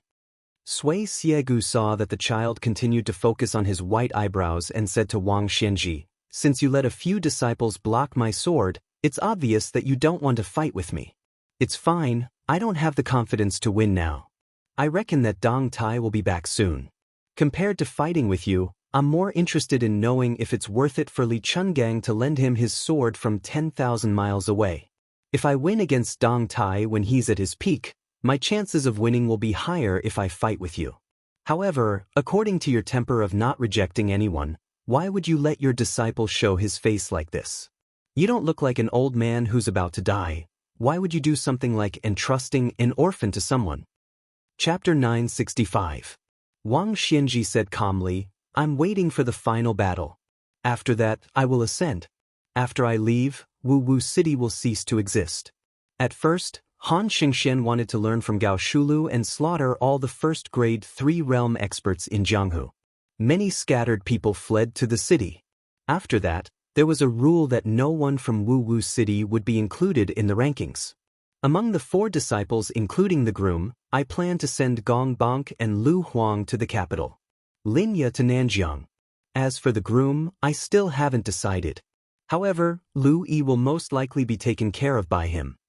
Sui Xiegu stared. "From your tone, the final battle won't be between me and Dong Tai. It also won't be Chao Chongqing. Could it be Tuoba Bodhisattva?" Wang Xianji sneered. "That northern barbarian? Eating dust behind me. As long as I, Wang Xianji, am alive, he won't be number 1 in the world. His martial arts cultivation now is only Wang Xianji's from 30 years ago. Even if he takes that weapon, it's only me from 20 years ago. What's there to fight?" Sui Xiegu was puzzled. "Qi Xuanzhen didn't want to fight with you. Later, Hong Shixiang, who had a chance to fight with you, also committed suicide. However, from what I see, these 2, even 1 person, can't compare to their status 500 years ago. I'm afraid that for 500 years after Lu Dongxian, you, Wang Xinji, were invincible. For example, Lu Songtao, the sect leader of Zhulu Mountain whom I helped guard, was slightly inferior to Li Chungang. 200 years ago, Wu family's sword immortal master, Wu Doubing, was a hero who made a name for himself. He dominated Jianghu for 40 years. At most, he was another Lu Songtao. 400 years ago, the great demon Gao Shulu caused a catastrophe and killed all the top experts in Jianghu. Although he was skilled, he was only slightly stronger than the current Tuoba Bodhisattva. Today's Jianghu is very different from before. You, Tuoba Bodhisattva, Li Chungang, Dong Tai, and that white-clothed woman, any one of you, other than Gao Shulu's Jianghu, would be invincible in 100 years in Jianghu. Of course me too." Wang Xianji sneered. "It's all Huang Longshi's fault." The girl in green suddenly ran to Wang Xianji and asked curiously, "Grandpa, why don't you call yourself this old man?" Wang Xianji rubbed her head and pointed at Suishia Valley. She smiled and said, "This fellow is more than 20 years older than grandfather. However, he is only older and does not have much ability." Sui Xiegu blew his beard and glared. He broke a section of the sword and threw it into his mouth. He said angrily, "Wang Xianji, why don't we fight now?" Wang Xianji merely glanced at Sui Xiegu and ignored him. The 2 white eyebrows of the sword-eating old man that had been tied into countless knots instantly straightened and fluttered in the air. The girl in green was anxious when she saw this. She quickly ran over and pulled down the 2 long eyebrows that were taller than her. She hugged them and continued to tie the knots patiently. Sui Xiegu sighed helplessly and asked, "Do you think that Chen Zhibao can defeat that Gu Jiantang after he used the Dragon Tree monk's death to become a Confucian saint?" Wang Xinji shook his head. Sui Xiegu said with a puzzled expression, "This kid is extremely talented and rare. Why did he go to Great Peace City to become the Minister of War? Why didn't he become a king and become a vassal of Western Shu? He would have a good state of mind and time to improve his cultivation." Wang Xinji smiled and said, "Chen Zhibao is equivalent to the Confucian saint, Chao Changqing, who died in West Chu to revive the country. When the time comes, he will be able to borrow the momentum and win against Gu Jiantang. Only then will he have the right to fight me." Sui Xiegu was stunned and then sighed deeply. "The younger generation will surpass us in time." Wang Xinji was silent. Sui Xiegu smiled and asked, "Let's not talk about the 10 people who are already in the martial arts rankings. Who do you think will be able to rise up in the next 50 years? Wang Xinji closed his eyes and said slowly, "In terms of swords, Liu Baijie, whose Tongshi sword was eaten by you, originally had a good swordsmanship. However, he was a late bloomer and became the assistant minister of the Ministry of War. Wang Xiaoping was originally on the wrong path, but now he is inseparable from Lu Songtao. He has both Q-sword and Buddhism. His future is limitless. Qi Xianxia in the city used to be half a celestial at Mount Longhu but did not have a chivalrous character. After going to Mount Wudong and leaving the mountain, he has changed greatly. Wu Luding is too focused on winning and will not be able to go as far as the female sword servant Cui Hua. In terms of the blade, Yuan Zuozong will definitely reach the celestial phenomenon realm. It is just a matter of time. As for Jiang Fuding, it's hard to say. His character is too evil, but because his martial arts path is the most similar to mine, if he is unlucky, he will stay in Xianji for the rest of his life. If he is lucky, when I ascend, he will have a chance to become a land celestial. The head of the Wu family's sword tomb, Su Yanbing of Bailiang. The 2 from Mount Lantua and Guanyin do not have a high chance of becoming the world's #1, but they have a chance to become land celestial. There are too many variables in the Jianghu now, and I dare not predict their final achievements. However, these people will at most be in the top 10. It's just that their positions are different. However, there are 2 people who are especially unpredictable. Nangong Push of Tide Listening Pavilion, who uses a blade, and Jiang Si, the princess of West Chu, who has already comprehended the sword. However, the latter is likely to be a flash in the pan. Sui Xiegu remembered a name, Jiang Fuding? Wang Xinji said calmly, "Do you know my wish to practice martial arts?" Sui Xiegu frowned slightly, but the little girl was dragged by the snow-white eyebrows. Ancestor Qi Jian turned his head and smiled apologetically. The girl in green smiled back and waved her hand to indicate that it was fine. Wang Xinji placed her fists on her legs. "Do you know that Li Chungang Yu, Tuoba Bodhisattva, Dong Tai, Chao Changqing, your realms are not much different from mine. Why do you want to fight to the death? Why are you sure that you will lose?" Sui Xiegu laughed angrily. "Isn't it because you have thick skin?" The girl in green covered her mouth and laughed. Wang Xinji looked straight at Sui Xiegu and asked, "Do you believe that I can still kill all of you if the few of you join forces against me?" Sui Xiegu narrowed his eyes. He obviously did not believe it. But he had to believe it. Wang Xinji stood up. The top floor of the attic had no walls or windows blocking the east and west.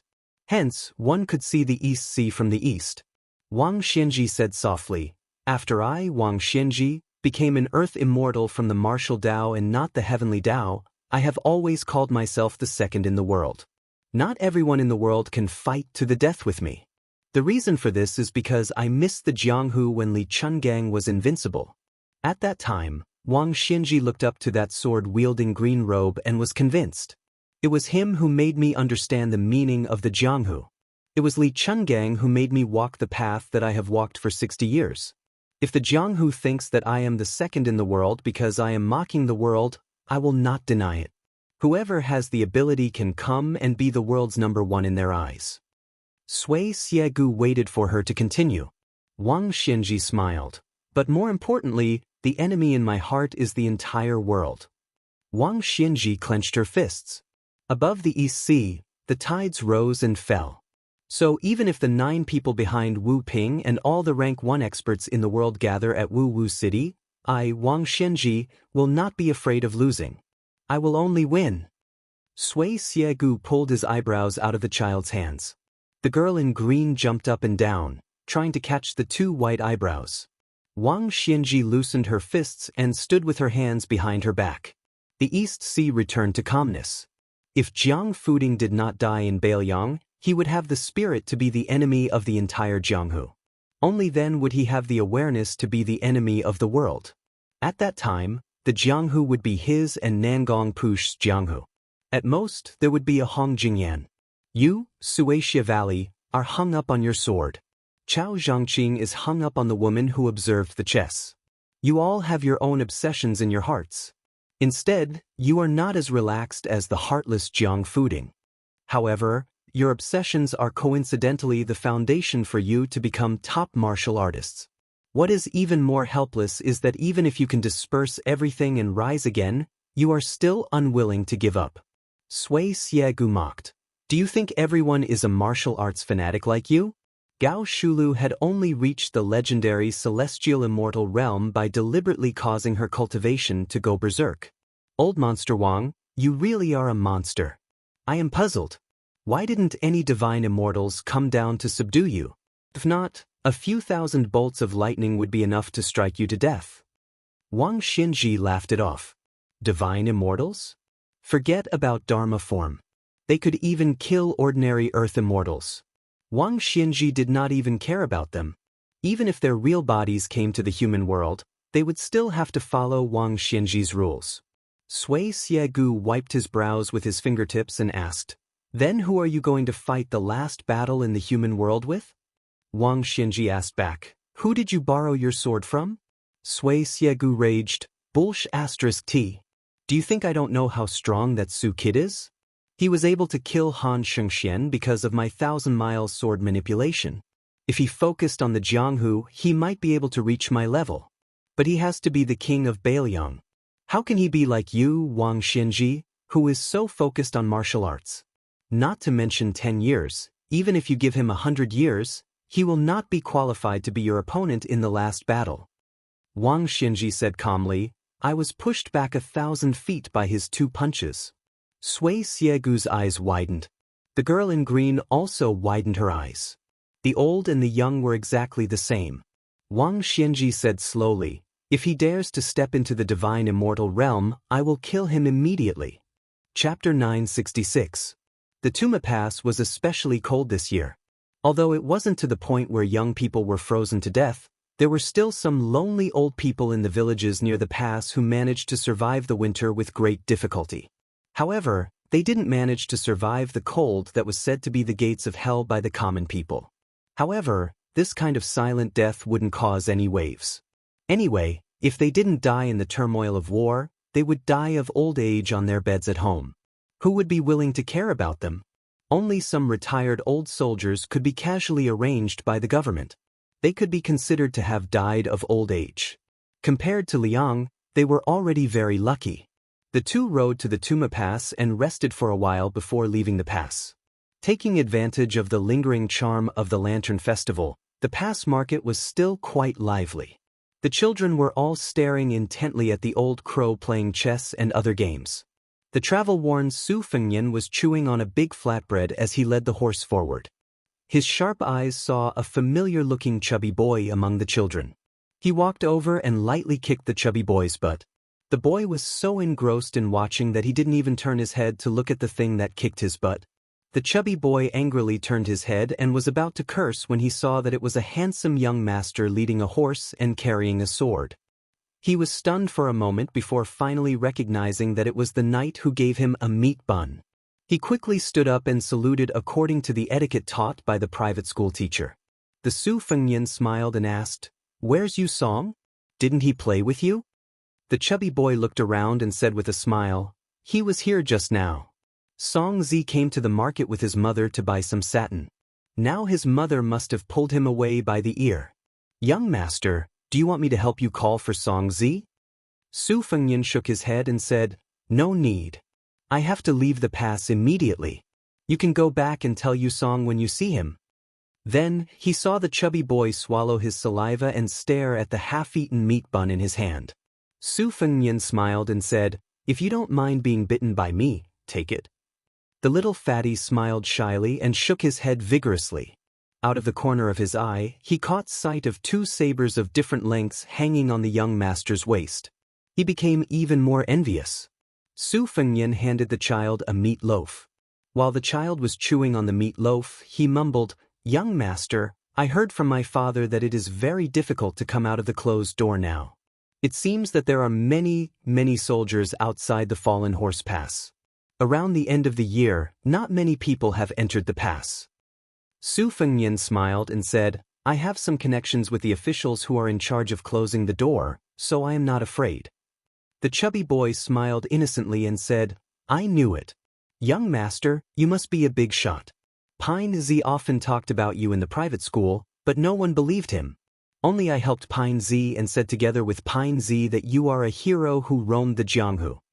Su Fengnian rubbed the chubby boy's head and turned to leave. Behind him, the chubby boy immediately bragged to his playmates about how familiar he was with the young master who had a horse and a saber. Most of the children who had studied together in the private school did not believe that he was with Zhao Yusong. Now that they had seen the chubby boy get half a meat loaf as a reward, this friendship could not be faked. The chubby boy's Jianghu status suddenly rose by several levels. The military parade of the Bailiang Frontier Army had been held for nearly 20 years.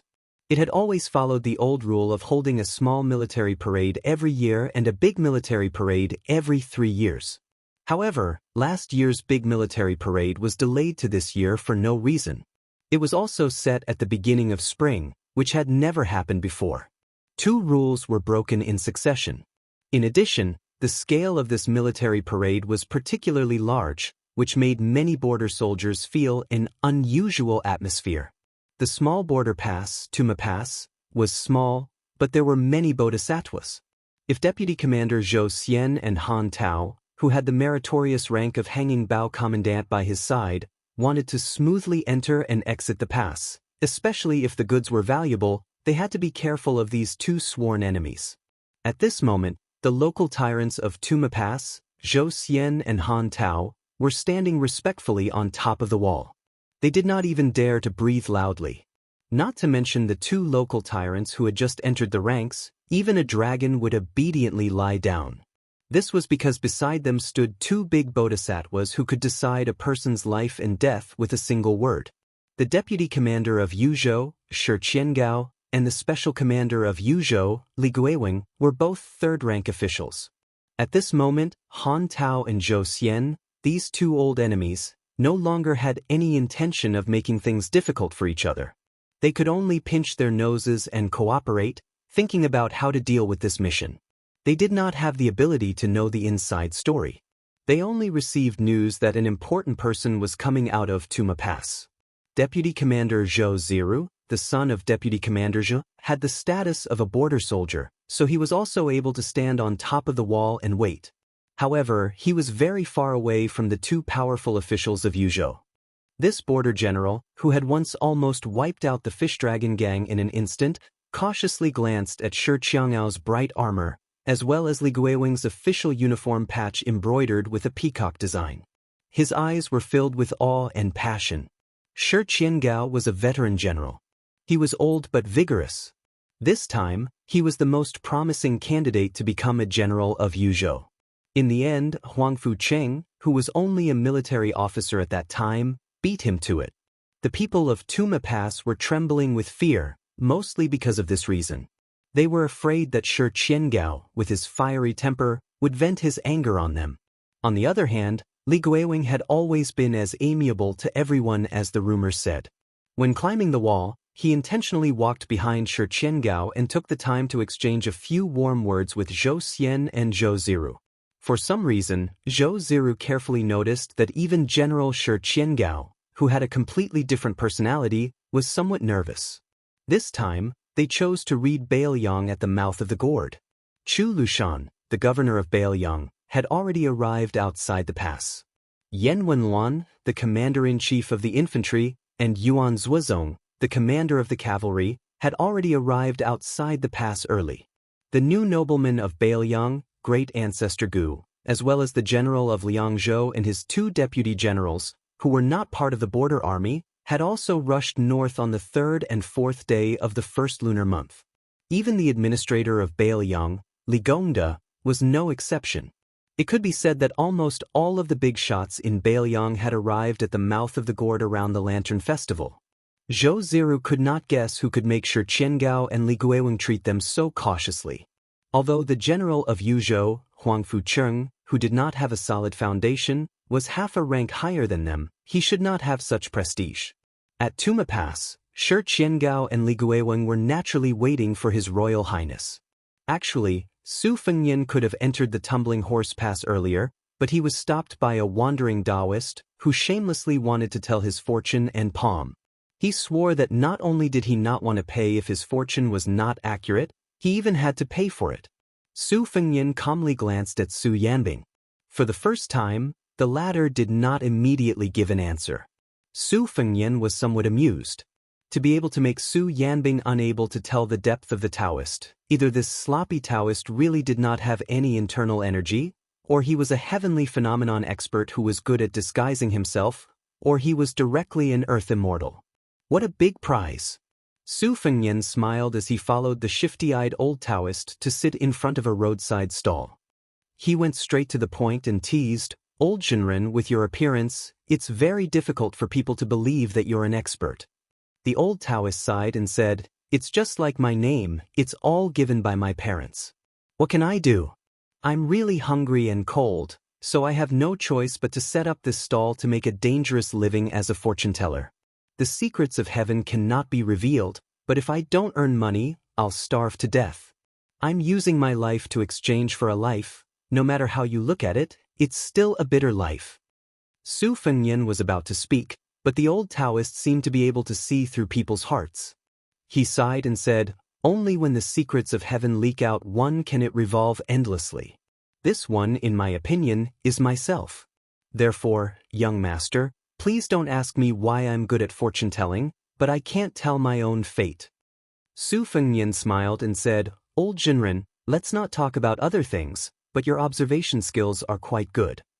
The old Taoist who called himself Four Directions stared and said, "How is this observation? I've clearly seen through your thoughts. The right time, the right place, and the right people, I can calculate the heavens, the earth, and the human heart. I'm different from those immortals who came from the ancestral court of Taoism. I don't calculate the heavens, I only calculate the human heart." Chapter 967. Su Fengyan was surprised and said with a smile, "Then I'll have to take the opportunity to ask Taoist Master. If Buddha cannot be said and Tao cannot be said, then how can ordinary people become Buddha and attain Tao?" The old Taoist and Su Fengyan sat across from each other across the stall. He twirled his beard and said, "I won't talk about the truth of words, but I'll just talk about some of the truths I've comprehended. How about it? Young master, you don't care about trifles, but you can be more magnanimous when it comes to big matters. I think you can calm down and listen to me." Su Fengyan nodded and said, "Okay." He turned to Su Yanbing and said, "Go buy a tray of steamed buns." The old Taoist nodded with satisfaction. It was unknown whether he was satisfied with the tray of steamed buns or that the young master in front of him had finally entered the trap. When Su Yanbing silently turned around, the old Taoist straightened his clothes and said slowly, "Cultivation is like climbing a mountain. The more you walk, the harder it is. Mount Longhu only wants to reach the top, as if it would be a disgrace to their ancestors if they don't have an ascended Taoist every 60 years. This is not right or wrong, but Mount Wudong doesn't cultivate this kind of Tao. I don't know when it started, but people only focus on the word longevity. What's the difference between this and being an official and looking forward to the word first rank? For us, cultivation is like reading books. Just like those novels about scholars and beauties that young masters read, in the end, it's still about getting to know each other at first sight. Reading those novels about scholars and beauties, in the end, it's still about getting to know each other at first sight. If you're lucky, you'll be in love with each other until your hair turns white. If you're unlucky, you'll hate each other and leave each other. If you're more explicit, a person's life is even more miserable. It's just about life and death. It's too boring to think about it this way. What do you think, young master? Su Fengnian smiled and nodded. I think so too. The old Taoist continued. In my opinion, when a person is reincarnated, the essence of walking is the word walk. Walking through mountains, rivers, Jianghu, east, west, north, and south, it doesn't matter where you go. Along the way, you'll meet interesting people and boring things. Whether it's suffering or enjoying happiness, it's all just once in 100 years. When you meet a good scenery, you can stop and take a look. When you have strength, you can continue. If you don't want to move, then don't move. Gentle and soft, hero's grave? Those are just people who can't eat grapes and are complaining that they are sour. Why do you say that they only admire mandarin ducks and not immortals? I've been in this world for a long time, a day, 1,000 years, 1,000 years in the world, 1,000 years, a day, 1,000 years, 1,000 years, a year, a year, a year, a year, a year, a year, a year, a year. But to be a year, to in eight. In my life, I've been to more than 600 Taoist temples, big and small. I've also been to more than 300 temples to seek advice from the monks about Buddhism. Seeing that Su Fengnian was silent, the old Taoist coughed and reminded him in a low voice, Young master, you should say something to make sense. Su Fengnian smiled and said, I'm busy calculating how old you are now, old Taoist master, to be able to finish visiting the 600 Taoist temples and 300 temples.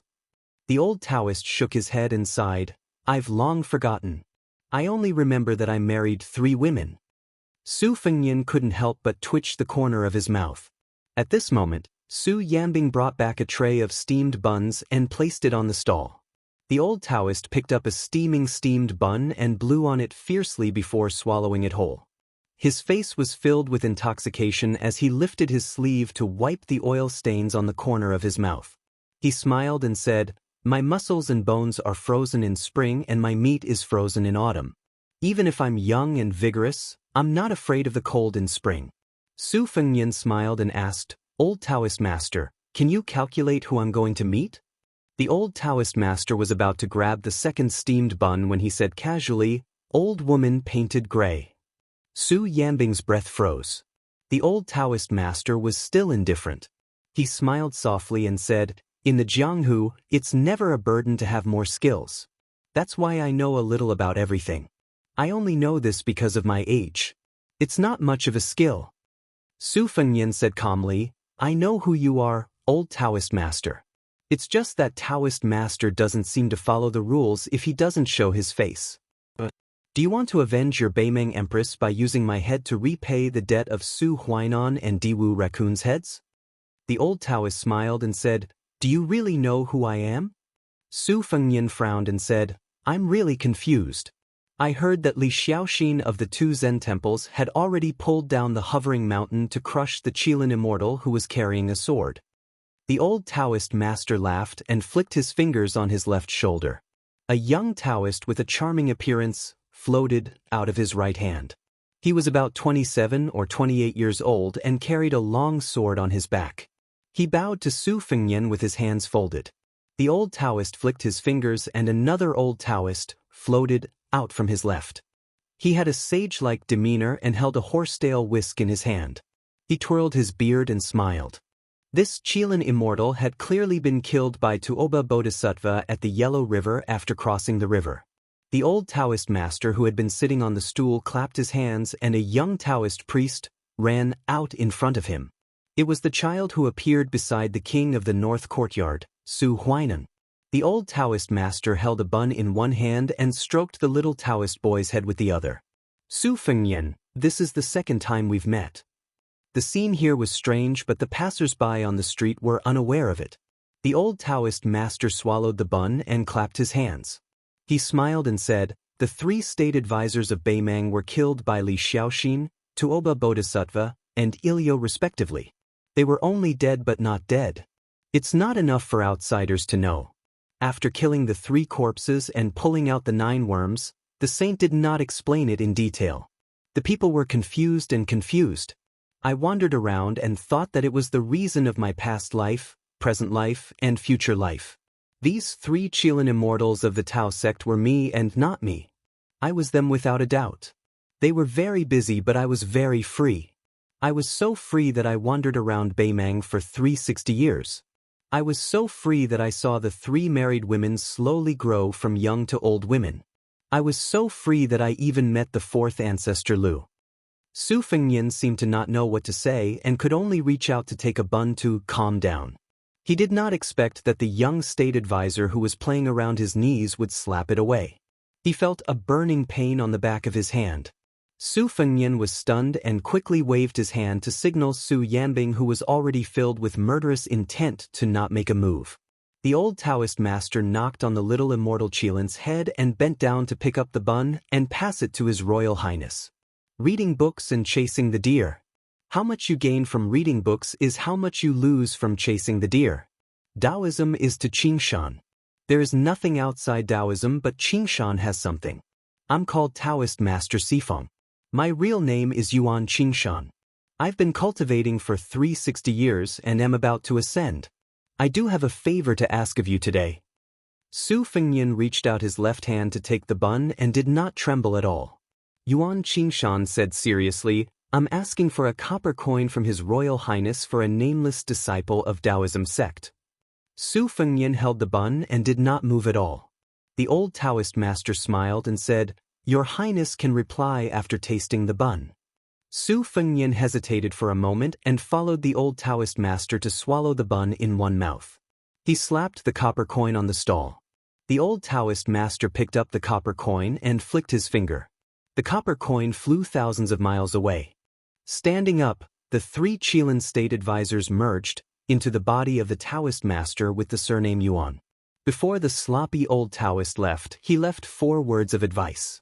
Your Highness, go to Mount Wudong more often. It's beneficial and harmless. Su Longxiang was destined to die.